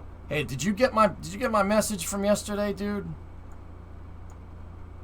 Hey, you made the gantry crane to show back and forth. Yeah, absolutely, no problem. So, okay, these are rails. The Airstream, the fairings are a rail. That's just a long fairing, right? So it's strutted on all the crossbars, and then I have a hidden strut there that has the collidable components underneath, right? The fairings and the structural fuselages, there's only one left, but there should be 4. Those have a toroidal collider, so it's a cylinder, and the middle is hollowed out. Those are the trucks. Those ride on the rails. And then from there, it's just hydraulics that move back and forth. Just telescoping hydraulics. That's it. It's that simple, dude. If you want to reverse engineer it, dude, it's up on Kerbal X. I got Tessa's. Thanks. Wait, what? I sent you a DM on Twitch. I don't know if that worked, but Tessa? What did Tessa say? Huh. Well, either way, thank you. I was being a real knucklehead yesterday. I apologize. It's not. That's stupid. No. This was pissing me off, man. I'm not gonna lie, dude. And don't get me wrong. I'm not perfect. I have my days where I get mad, but yesterday, it's no excuse to go and curse out viewers and stuff, man. That's pretty lame. Okay, excellent. Right on, dude. Well, hey, I just want to make sure I set that right, dude, and make that straight. That's all. Dude, I logged off yesterday, and I was like, I can't act like that on stream again, man. Not cool. Not cool, bro. Yeah, hey, dude, you've been with me for a long time, dude. It was worth it. When I say I care about you guys, I'm not just saying that to make myself feel better, I'm not just saying that to make you feel better. I genuinely do, In your next budget request, add crane design review. That's just the dampening stuff, John. I'm pretty damn sure, but yeah, I should go in and check it.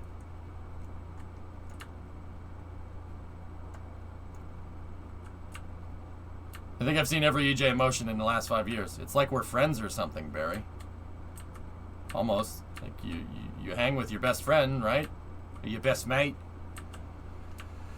Much love. Yeah, no, guys, once again, just in case, I at the beginning of Space News today, I apologized. And I'm going to do it again now, just to be sure. Guys, I'm sorry. I'm sorry for being a dick yesterday. This SSTO was stressing me the hell out. And the first rule of mission mode is to have fun. And once again, I play by the mission mode rules by my own volition. This is my rules, and if I can't take it, I shouldn't do it. I shouldn't play it. If I can't take the heat, play Kerbal on an easier difficulty setting, right? So I want to make sure that, I'm not acting like a spoiled brat on stream, So, yeah, that won't happen again, and you have my word on that. The only time that'll happen again is if I get mad at GTA or something, in which case, it's just salt, and you could just laugh at me and, yeah, enjoy my misfortune. It's true. You're a crazy idea, get it? Yeah. We all have our bad days. Today was sort of one for me. Yeah. So, I wanted to make sure...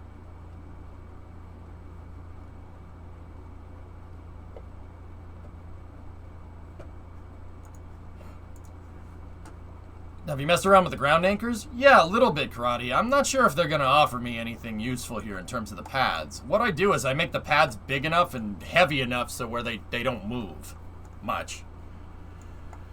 EJ, what happened to the tracking center? It's the Tier 2 tracking center. It's not fully upgraded. So the Tier 2 one, Barry, because we're playing in career mode, is under construction. Yeah, it's a bunch of service gantries on it and stuff.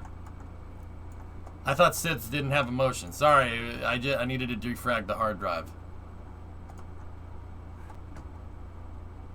Please don't apologize. We all lose. Yeah, well, dog, I cursed out some people yesterday, man. Usually I wouldn't pay it any mind, but I can't be cursing out viewers on stream. That's so uncool. That's how you get people to not come back. Right? And, the way I like to look at it, I'm representing space. I'm not representing me. I don't have anything to do with it. People come here for the spaceflight content. I mean, I know some of you come here for me, but, that's how I look at it. I can't be screwing around like that, dude. It's very important. Did you restart your space program? I started this new mission mode save, Barry, probably, let's see, when did I do it? About a year ago. And I have very, very strict rules with this. Yeah. See? Okay. Alright, there we go. I have very strict rules, a different rule set. But yeah, I started about, actually, yeah, August last year. Yeah.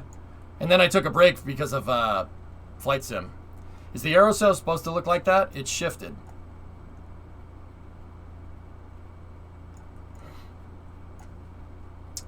Yeah, demo. This is SN10. It's flown 6 times, dude. Okay, there we go. Plop it right in. Oh my god. Wow.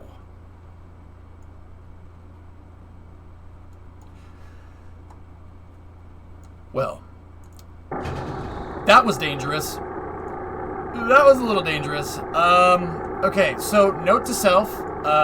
Yeah, I thought that would be okay. Narrator, it was not okay. Yeah. Okay, so let's make sure we fix that problem with the crane and make sure that does not happen again. Because yeah, that almost blew up. In fact, the fact, and this is why, guys, that I put high impact parts as the only thing touching the ground, because that should have exploded. But my safeguarding mechanisms. Past EJ was being a Chad right there. And that literally saved our bacon. That would have ended very poorly if I didn't have non-high impact parts touching the ground. Last pulls. I actually think you should do budget requests to chat on a periodic schedule like NASA does. Maybe. I don't know, man.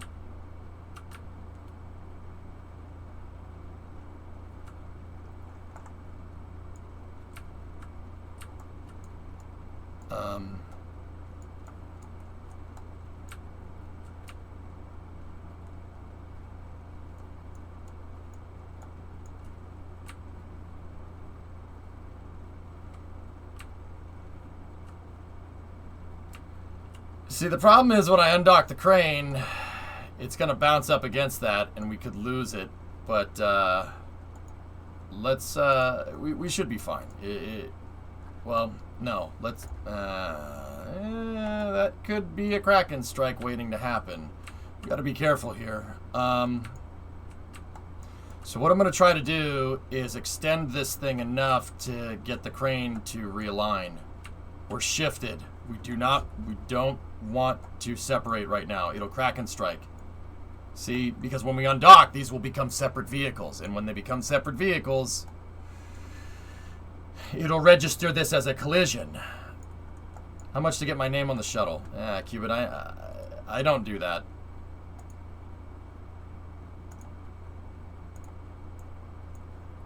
Now, about 350, okay?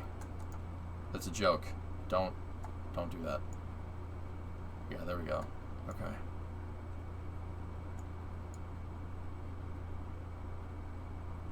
Friction control will solve that problem. There we go. Alright, so undo the friction control, and now the crane is realigned. Now it should be okay to separate it. I gotta decompress that so it doesn't break.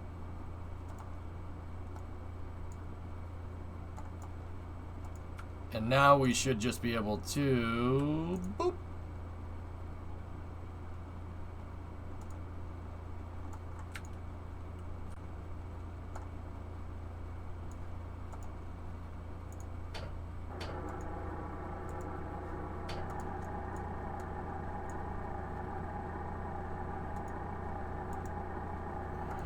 Discovery, go and throttle up. Okay, let's get the crane out of here. Yeah, that's no good. Hey, Karate, gifted a sub to JWA. How much to put the Pizza Hut logo on the SSTO? About 350. Yeah. About 350, guys. Yeah, 350.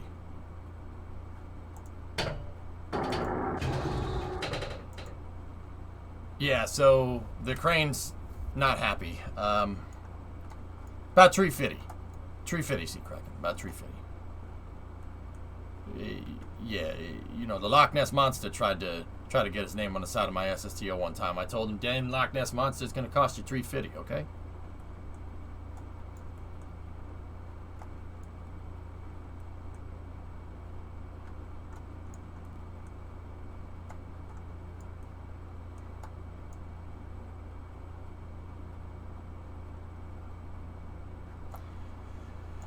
We got to be cognizant of this. I wish I had a better structural fuselage, or if I could make something that's less impervious to collisions here, it would help. But I'm not sure how. I think dampening this out was probably be the, or damping, not dampening. We're not getting it wet. Would probably help that the most. Give him 250? No. 250 is not going to get you anything. 350.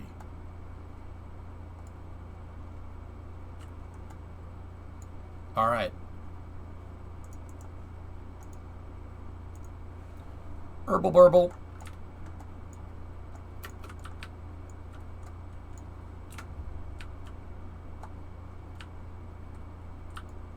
Herbal burble, legal burble, burble. What about 450? Whoa, that's way too much.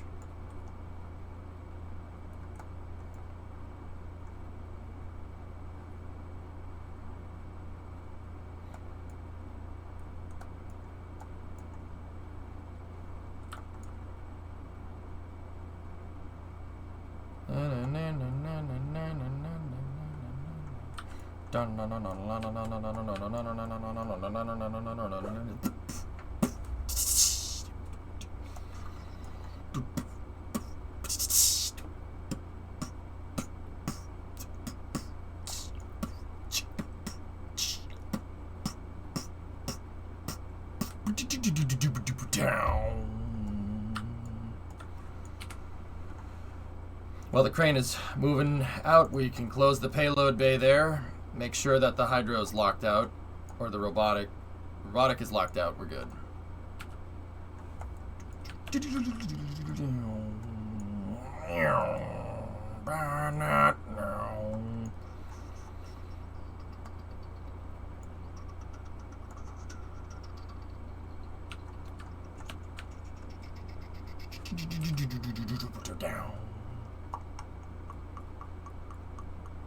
No launch yet, I suppose? We've already been to space, Harp. This is the second launch of the night, dude. It shows how cool how good the SSDO could be if I just work a couple of kinks out here and there. That, in fact, Jason, that exact SSDO launched off of this exact pad. The problem is that the payload malfunctioned.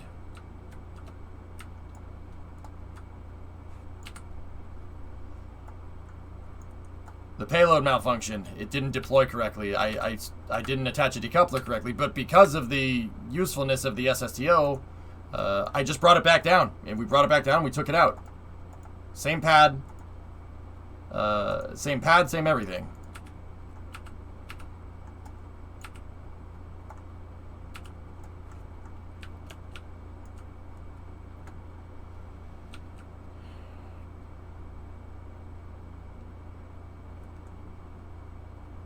So I messed with the friction control on the outer wheels to try and help us with alignment. All right, we got to go to the other side. Take your helmet off. Go underneath.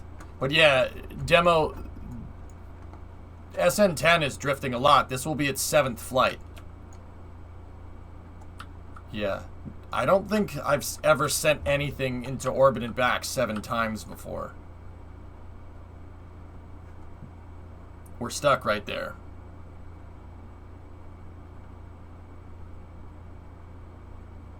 Yeah, it reminds me of the dang latches on Hubble's doors, yeah. We can refuel the pad after this. That's the next thing we need to do. I just want to get the crane and everything out of the way. That Mark II, the lander can is stuck. I have to go down there and push it down there. Pushing it from up here isn't working.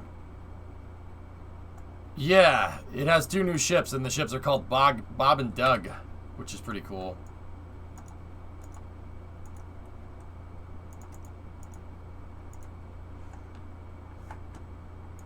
Wish you could have received an offer like this back in the day. University of Leeds students offered $10K and free housing to defer.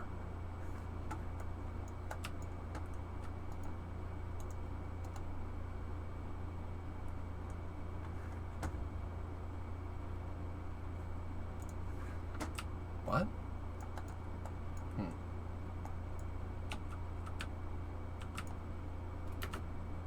Boink. So we're stuck. The fuselage is stuck right there. Take a gap year, and here's the 10K to spend. Yeah.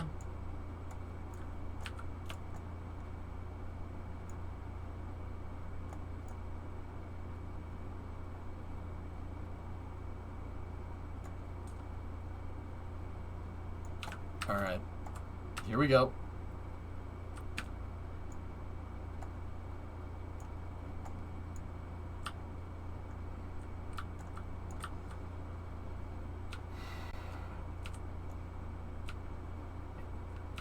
Should have called one Godspeed. Bob and Doug. Yeah, right. Oh, dude, it stopped there for the autosave for a second, and I'm like, well, we broke it.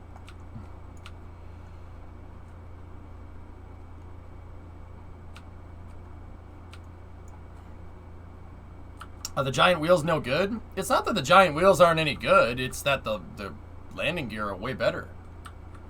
Remember, I need the crane to be able to... I set the crane down on structural girders when we retract the landing gear. And that makes the crane impervious... Well, at least the foundations of it impervious to crack and strike. Now, up there, I can't speak for that. That clearly is very susceptible to be crack and struck. Up there. Yeah, that's very clearly an issue. But the rest of it, though...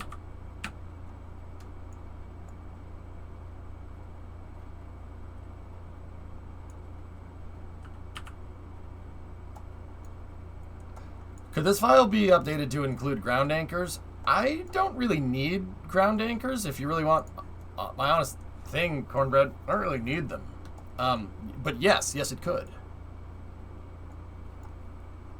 Actually, I find that, you know, we did the same thing with the with launch clamps. And I find that actually having the pad being able to bounce up in case of a crack and strike and having high impact parts be the only thing that touches the ground actually is way more of a safeguard. But then again, I don't have much experience with ground anchor pads either, so...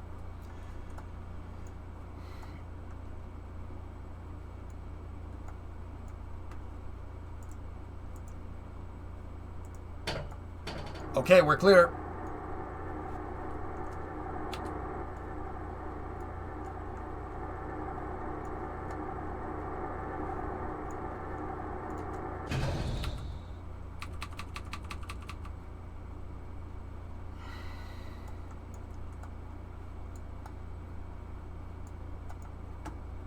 Man, that thing drifted out of place again.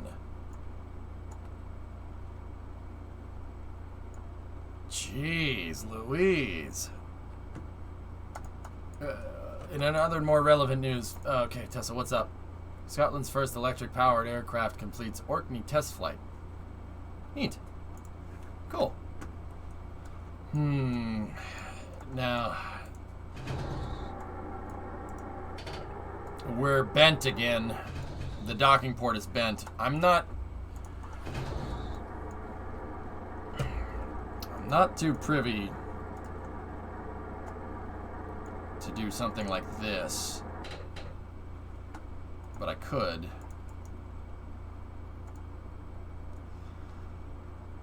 I don't really want to, though, but if we did something like this, it could bend it back into shape. Nope. Alright. Chat, note here. So this is 2 launches in a row that this thing bent itself out of shape. The docking ports drifted. They didn't hold in position. I don't know if that's new. I don't know if that's old or new or whatever. The solution here is to make sure that my shimming air brakes, the thing that we use to line it up for docking, the solution here is to make sure that that thing is being cradled the entire time and we don't dock anything to it with just the docking port, or else it's clearly under the force of gravity, and when we reload physics and dock and undock, it's going to bend it. For the future, I think we should use JPL repos fix. Here. Just space. Watch. Okay, so here's what I'm going to try to do. And before I start going and pointing at this pad, I'll tell you the operation that I'm going to try to do. The SSTO is pitched up. because it's bent. So if the SSDO is docked to the launch box, it's bent like this, right? Because that docking port sagged down, okay?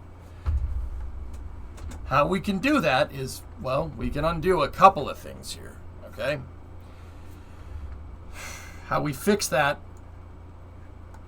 is if I go in here and I set that to same vehicle collision, and then I set these to same vehicle collision, and I deploy these aft air brakes, it should just raise that sucker up right back into position. If we undo some grandparent part strutting here, undo a grandparent part strut there, and undo a grandparent part strut there, we should be able to knock this thing back into position. So I'm going to go ahead and we're going to time warp here. And let's see if it knocks it back into position. Ready? All right. 1. Pitch is coming down. 2. We just do the reverse of the exact thing that caused it to snap back into that position in the first place.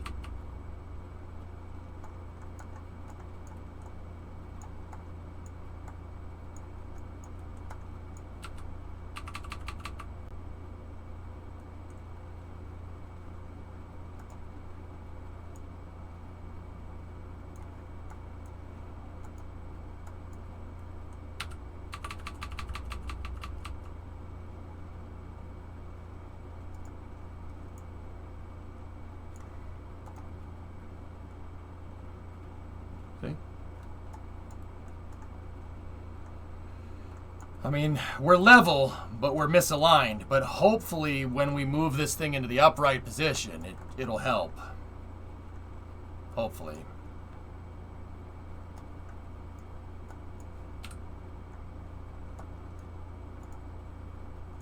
That thing can stay there. It's fine. The K200 is fine. Okay. Let's go. I'm going to take this thing vertical. Let's do it.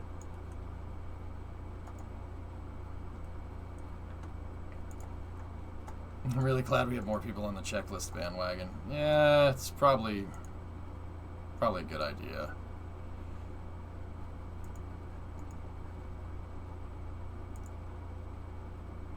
Okay.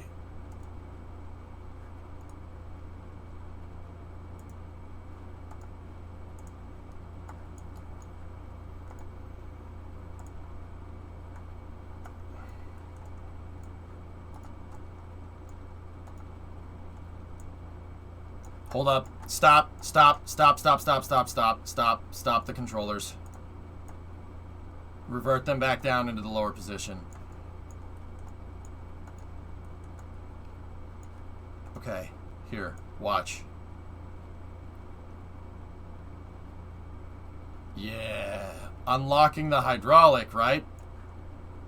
Unlocking this hydraulic is pushing this thing back into position. So I should be able to... Yes, I should be able to re-auto strut it. So peg that for a second, right? And then that's the airstream, all right? So open up this docking port, open up this, and then open up the root, the launch plate fairing here. See, this is something we're gonna have to fix. But I have a fix for it now. We can just bend it back into position. Let me make sure we deploy this thing up. Is the small boil on Kerbal X? Prototype 16, yep, it's there.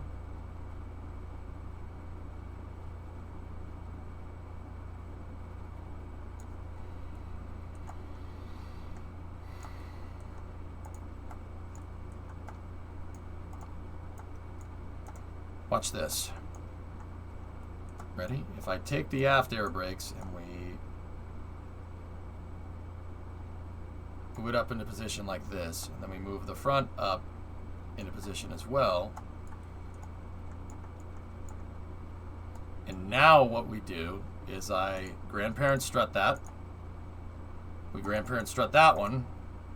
Grandparent strut that one. And grandparent strut that one. We're in business. This thing should be a little bit, at least a little bit more rigid. It's enough to get this thing to launch.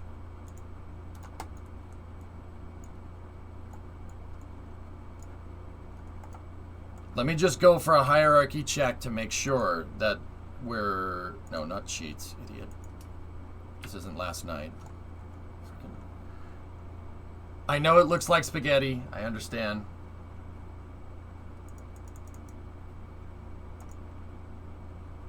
Okay. We're reading the payload as root part. We're good. Okay. So, I should... Nope. She's still pretty flimsy. I'm going to set these guys to root part during the lifting operation so this thing doesn't flop.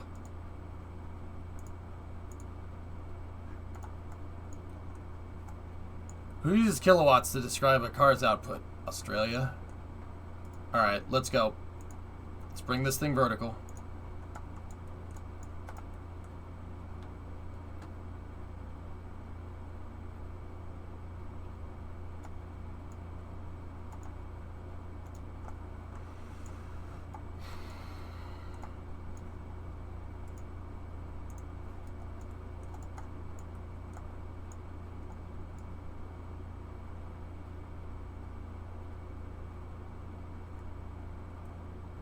Guys, chat, I know I asked it a second ago, but does anybody, is there anyone, have I ever sent anything 7 times into space and brought it back down and reused it 7 times in a row? I think this thing is, I think SN10 is the most. I've never reused anything this much. And it's clearly, it's funny because parts in KSP wear out. Look at it drifting. Look at that docking port. The docking port is... The docking port is really, really unhappy right now. Most of the parts are starting to drift on this thing, which is very interesting.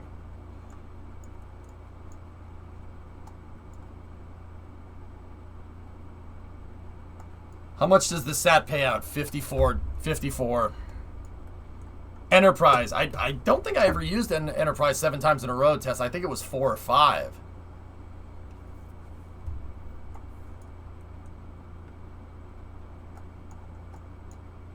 One big thing that I need to add to the pad is the docking port mechanism, so the TE stays hooked into the TE stays hooked into the erector, like or to the launch box, so it doesn't do what it's about to do and kind of.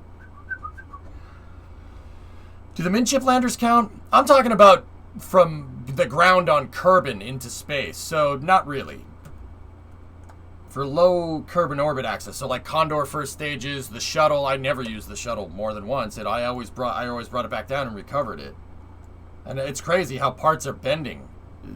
Parts in Kerbal wear out, which is really freaking cool. I'm not sure if that's intentional or not, but...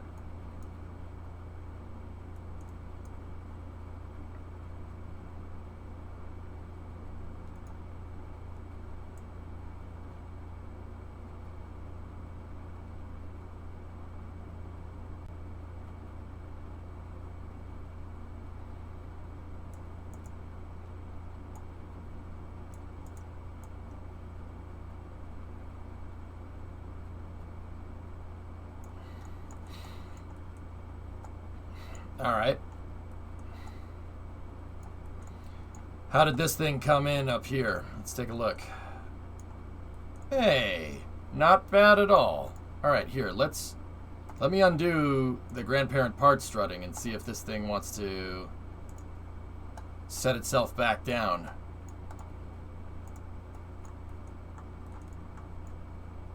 Yeah, it offset again. That's peculiar. I think that's what Repo might have been talking about, guys. Docking ports do drift.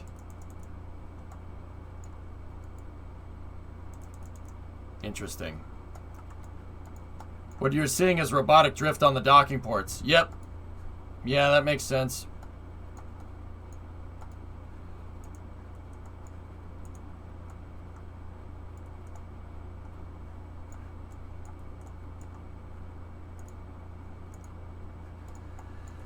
Okay.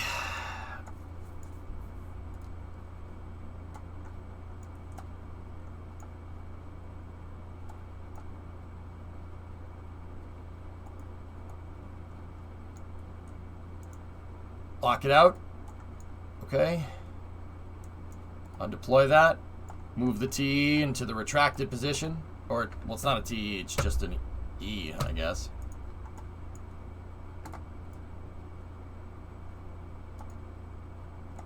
And then disable the launch box rotational controller.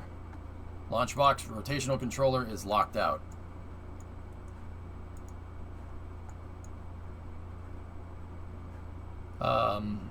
I do have to fuel the pad, guys. I don't think I have enough fuel.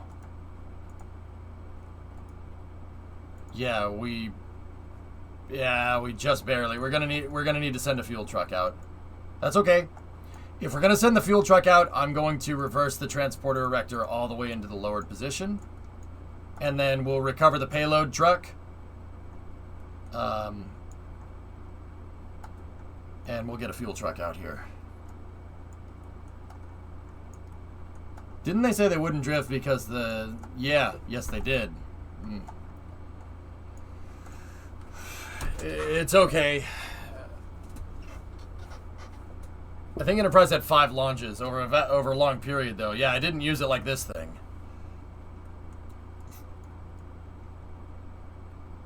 Man, flying this thing back down, dude. Did you see that re-entry that I took with it? It was perfect. Your entry was spot on.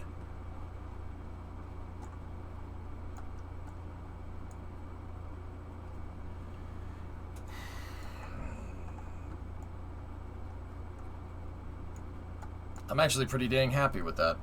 We do need to fix this, though. I gotta find another way to do this. You know what would fix this problem, demo? Starship QD.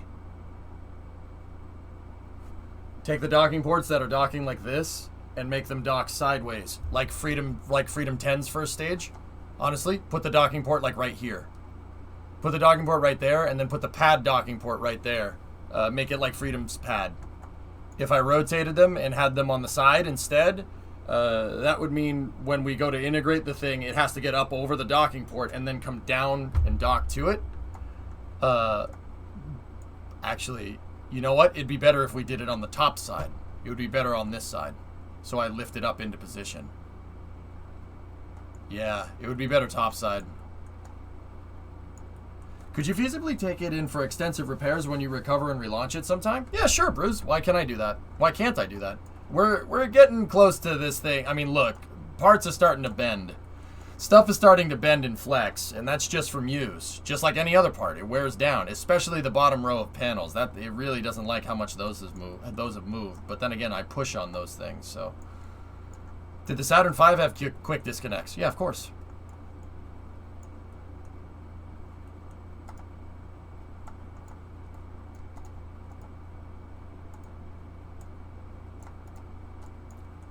What's up, Yo Eagles? Okay. Everything is A-okay there. I'm going to take my payload truck. We're going to recover it. We're going to get 1 fuel truck out here, and then we're going to send it. Passing? I don't know. Maybe I'll retire 10 and move to 11 or something. Who knows?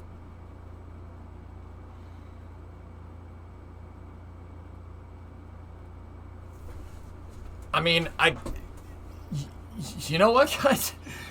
You know what's messed up?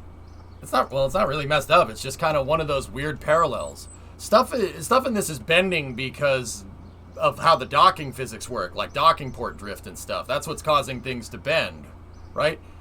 And it's causing parts to wear. Like the part that on the bottom of the SSTO where I push up on it with the erector, it's bending. It's bending because it's being pushed on when we go to dock, right? The crazy thing about this is that parts in real life wear out just like that. Metal bends, especially on a re-entry vehicle. That's the problem that they had with the shuttle. They made the damn thing out of aluminum. It bends and flexes. So much so that it would bend and tiles would pop off. Scott actually had a really good video about that the other day, now that I'm thinking about it. That's absolutely a thing. It's a weird parallel to real life. A weird parallel to real life, but a thing. But that's absolutely a thing nonetheless.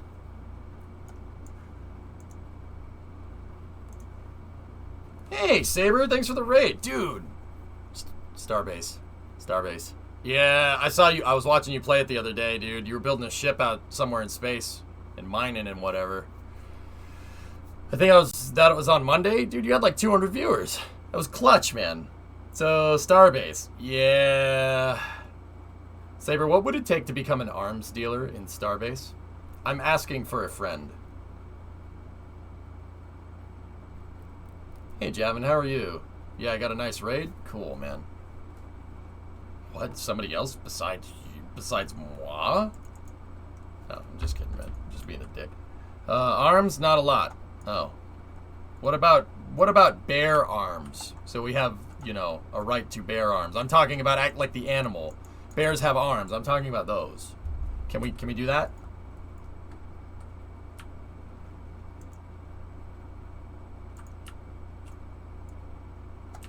What about a legs dealer? Yeah. I mean, oh god, I could say something inappropriate. I'm not going to. Yeah, what if a bear was a robot? All right, so I gotta check something here, guys. What I need to check is I need to make sure that the pad is set as a certain vessel. We need this. It's set as ship. And this thing, the fueling truck, is set as what? Rename. We're set as a rover. Ship overrides rover. So, yeah, we should be able to dock, and it shouldn't mess anything up. Bear arms are only semi-claudomatic. Yeah. Is it fully semi-claudomatic, or just semi-claudomatic?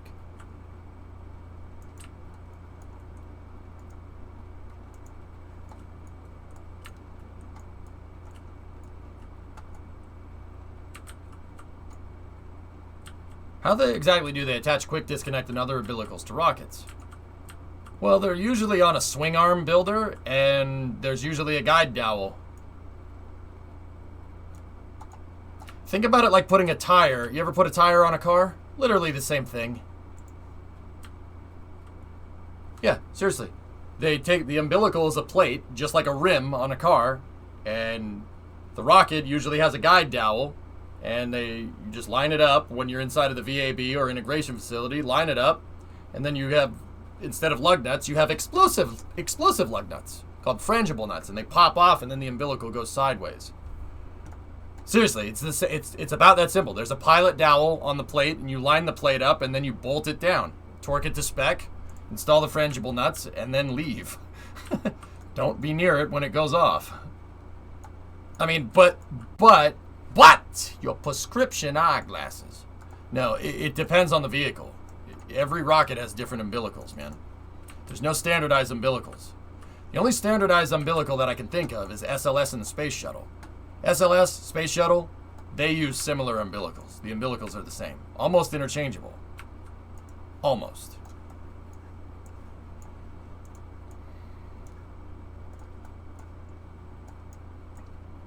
Okay, let's dock the crane here.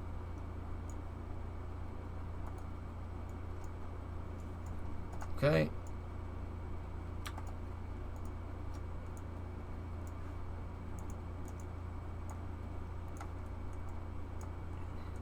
Rip Locks beanie. Oh, yeah.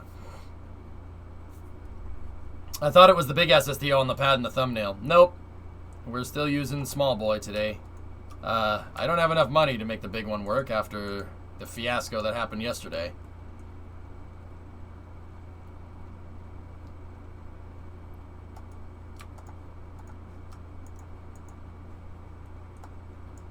We didn't vote on anything, RJ. I'm just gonna spend the rest of this week building out the architecture, and then we'll figure out where we need to go.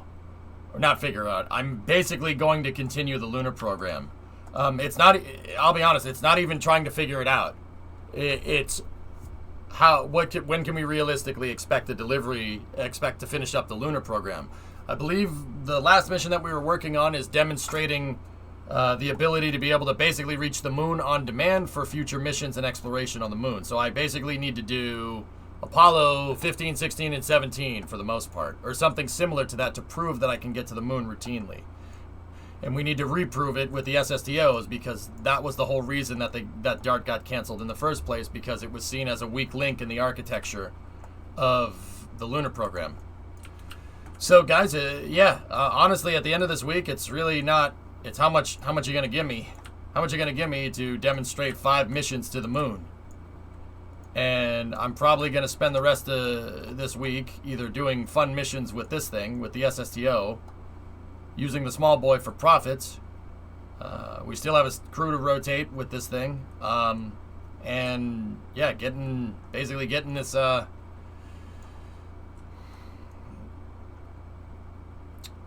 getting the rest of the space program and the SSTO architecture buttoned up.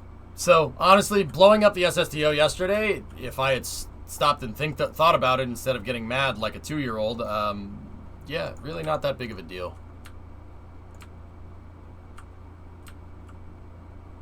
Remember when you put the SSTO on the vote for fun? I didn't think people would want it, Swishio, but a lot more people want it than I anticipated. It kind of backfired in my face, but also the SSTO program is pretty friggin' cool. Nice, Tessa. Yarg, I screwed up. I screwed up, man. I'm not happy about this, and I'm embarrassed as all hell. I missed a step when we were putting the SSTO on the pad last night. I missed a step.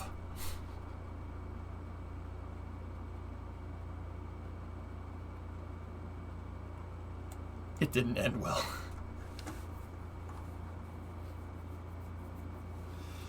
What were the other options? Conventional rockets, SSTO, a space shuttle, and I forget what the fourth one was. Don't worry, Element's right. Don't worry, we blamed you. It's all right. Yeah, I screwed up. I screwed up with the integration, man. We got a lot of it back though. Got about half. So I have about 600 Gs, so I decided to put this thing out today, and let's just build out the rest of the small SSTO's architecture and go from there. All right. With that being said, nobody's in that truck, right? I don't need anybody that close to the pad. Okay, cool. We're reading 89.6. That's more than enough. Make sure we're controlling from the right port. Do you have anything in mind for the lunar modules? Well, Zubaski, I have a lander out there already. I have a lander already made. It's already out there. It's fully fueled. It's been waiting for us for a couple of months now. F9? F9? What?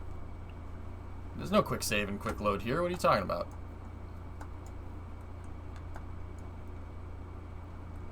Well, the SSTO options were between VentureStar and SCRV. I almost built SCRV. I was that close. We could still build SCRV as a super heavy launch vehicle down the road if we want a 5-meter payload variant.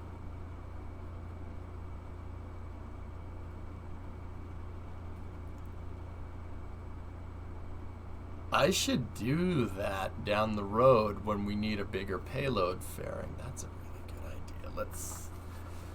Let's keep, yeah, because the SSTOs are really limited by payload bay. It would be nice to have a wider payload bay option, and we could absolutely do that with SCRV. Holy shnikes, we can do that with SCRV. That would be amazing, and I could absolutely make it. Yeah, we could make that, no problem.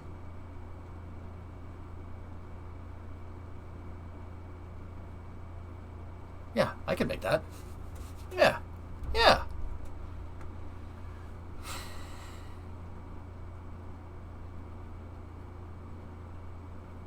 Anyway. So where's the explosion clip? Yarg, it's a lot more complicated than that. The explosion clip should be there, but... So I was getting frustrated with the... Long story short, I was getting frustrated with the SSTO, and I missed a step, and I saw it crack and strike, and I got so pissed that I hit Alt F4 and closed the game mid-crack and strike. And then when I was pissed, and chat was like, "You're cheating," and I'm like, "Yeah, you're right. I'm a piece of crap. I get it." I reloaded it, and I tried to put it in the same failure mode, and it didn't break. So I wasn't sure if it was going to crack and strike or not, but I'm pretty sure that it was. So in trying to salvage that trying to salvage the thing, I ended up crack and striking it, trying to save it anyway, so. Oops. Yeah, I got really pissed off at Kerbal yesterday. Like, really pissed off. Yeah, I shouldn't do that. Yeah, I'm not going to do that anymore. That's not cool. Alright. Okay, we have the fuel in the pad. Second K-33 mission. This is ISP 4A. Let's go. Same parameters. Complex, this is the second flight from Complex 1A. 112th flight total. This is the 7th flight of SN-10K-33 without being ever recovered. Okay.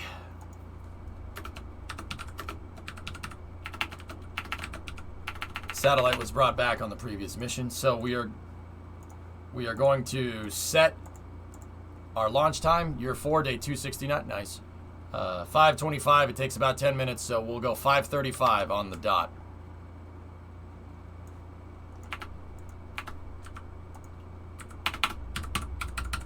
$5:35. Okay, a new T0 time has been approved here. Said that last time you got pissed at Kerbal. Yeah, Switchio, you know, I'm not gonna sit here and say that you made me feel better yesterday. You dingbat.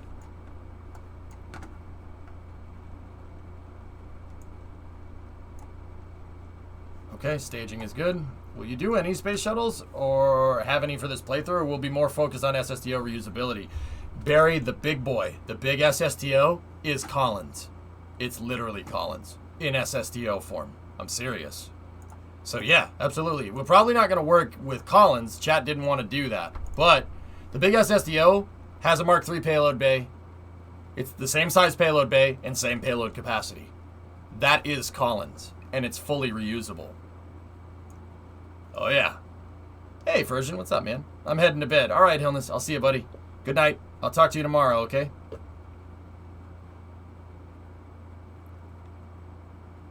Yeah, 619. Hey, it is what it is. They wanted to see a launch, dude. They were pissed that I screwed it up. I get it.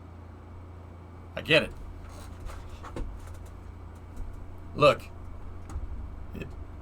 I gotta do better. I gotta do better than that. I can't make idiot mistakes like that. We would be launching this thing right now if I remembered to freaking attach the docking ports correctly. These missions could have been done with that thing. You know? So, yeah. No, it was a sobering moment. I gotta be better. Gotta be better, dude. Also, it's Yarg's fault. Yep. Just to let you know. It's Yarg's fault. Okay, so, bring up the tankage. We are go to proceed with fueling of the vehicle here.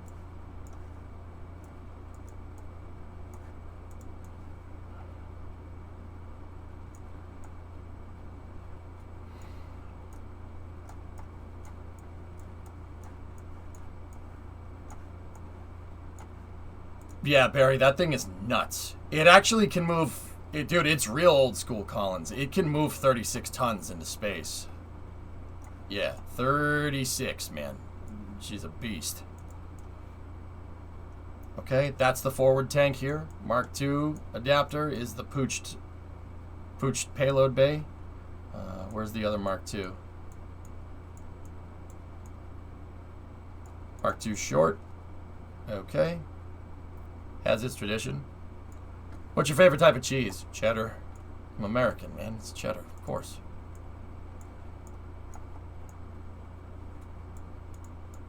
Okay, we should have 4 X216s and 4 X232s.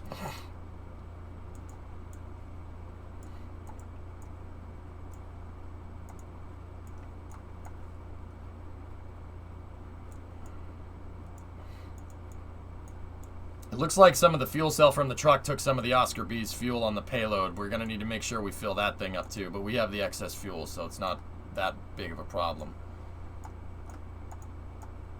Okay. We are reading 1, 2, 3, 4, 5, 6. 1, 2, 3, 4, 5, 6. That's the forward tank. Mark II is on the top.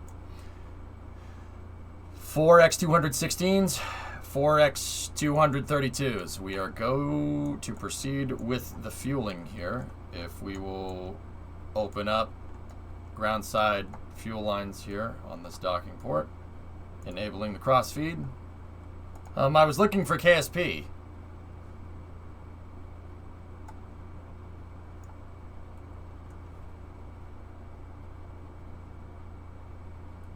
What do you mean, Top Gun? What are you seeing on your screen right now?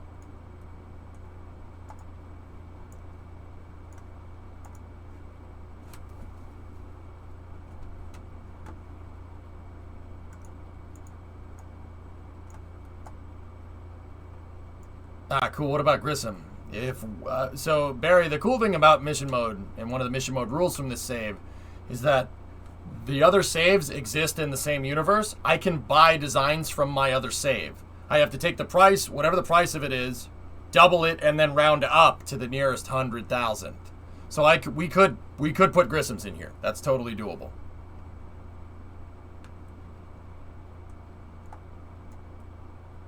So when did this pad get a gantry? A little while back, Yarg. I built it. It has. We're still working out some kinks with it. Meaning, like, those structural fuselages decided to delete themselves from a Kraken strike. But yeah, it's all good. Not Burn Building Simulator. Burn Building Simulator.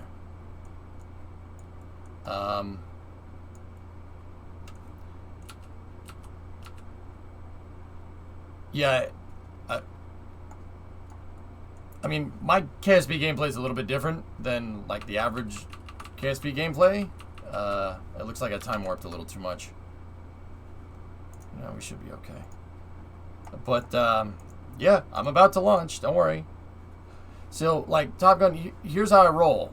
That thing is launched 6 times into space. The triangle, it's an SSTO, so it makes it into space by itself, right? No stages come off of the thing or anything. And, hang on.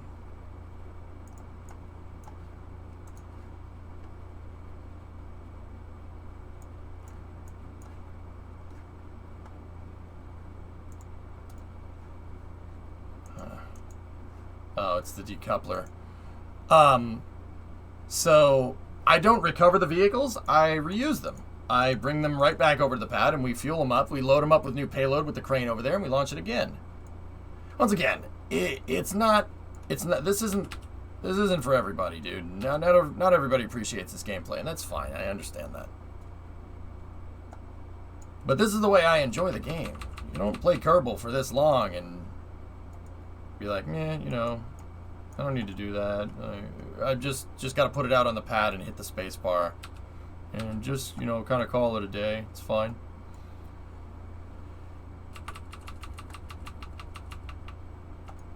So, yeah, I build launch pads. I don't just build the vehicles. I build the launch pads that launch them as well.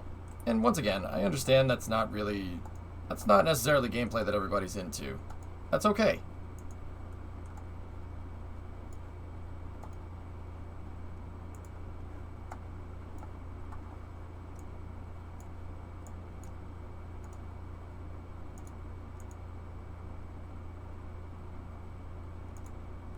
Okay, close that out. Are we fully fueled? We are fully fueled and ready to go.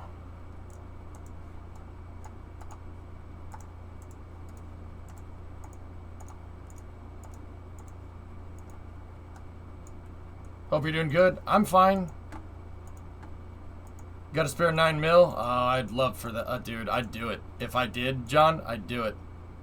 It's a B-17? 9 mil? Who's selling it?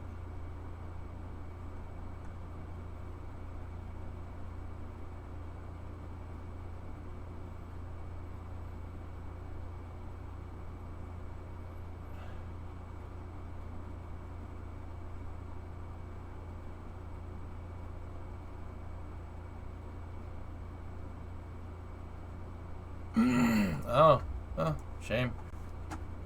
All right. Okay, so we're set for 35. I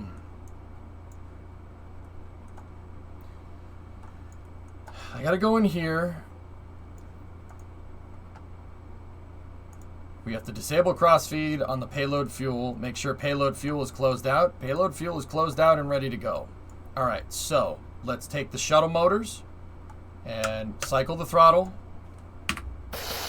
Okay, shuttle motors have been cycled. Chill down is completed. Now I'm going to gas closeout. We have ground side gas closeout is confirmed.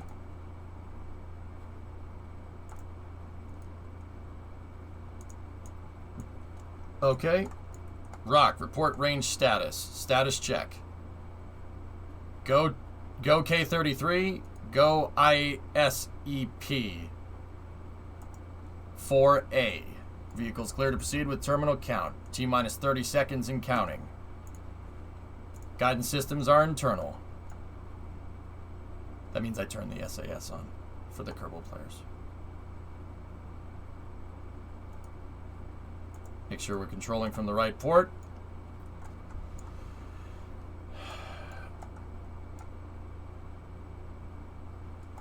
TVC checkout, just to make sure. TVC checkout is confirmed. Okay, T-minus 5, 4, 3, 2, 1.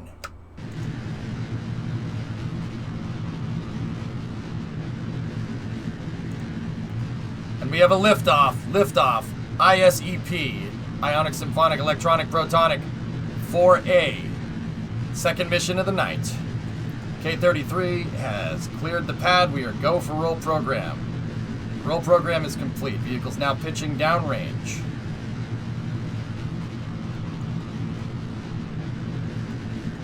Second flight of the night. 7th flight total for 10 here.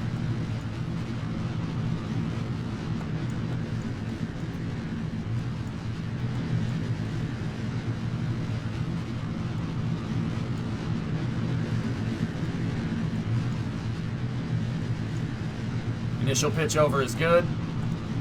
Velocity now crossing 95 meters a second. TWR is 1.5. Dynamic pressures at 6 kilopascals. All systems still looking good here.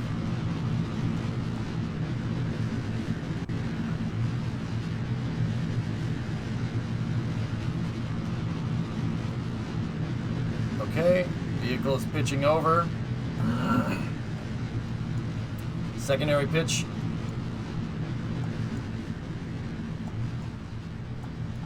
Blasting out of KSC here. 2 KS25 overclocked are looking real good, performing very, very, very nicely. Dynamic pressure is at 15.7 kilopascals. Vehicle is now 8 kilometers in altitude, entering the transonic regime. We have maximum dynamic pressure. 1 minute 18 into the flight. All systems looking good. We are now supersonic.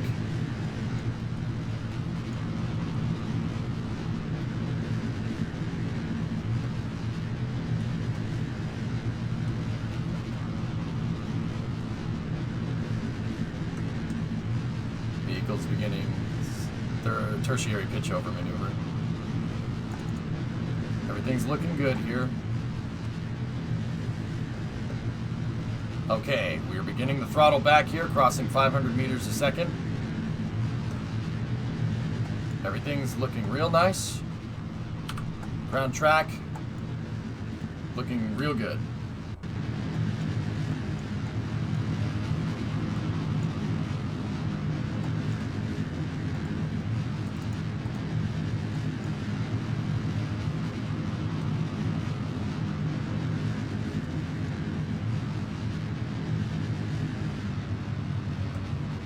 Okay, we've throttled back the 2 KS25s to 50% rated performance. All systems still looking good for the K33.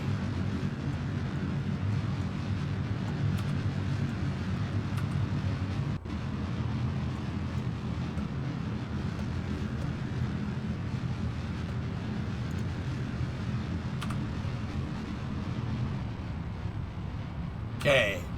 KS25s have entered deep throttle mode.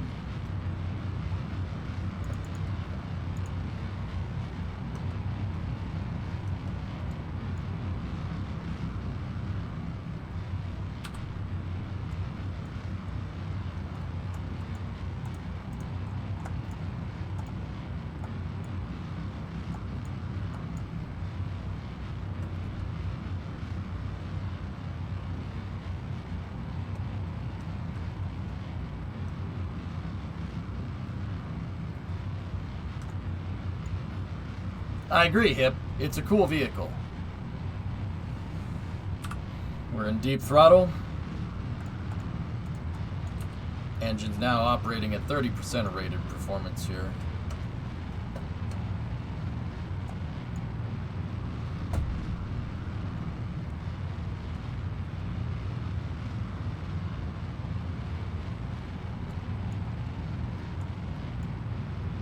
Why do you throttle back? We don't need that much TWR up here with those engines.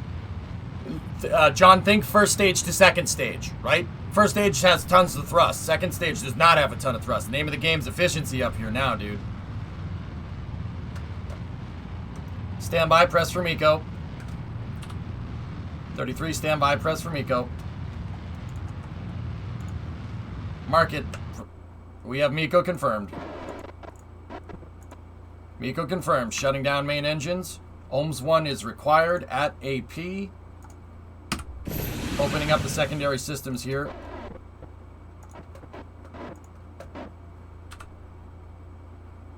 Perfect. Stand by for the circularization burn. Should be about a 2-minute burn here.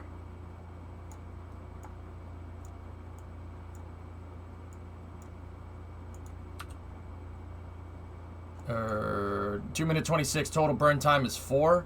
Alright, so here's what we're gonna do.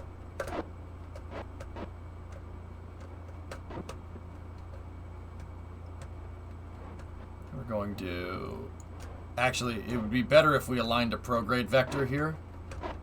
And locked it into prograde vector and just sent it.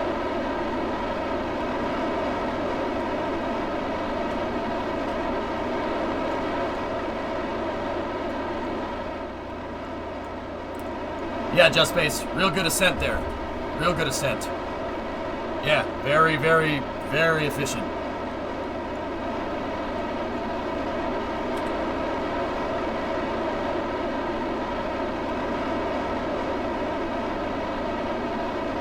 Gonna burn for about the next 180 seconds here. It has spark ohms, Forfa. 2 sparks, just like Dart. It has the same orbiting maneuver system as Dart, actually. the fairing, the docking port, and the maneuvering system, Dart, I just lifted it right off.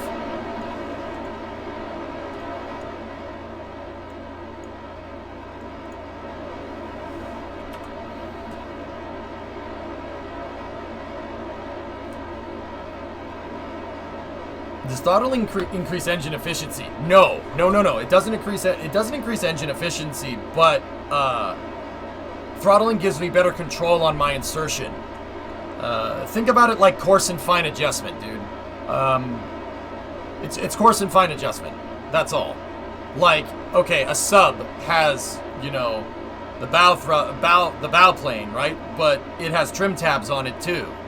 So, because you know, you never get it totally neutrally buoyant. It's basically going through the water like this or like this, right? You can trim it out to get it perfectly straight, but it's a coarse and fine adjustment. That's all.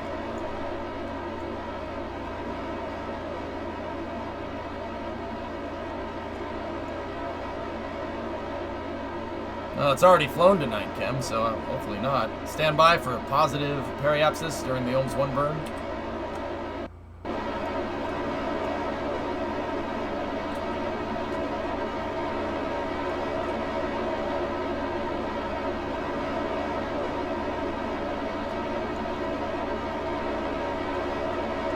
So I've been watching for years, never really gotten good at the game. It's all good, man.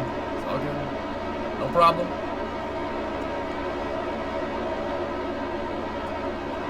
Yeah, you want to be very precise in your insertion up here. That really makes a difference. That's the difference between this thing working and that one over there, 14, being stranded.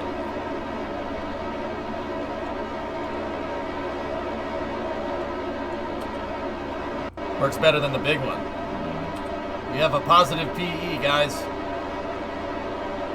We're on the way to orbit.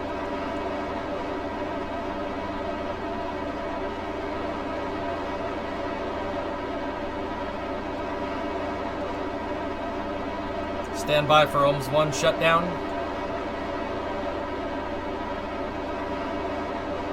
Thirty seconds.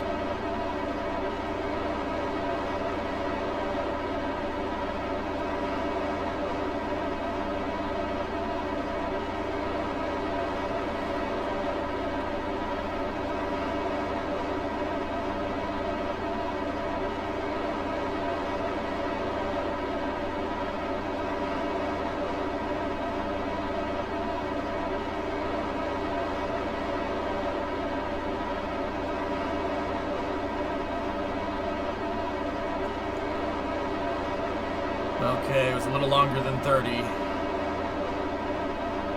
We are in a stable orbit here. I'm gonna keep pushing that AP all the way to 100.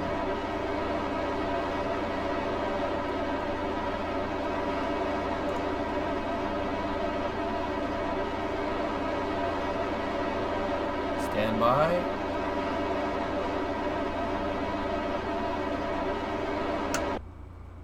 Okay, OMS 1, looking good.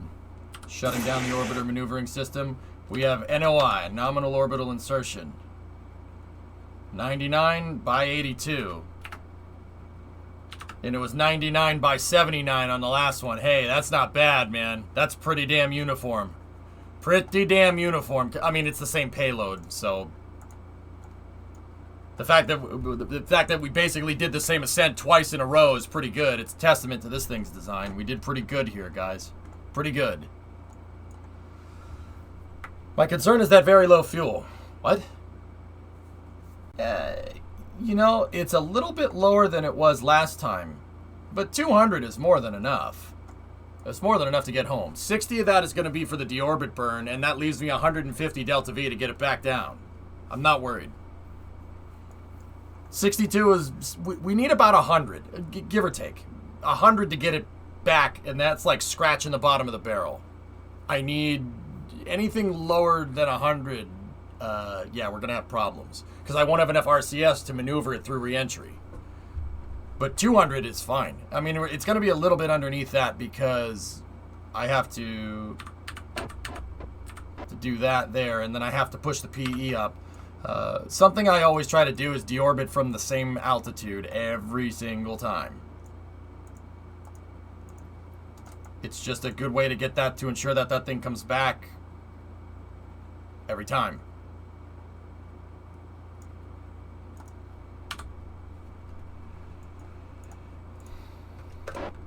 Okay. Tenure, go for payload bay door open.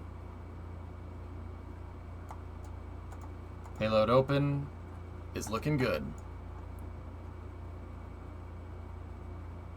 I showed up now and I modded your record keeping. Oh, thanks, Mongoose. I take the game way too seriously, dude. But then again, it's my job to take it seriously, so... I mean, yeah? Probably wouldn't take the Kerbal as seriously as I do if I was just playing it casually, you know?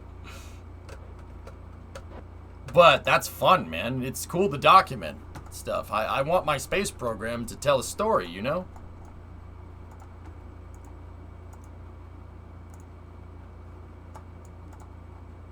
That thing really likes bending. Hey, Brenda. How are you? I just came to say hello. Long time no see. How's things?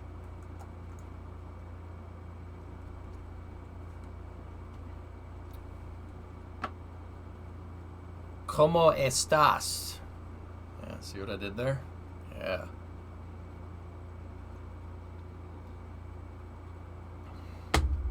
Cool.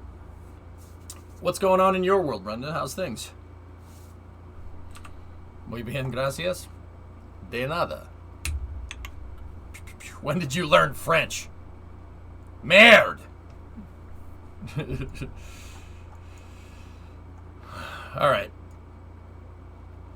Yeah, they're acting a little weird, Sea Kraken, but yeah, we'll get to it. Alright, time warp to the next maneuver. I was chilling on here on Twitch before I go to sleep. Oh.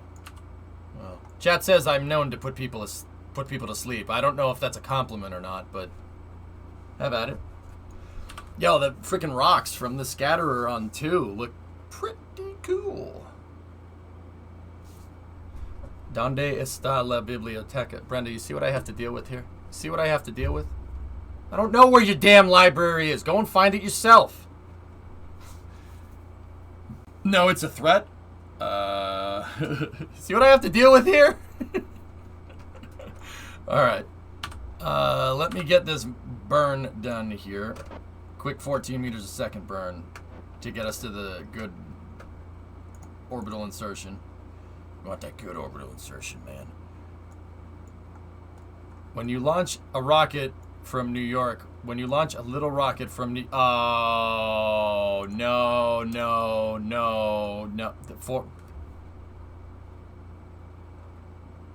Stop Italianating. Yeah, it'd definitely be a sounding rocket, wouldn't it, though, Forlon? Oh, my God.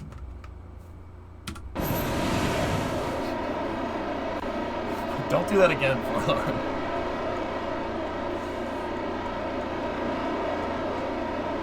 Don't do that again.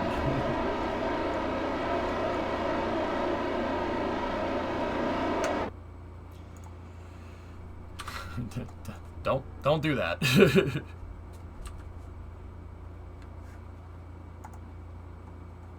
Sorry, I was trying to see what message was and scrolled down. Don't do that again. All right. Okay. Let's do this correctly this time. Okay? Let me just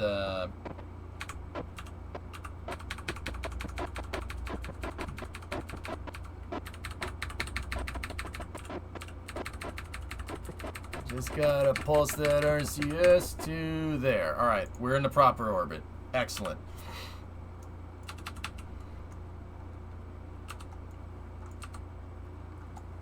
Okay, check that out. We're on orbit again, dudes. 2 times in one stream, baby. What happened? Nothing. The first time the payload didn't deploy correctly last year, I actually had to bring the thing back down with the shuttle. With this thing. I had to bring it back down. Yeah, it didn't work right. That was not good.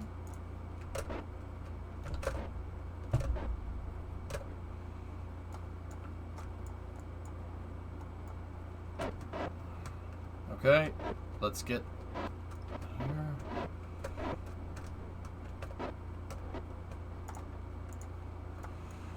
All right, move the dispenser into the deployed position.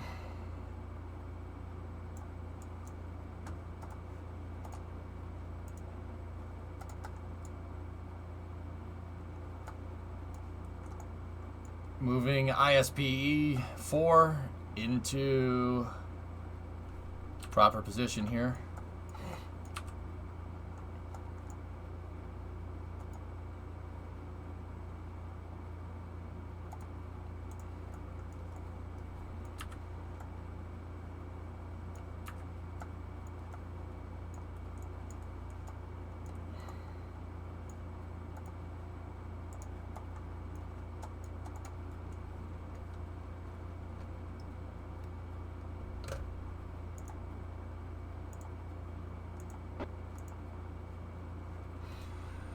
Okay, extending the antennas for communications.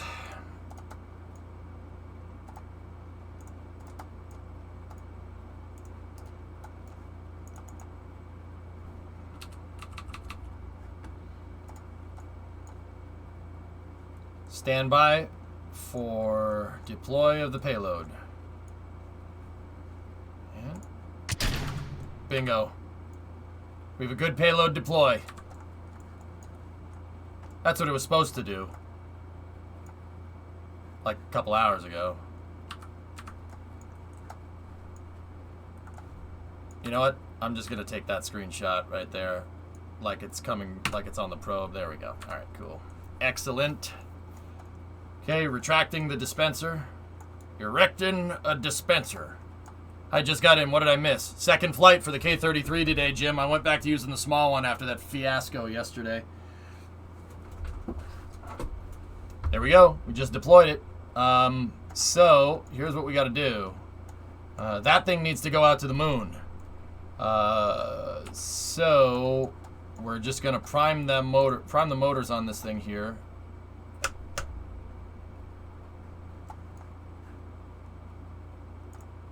This thing needs to go to a lunar orbit.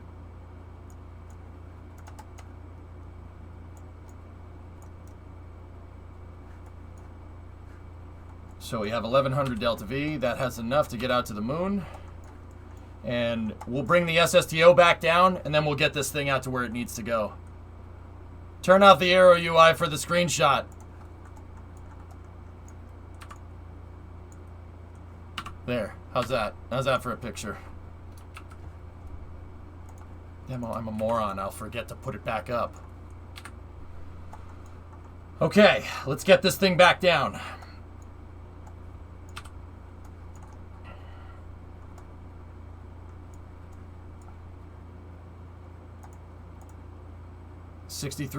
Dial in a 63 meter a second deorbit burn.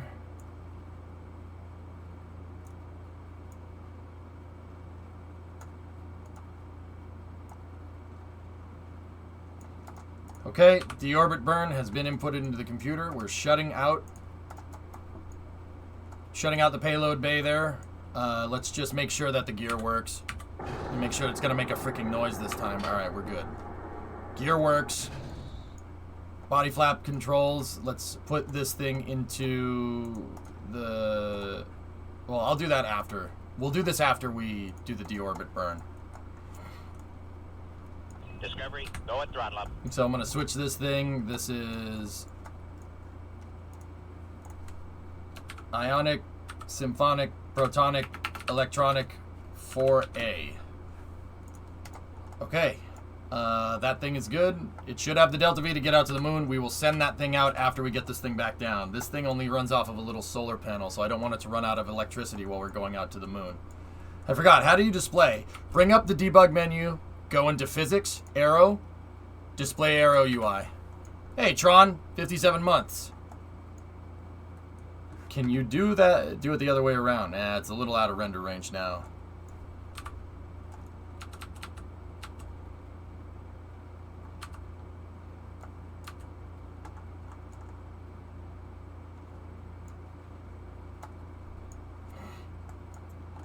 Okay. Stand by. We're coming. We're going to bring this thing back down. Something's wrong. We're coming back down. Something ain't wrong. Hands. Chat. Booby. I'm your white knight.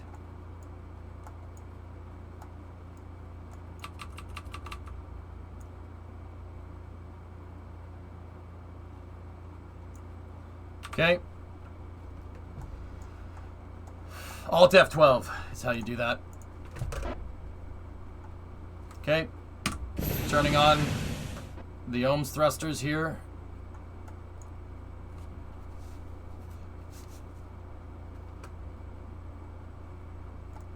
And we are about 30 seconds out from the deorbit burn. Burn, even.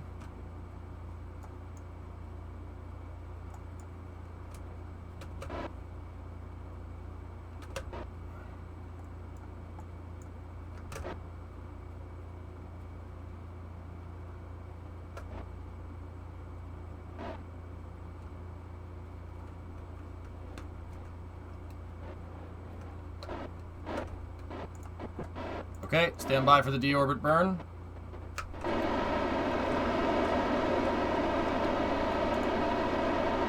Deorbit burn was slightly behind schedule, but we should still be nominal.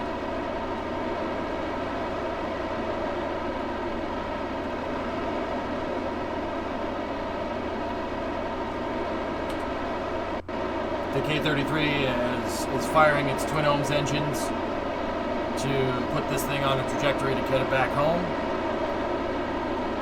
Try Control Alt or Shift Alt F12. They changed it. I'm using an old settings file.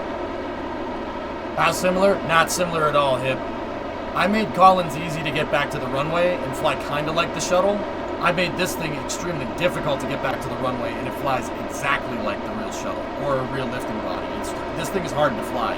You got to be careful, or else it won't make it.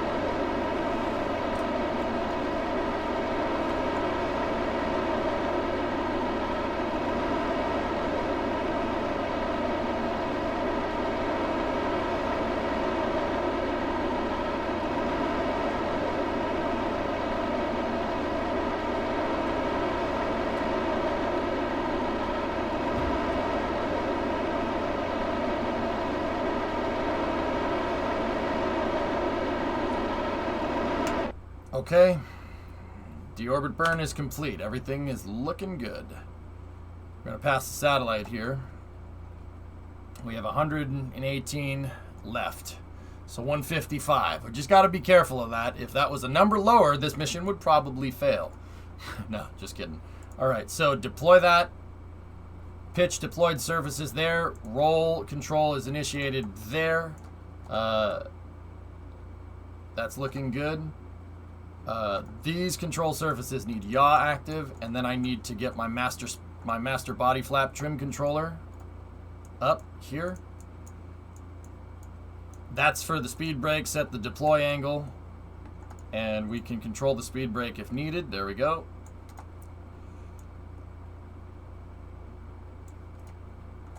Okay, control surfaces are set. Is 3 days of battery power good for an automated crew rescue shuttle? Yeah, it should be fine. Was supposed to go to bed a half hour ago, but I'm very interested in what's going on. Best of luck. Hey, thanks, Boyster. I appreciate that, man. Yeah, no, like I said, the way I play KSP is a little bit unorthodox. I want my space program to tell you a story. That's why I can play a game that's a decade old and people are still interested. You know, I want it to tell a story. It's not just a game that you're invested in. You're invested in the mission. Like you would be watching a real rocket launch, right? That's how I do this. That's my hook, and I'm freaking, I don't care who knows that. That doesn't bother me.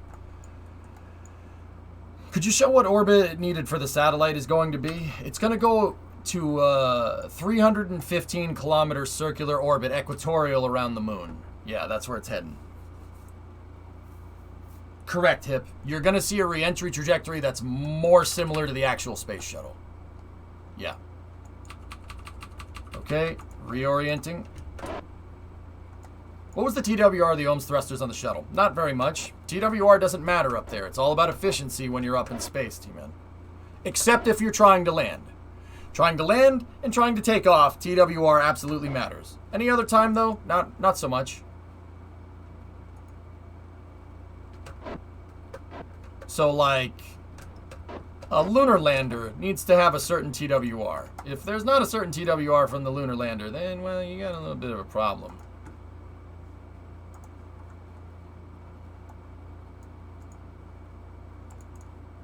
Okay.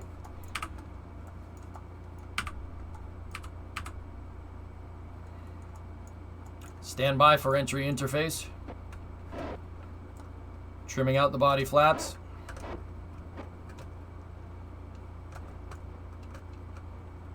What is our... Oh, the moon is set as target. Still, we don't need that. Okay. Before we do this, anybody see anything? I don't need KSC navigation on, Loopy. Yeah, we could switch that to surface. That's totally okay. Yeah, I think just switching it to surface is good. Maintain 20 degrees, positive angle of attack. We have these control surfaces deployed and set to pitch. This one, the Elevon 5s, this split out there are set to roll. Deploy angle 920. I landed it in this configuration before already today, so...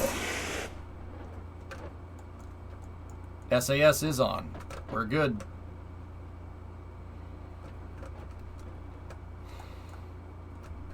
I see a handsome guy in the corner. Thank you, thank you, thank you. You're not...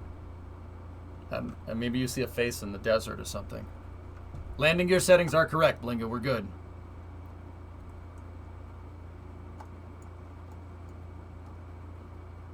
Okay, switching over to telemetry inputs on the guidance system here. That's a sweet Cletus hat. Thanks, Jack. Hell yeah, brother. Dude, I love Cletus. Cletus is a great channel, man. Really good. I'd love to meet that dude someday. I was thinking about buying a Ranger for the Stranger Ranger Danger 500, but that didn't pan out. I have other plans. And Cletus is like no relation. I see Jim hiding behind the nav ball. You sure?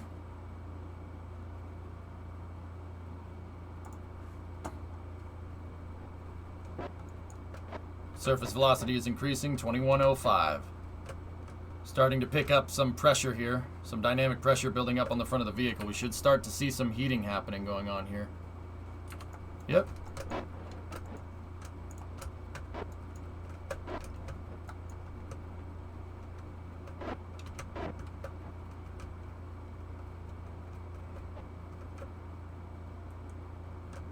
You need a fence like that to do Wilson streams. Right. Let me check my trajectory. Yep, we're looking good. Everything is A-okay here. We should be hitting the fiery stuff in probably another 20 to 30 seconds. Actually, no, it's going to be longer than that. My descent rate is very low. How can you see biome? You need a satellite to do that, Doom. Or just take science from it. Or you could use the cheat menu. That'll show you. Yeah, Tessa, of course. Of course. Satellite did eject correctly. We're bringing this thing's back. We're bringing the thing back down, rescues, and we'll put that satellite into its final orbit here once I bring this back down. This needs to come down first.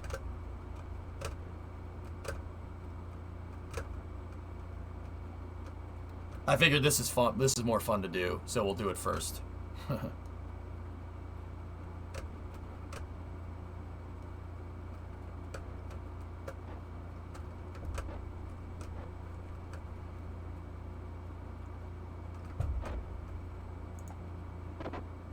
2112. My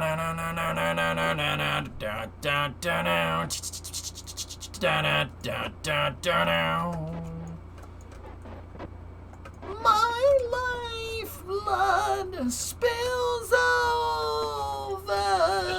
Go and throttle up. Oh, nice hat. What's up, boss? How you doing? Full send, am I right?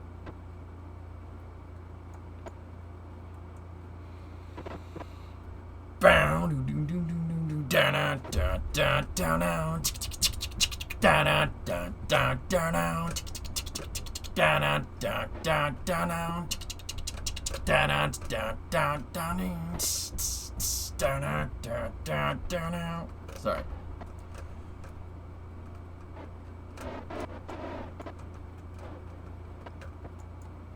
We need some entry tunes. You put on some entry tunes now. Okay.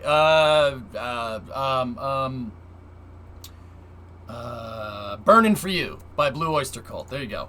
I'm burning for you.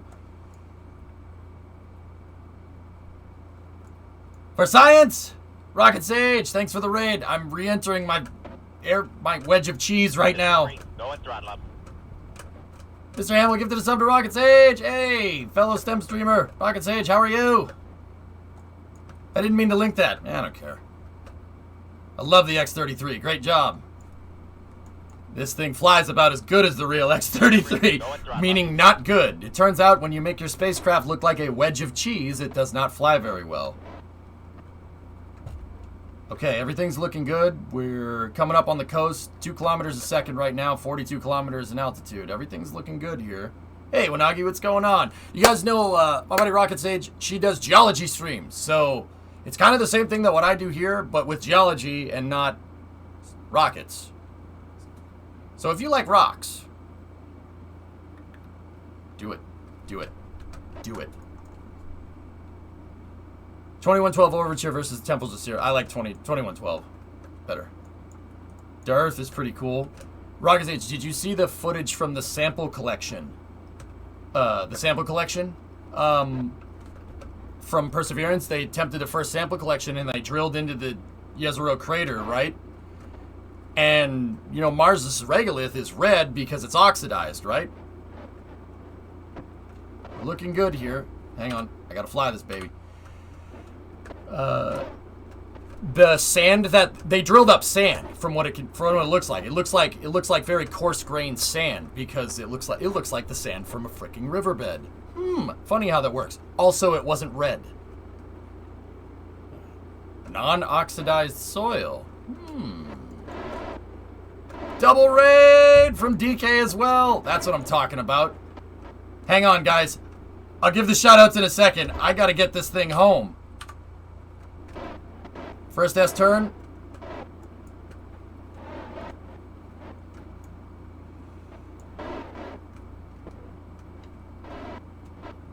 Yeah, they didn't get a good read on it. 4G LeJord. Great name, dude. Great name. That's funny as heck. All right.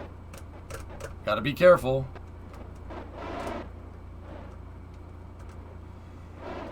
That's one of the funniest names I've seen, 4G. That's awesome. But anyway. DK, thanks for the raid. Declaration's starting to get back into Kerbal. You guys might know him. He does some of the VO work and the hosting on NASA Spaceflight's casts over on the YouTubes. But, excuse me, I have to fly my wedge of cheese. Give me 1 second, DK. Chad has been waiting for this, dude. So that's why I'm like, I gotta get this done.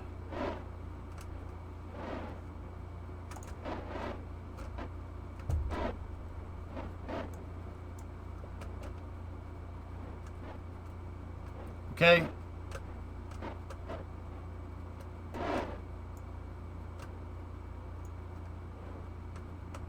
All good. I rated when I saw you were bringing it in. Oh, thank you. Not to put the pressure on or anything. Jeez. No, it's all good.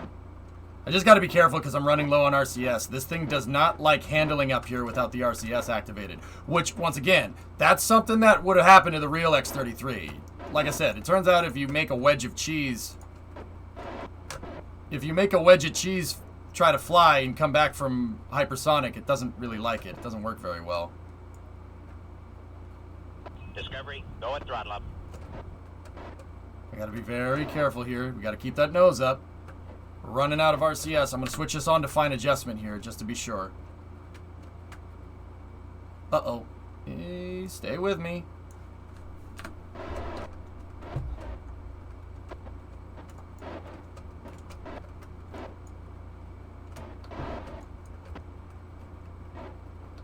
We're running low. I gotta get down into the atmosphere. Okay. Set that to yaw.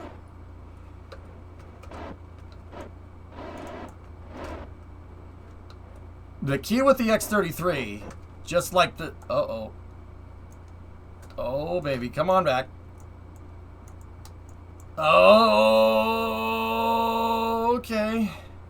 Okay, this is fine. I'm alright. I'm alright. Moncasteer. Chat, I need the Moncasteers. Help. It's okay. We'll be fine.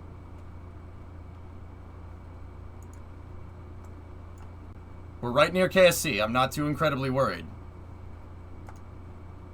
I just really need to get this thing out of this flat... Well, not flat spin, but nosedive. That would probably help me, you know. There we go. Bingo. She stabilized out. Pitch this nose up.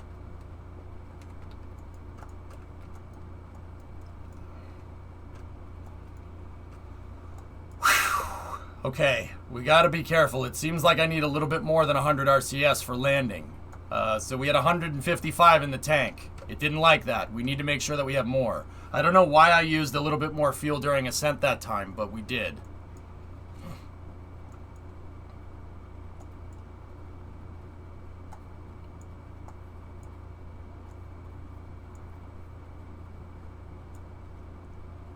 Anyway, all right, let's bring her in.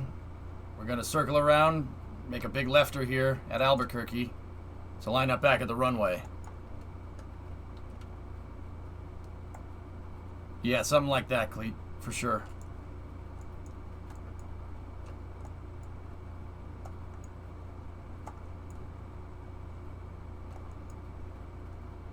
Okay. Turning around. We're going to do the flare and the heading alignment at the same time. Stand by. We're going to go for the gear deploy here.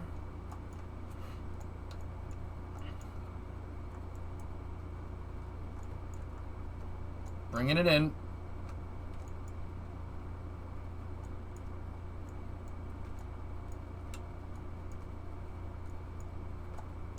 Come on, baby.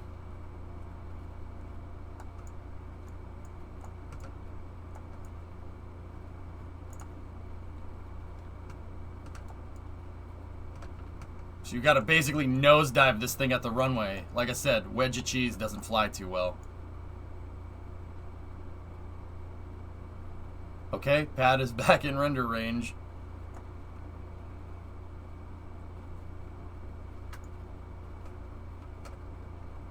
Got a little bit of frames, a little bit of frameage. There. Gear coming.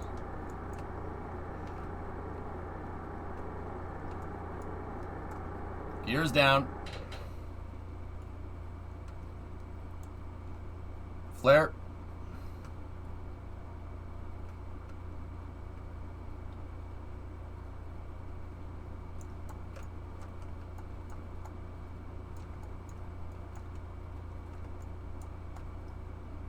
Gonna be a little bit of a rough one. Ugh, okay. Rolling out. SN10 is on the rollout. Safing the control surfaces. Shutting off body flap control. Setting up speed brake to undeployed. Locking out the control surfaces. Nailed it.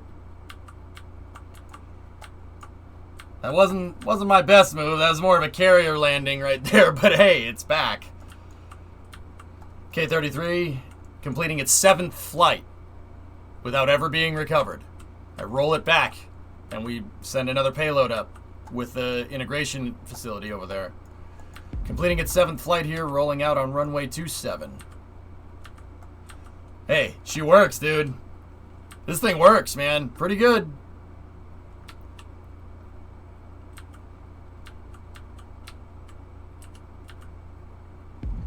How does flying this compare to the big boys? Zelter, they fly exactly the same. Yeah, they fly just fine. Use the B key. I have the brakes on, man. We're rolling out, dude. Yeah, Pilch. It's good. Pilch, she's good. She good, man.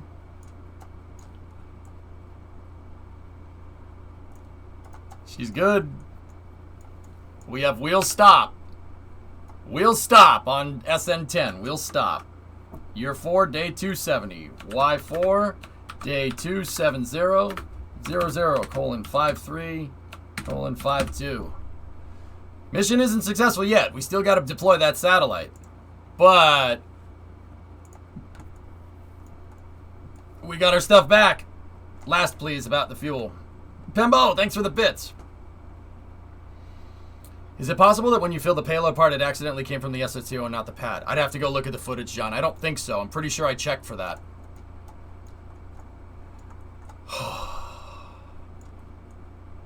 Nice.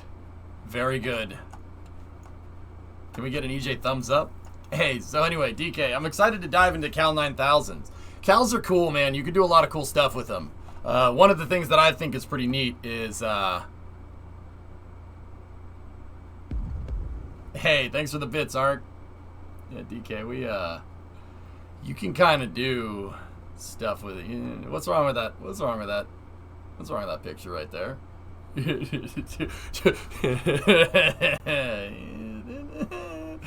Yeah, you can do some interesting things. No, I overclock the engines. You can overclock them. You can uprate them in thrust. But if you uprate them in thrust, you're going to use more fuel, and the engine is more susceptible to overheating, which is pretty cool. Yeah, so my KS-25s, my shuttle engines are overclocked to 120% of rated performance. These things book. They go real fast. But I needed that to move this wedge of cheese around. Yeah, even the developers were like, you know what, we'll keep that in the game. So check this out. Yeah, see, I took the curves and I took the controller of the curves and made them go off the page. So we could rate it for more if you want, but 120 is what I need. So yeah, it's fine. Go Pack, go! Oh God, we got a bunch of freaking Packer fans in here. All right, so we'll tow this thing back over to the launch site here in a second, but we have to deploy that payload. Anyway, DK, Rocket Sage, if you're still here, how are you? Rocket Sage, the regolith stuff is very cool. It may be cheesy, but it performs Gouda. Yep. I mean, I'm from Green Bay, so I'm okay with it. So maybe I shouldn't say this because people might leave, but your boy in the NFC North is a Lions fan. Stale cheese, ow, ow, ow.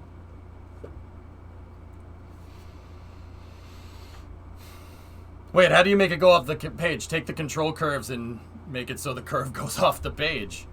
All right, so let's get over to our satellite, and we got to go out to the moon. Go Lions and TB12. Brady fan here, that's all I'm going to say. I mean, Hamill, I'm from Boston.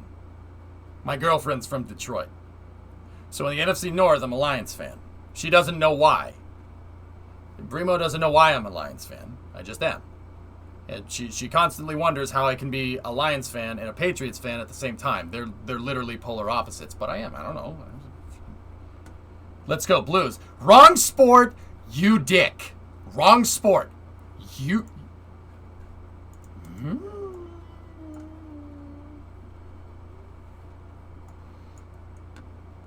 All right, anyway. Yeah. Let's get this out to the moon.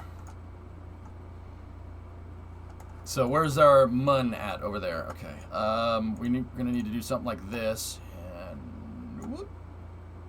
Here we go. And I need to get that to about 300. 315 is our insertion. That's where we want to kind of circularize, right around there. You know, we'll overshoot for 320. 320 should be fine.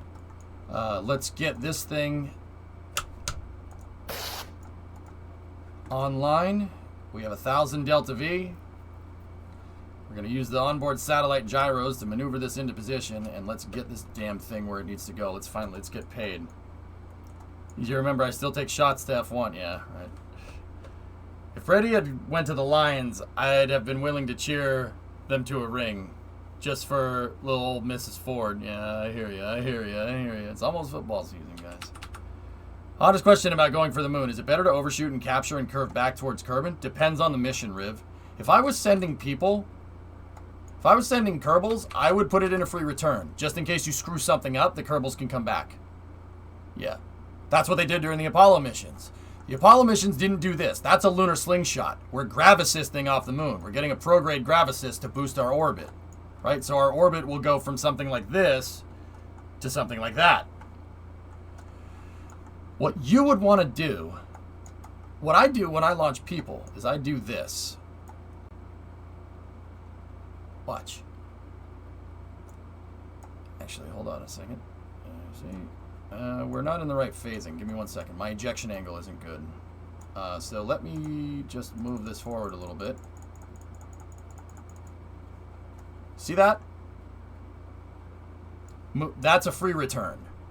You want a free return where you loop-de-loop around the moon. So if something goes wrong with your spacecraft, you can at least get it back near Kerbin. And if you loop-de-loop with your perigee below 70 kilometers, you'll deorbit because it's a decaying orbit. That's what I would do if it was me. You know. You're a Ravens fan? Ooh. Ooh. And a Redskins fan? I thought I was weird.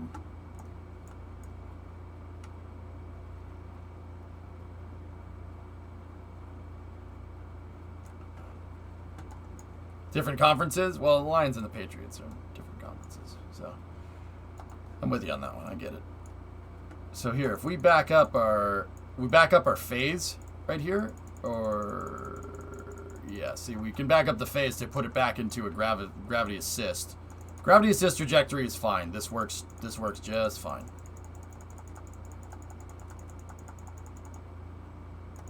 There, that'll work. We have 4-minute burn time. So at node in T-2, we're going to begin our burn.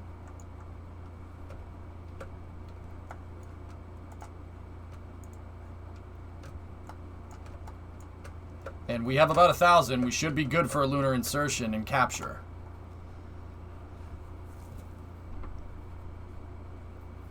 In real life, would the exhaust of the ion engine mess with the antennas? Yeah, I wouldn't do that. This is the test payload. The contract is for me to test the engine. I need to run a test out near the moon. All right. So, yeah, in reality, I wouldn't put that there. That's the payload for in this particular case, though. Sun is coming up here, and I don't want it to. It'll be 45 Celsius and around 110 Fahrenheit. And yesterday in Sicily, there was a new record temperature, 49.5 Celsius. Oh, that's good. 122 Fahrenheit, please kill me. Do you have air conditioning? Hey, Elon's there. That might help. Booster and ship heading back to the pad on Monday per Elon. Got it. All right, let's do this. But anyway, DK, Rocket Sage, and everybody that came through, thank you very much for the raid. Rocket Sage is a fellow STEM streaming friend of mine for geology, and DK is getting back into the KSP game. Curious. Well, sounds like I'm going to have a long Monday. You need any help? I can talk for hours, man. About said subject matter? Give me a ringing. I'm always here. It's very rare that I'm not. DK, I have no life. You could say that I'm not very social. You could say that I don't go outside. You could say that I might have, a problem with interaction with people outside of the internet. I'm always here, man. I mean, yeah, no, well, I'll shoot Das a message and see what we can do. EJ the knee. I don't know if I fall into that group, Jack.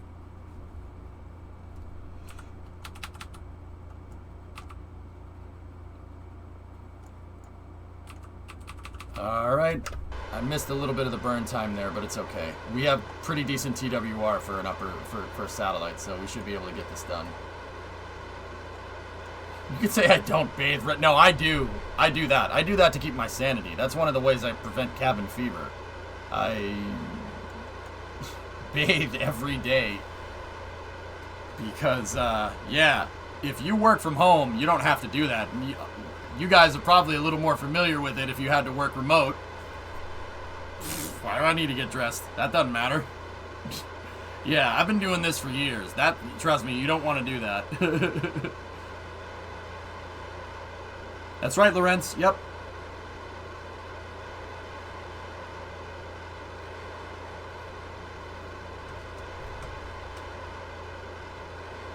Pants, what are those? Yeah, Ocelot. Hey, whatever. Hey, Elite Trooper, what's up, dude? Alright, let's push this.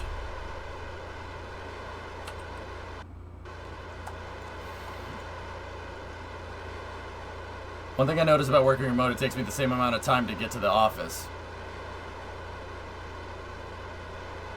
Thanks, Lorenz. Yeah. Dude, like, guys, I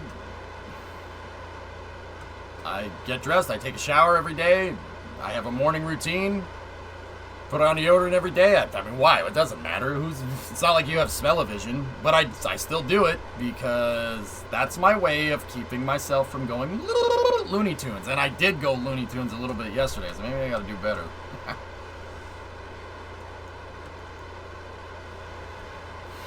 I hope you're wearing something else other than this shirt. Yeah, of course. Primo still has to smell you. She doesn't come in here. It's very rare. You notice how she leaves quickly? Wait, oh crap, do I smell? No, I'm good. I'm good. Oh yeah, Jack, I'm with you on that one.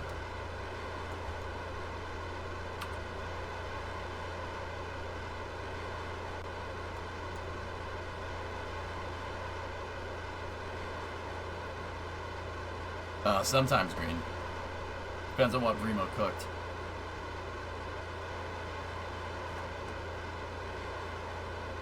Oh, I miss Shimmy. But hey, DK, it's good to have you back, man. Good to have you. Good to have you back. I mean, yeah, that's good, man. I'll take that. I wish Shimmy would come back, but Shimmy ain't coming back. We know he ain't coming back.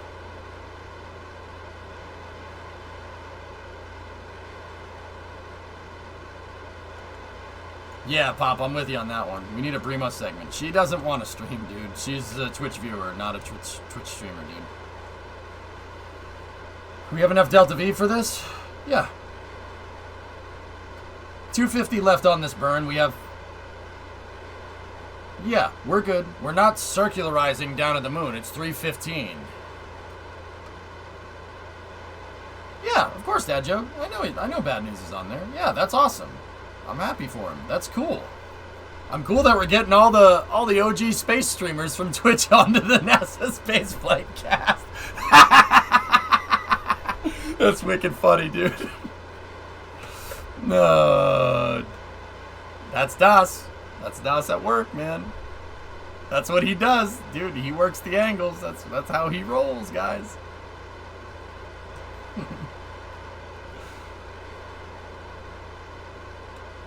Shimmy has a regular job, Pope. I haven't talked to him in a little while, but yeah, he joined the real world, man. He's not a normie by any means, but that's a damn powerhouse. That guy makes my work ethic look like trash, DK, and I work pretty freaking hard. Yeah, about that.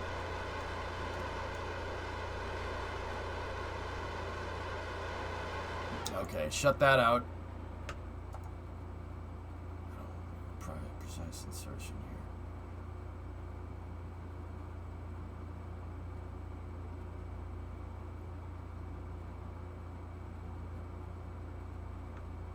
here. Okay, 313. We'll make that work. All right, let's go over to the moon. We have 228 Delta V. That's gonna be close.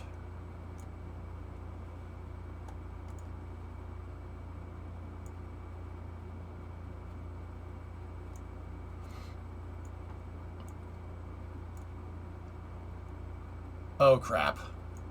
No. Don't do this. What's the mission parameters? 320. Okay. So... Give me a moment. Give me a moment. Give me a moment. What's the maximum we can let this be?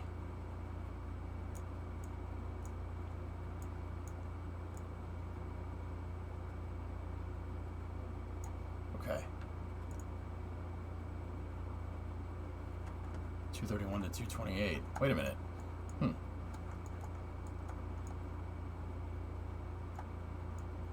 It doesn't need to be a circular orbit. Oh. Yeah, you're right. Sweet. We're fine. Duh.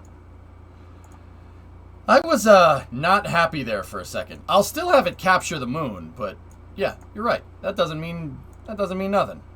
We'll still have it cap just because. Yeah, just put that out there and just do a nice capture burn and then derp derp. Yep, it doesn't need to be in orbit, it's just that altitude. Okay, so let's go out to the moon.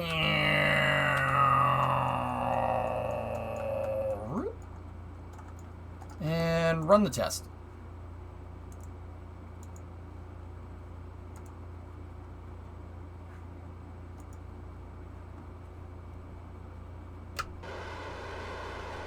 Well, give me a moment. It needs to be in orbit, doesn't it?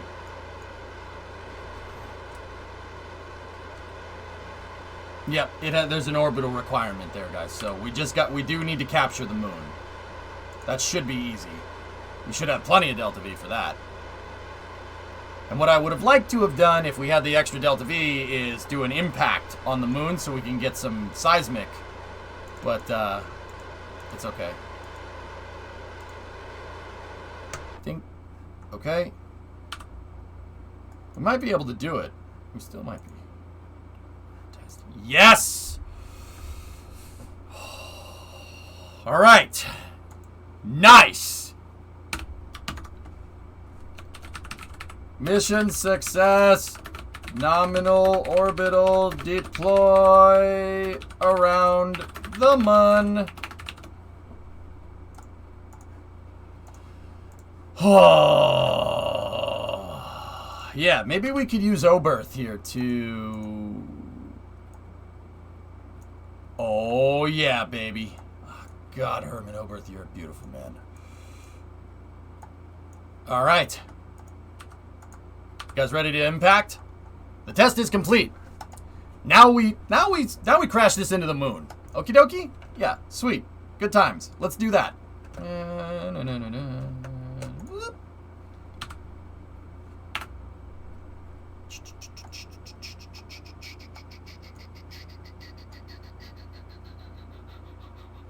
Yeah, I think we should be decently aligned for it. Some shots of Doug going in. Hey, look at that thing. Doug. Are those brand new, Thomas? Those look like, I don't know, are they brand new ships?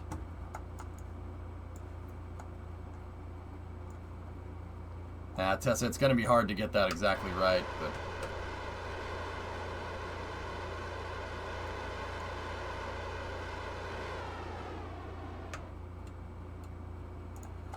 Okay, I forget where my seismic scanner is. I think it's over there. I think it's at the Luna 2 landing site, but,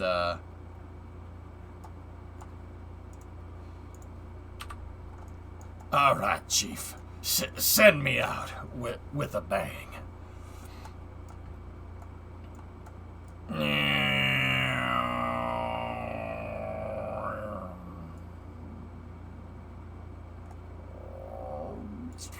Okay. I mean, the thing will move a little bit, so we might not be coming in exactly near it. Do reaction wheels in KSP work the same way as they do in real life? Yeah, Rim, of course. Actually, I forget which one it is. I forget if the reaction wheels in KSP are too powerful or not powerful enough. I forget. It's one or the other. I think the ones in real life are a lot stronger, but I'm not sure.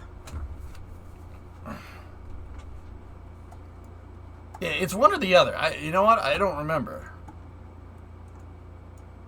Yeah, I think it's KSP's ones were way too powerful. Yeah, that's right. I couldn't remember which one it was.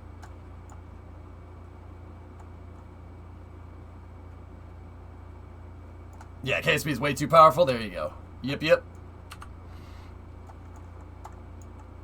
Alright, guys, we're just gonna sunder.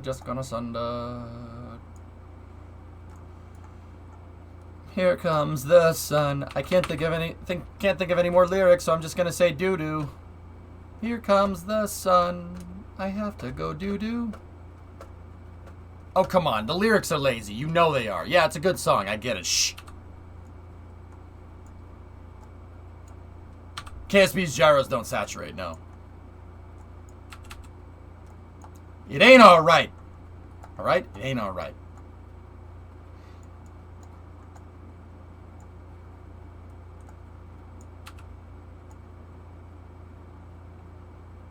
Alright. Maybe we can, let's see how close we can get to the surface. Ready? Let's just do a little bit of this. A little bit of this. A little bit of that. A little bit of this.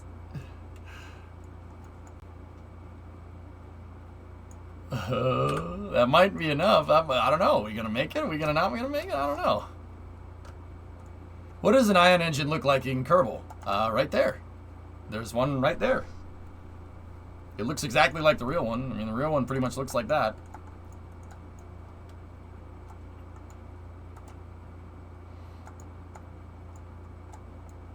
Please just crash? Okay. Alright.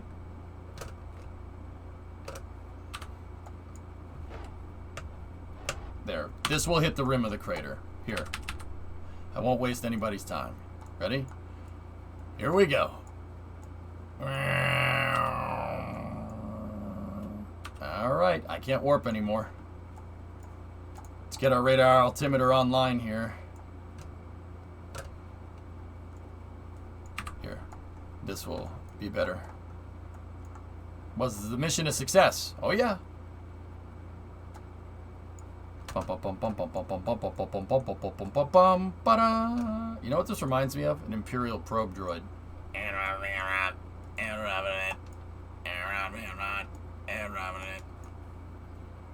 You bet it just misses? No way, Tessa. That one's hitting. If this one misses, I'm gonna be a little impressed.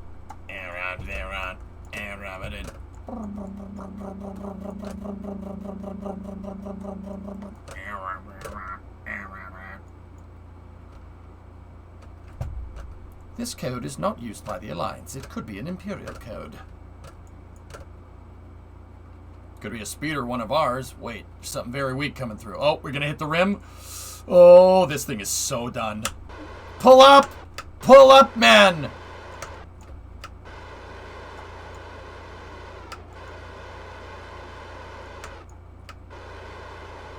Oh, it's not gonna be enough. Even if I wanted to save it. Uh-oh. Uh-oh. Oh, no. Oh, no. Oh, no. Yeah. Yeah. It'll crash on the next pass. It'll crash on the next pass, dudes. Don't worry. I thought that was going to be enough. Oh, my goodness. That's awesome. I can't believe it had enough to miss. I didn't think it had enough to miss. I swear. Yes. Oh, okay. Here, we'll go around again. Here, okay. Bring it down. Bring it down. Here we go. Ready? This one's gonna hit, I swear. This one will crash. I swear. You have my word. Because we're not gonna... Yeah, see what I mean? Oh, we could almost make it through the valley if we had more fuel. Is he? Nothing. I'm just having some fun out on the moon. Celebrating our victory. And we're synchronous. Now, this one's gonna crash in the middle of the crater, dude.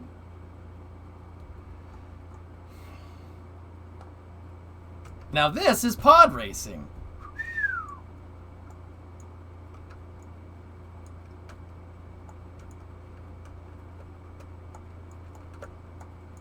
Okay.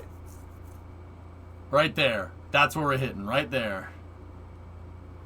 I can't believe we had enough fuel to miss that. I can't believe that. Ablative antenna. Well, there you go, Tesla. Let's see. Oh, gosh. No, we're going past it. We passed it. Stop this thing. We can't stop. It's too dangerous. We have to slow down first.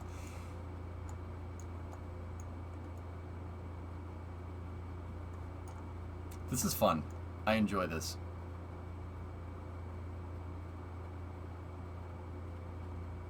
Okay, here we go.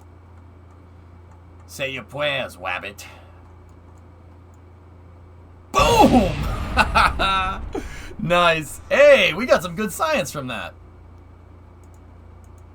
Hey, not bad.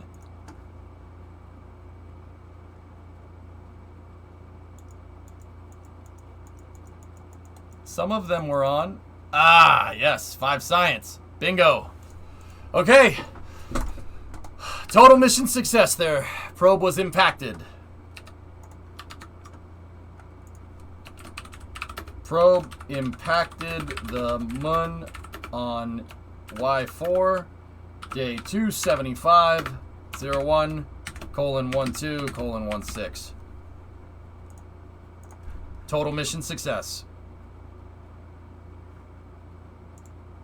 Alright, guys. That was fun. That was a good time. 2 flights from the small SSTO today. How much of that contract was fulfilled? I'm not sure, Loopy. I can check. We made... Now, we probably didn't make any money because I had to do it twice, Strange. But, hey, give me a second. Let's build up some steam. After missing on the first attempt? I did that on purpose. Working on an Eve mission? Let me see. Oh, that's cool, Snackless. Neat.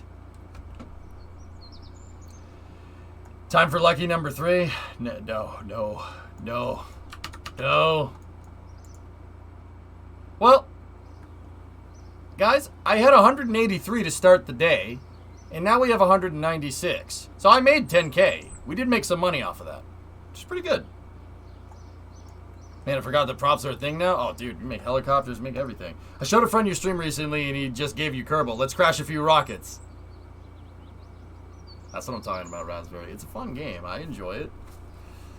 Why did the first one fail? The first one didn't fail. Well, the payload didn't separate. I attached the payload to the wrong thing. I didn't attach the payload to the decoupler on the dispenser.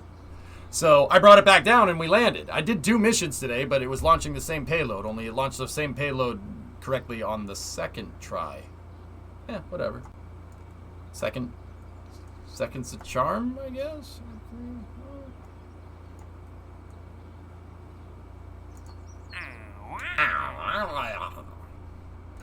Alright, so I completed one. Do we have another one?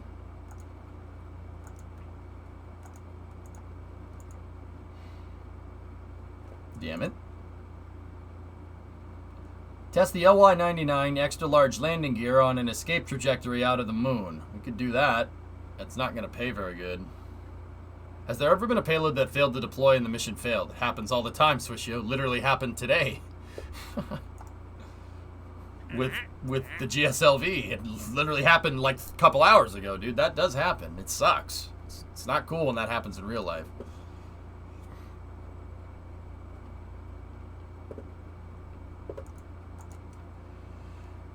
Observational temperature surveys on the moon. Above. We could take this one. We could do this tomorrow. It just needs to be above, and we just need to get it to the moon. I could just send the same payload with only swap the ion thruster for a temperature, for a thermometer, and it'll work.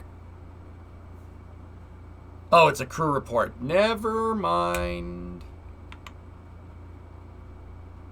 I thought that was temperature. I don't know why I read it that way. I wish I knew how to read. I meant that the rocket reached orbit and the satellite couldn't separate. It's happened, Swishio. I can't recall a particular circumstance, but it has happened. Yeah, absolutely. What's the attached new part contract? Attached new part to a satellite in orbit around the moon. I mean, that pays real good, Tessa, but I'd have to get some Kerbals up to do that, and we'd have to send them out to the moon with a transfer stage and the transfer vehicle. We could do that. I could do it. But that would mean we would need to send crew up on the K-33. Once again, doable. What's the seismic at? Yep, that's what Loopy wanted to see.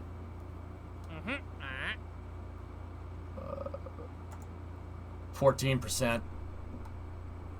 It was 11. Got to crash more things into the moon. Thinking that platform in the crane bridge might be a heli platform. Possibly. Dude, wouldn't it be cool? Let's do that one tomorrow? Which one? That happened with one of the AggieSat launches that is a combined satellite with Texas A&M and UT. 2 did not separate after they left the parent craft. Yeah, Rob, it happens, right? How you doing, by the way? How's streaming going? Yeah, of course you can, Riv. But we're really constricted right now to about 2-ton payload capacity to orbit with a small SSTO. But the thing is about the small SSTO is that I can launch it a lot. How much money do you need before we can attempt another big SSTO? This number needs to read about 500K, and then I can recover the pad for another 500K, and then we should be good for a big one. Yeah. Pretty good, just stream Rocket League. Right on. I think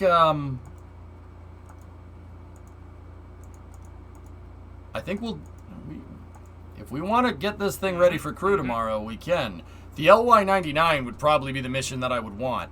escape trajectory around the moon, we could just mimic the exact same thing and just do a flyby.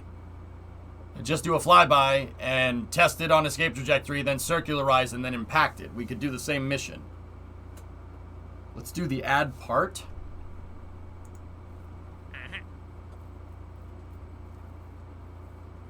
Do both of these things. It's easy enough.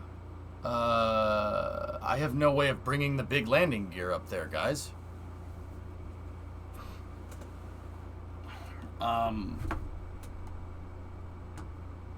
How big is the gear, though? LY99 is the... That's the 2-bogey gear. Or no, that might be the 3-bogey gear. That might be the big one. Alright, DK. Hey, thanks for the raid, man. Yeah, I'm gonna go to bed soon, too. That's the triple. I don't know if that fits inside of the payload bay, guys. Loopy, we'd have to get them up to the station. We'd have to get Kerbals up to the station and out to the moon. Extract ore from Minmus and deliver it to Kerbin. That's out of our league right now, Sea Kraken. Yep. Again, you could borrow 400k from chat. I don't want to borrow money from you guys, dude. Let's just use the contracts to see if the SSDOs can actually generate some income, dude. Would you mind giving me a rundown of this playthrough? Is this hard career mode? How far have you progressed? Rob, type in !M rules in chat. Should tell you everything you need to know. I have the rule set. Yeah. Yeah, Blinga got it for you.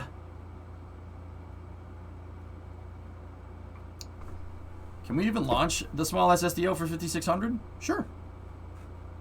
Yeah, Yarg. Yeah. The fuel doesn't cost that much, dude. It's 100k to fill up the big one. There's no way this thing costs anywhere near that to fill it up. Let me see what its fuel load is. Its fuel load is, I think, 12,000 units of LFO. So, give me one moment.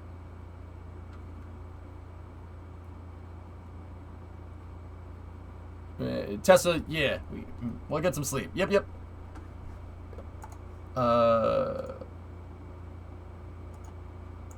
So that is about how much fuel it needs. It needs one of these for one flight. So if I... So 13... Yeah, the small SSTO costs 11,000 for fuel. That's it. How much of the pad do you blow up each launch? Yarg, I've used the SSTO pad 2 times in a row. It's the crane that we got to work out some kinks. Really? This thing really costs, yeah, 13 to 25. That's 13,850. Yeah. Well, hey, that's not bad at all. Let me just double check on the calculator because I'm tired. So 26,000 minus 13,850. Yeah, 12,000 to fill it up. Wow. That means for these missions that pay 40, 50k, that's all profit. The advance covers the fueling costs.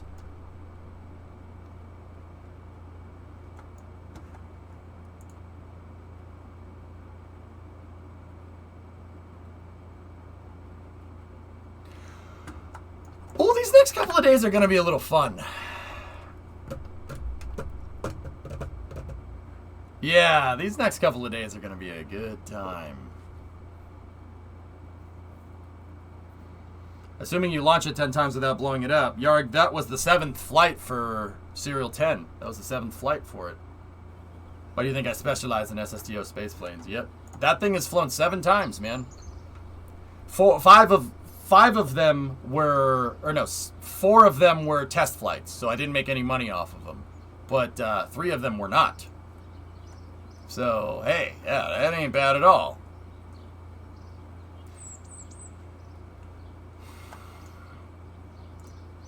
Let's recover Gleblas in the fueling truck. We don't need that anymore. And then the K200, nobody's inside of that, so we can recover that. And then the jet truck is fine. That can be used again. Yeah, there you go. Show me the money! Do you upload to YouTube? I do, Goofy. I upload VODs to YouTube. Not actual videos. They're just VODs like this. Hi, YouTube people.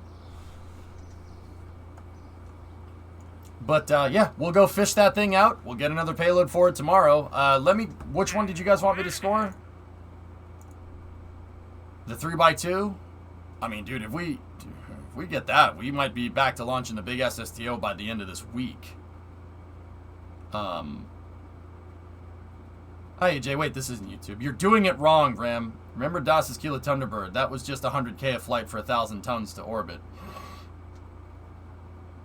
Yep. Dollar bills, y'all. What do we need to do? Attach a 3x2 photovoltaic panel? I could use the lunar transfer vehicle for this, guys. We could send a crew up to the station. Actually, we could send a crew up to the station. Have the crew get into the transfer vehicle, go do this mission, then come back and do a station duration, and then bring the other crew back down.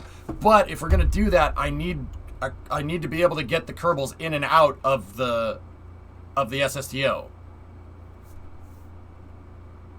Hi, Pick. What's going on, man? So if we want to work on crew ingress systems, I'll take the mission. I'll do it. Let's attach a new part to a moon satellite. Let's do it. But guys, we only really get one shot with sending the LTV out to the moon. I don't have enough fuel to do it again, and it'll take the small SSTO a long time to fill that thing up again. Chillin'. Right on. I'm gonna have to check out your videos and get caught up. Sure, Goofy. Yeah, right on, dude. Do it. YouTube has a better video player than Twitch VODs. No offense to Twitch, but yeah, it's true. I would love to start uploading to it one of these days. That'd be really cool. If I can find the time to make some kind of video. I want to do like advanced Kerbal building tutorials, you know? That'd be fun.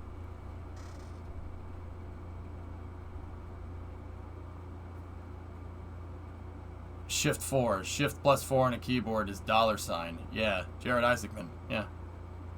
When do you think we could fly Kerbals on the SSTO and maybe to the station? Well, if we do this mission, if we take this mission, guys, I'm going to have to do it tomorrow. So, tomorrow is the answer to that question.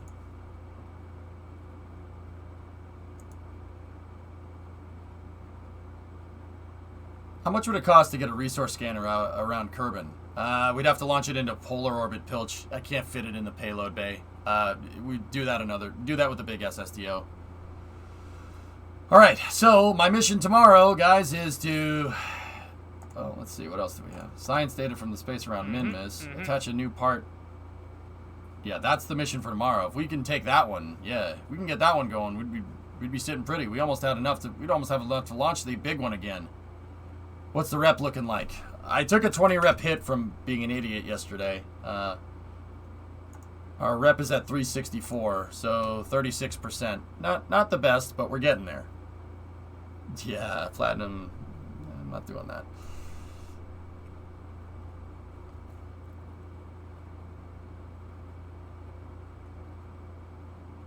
Yeah, there you go, Riv. That's cool.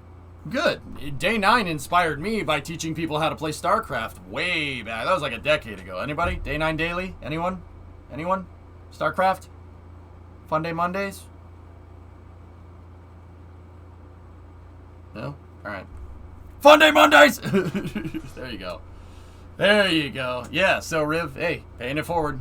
Alright, we'll think about the rest of the stuff that we want to do tomorrow, guys. Let's see who we can raid. Let's definitely pay it forward. We got raided by DK, Rocket Sage, a bunch of people tonight. So we got to pay it forward. Who's still streaming?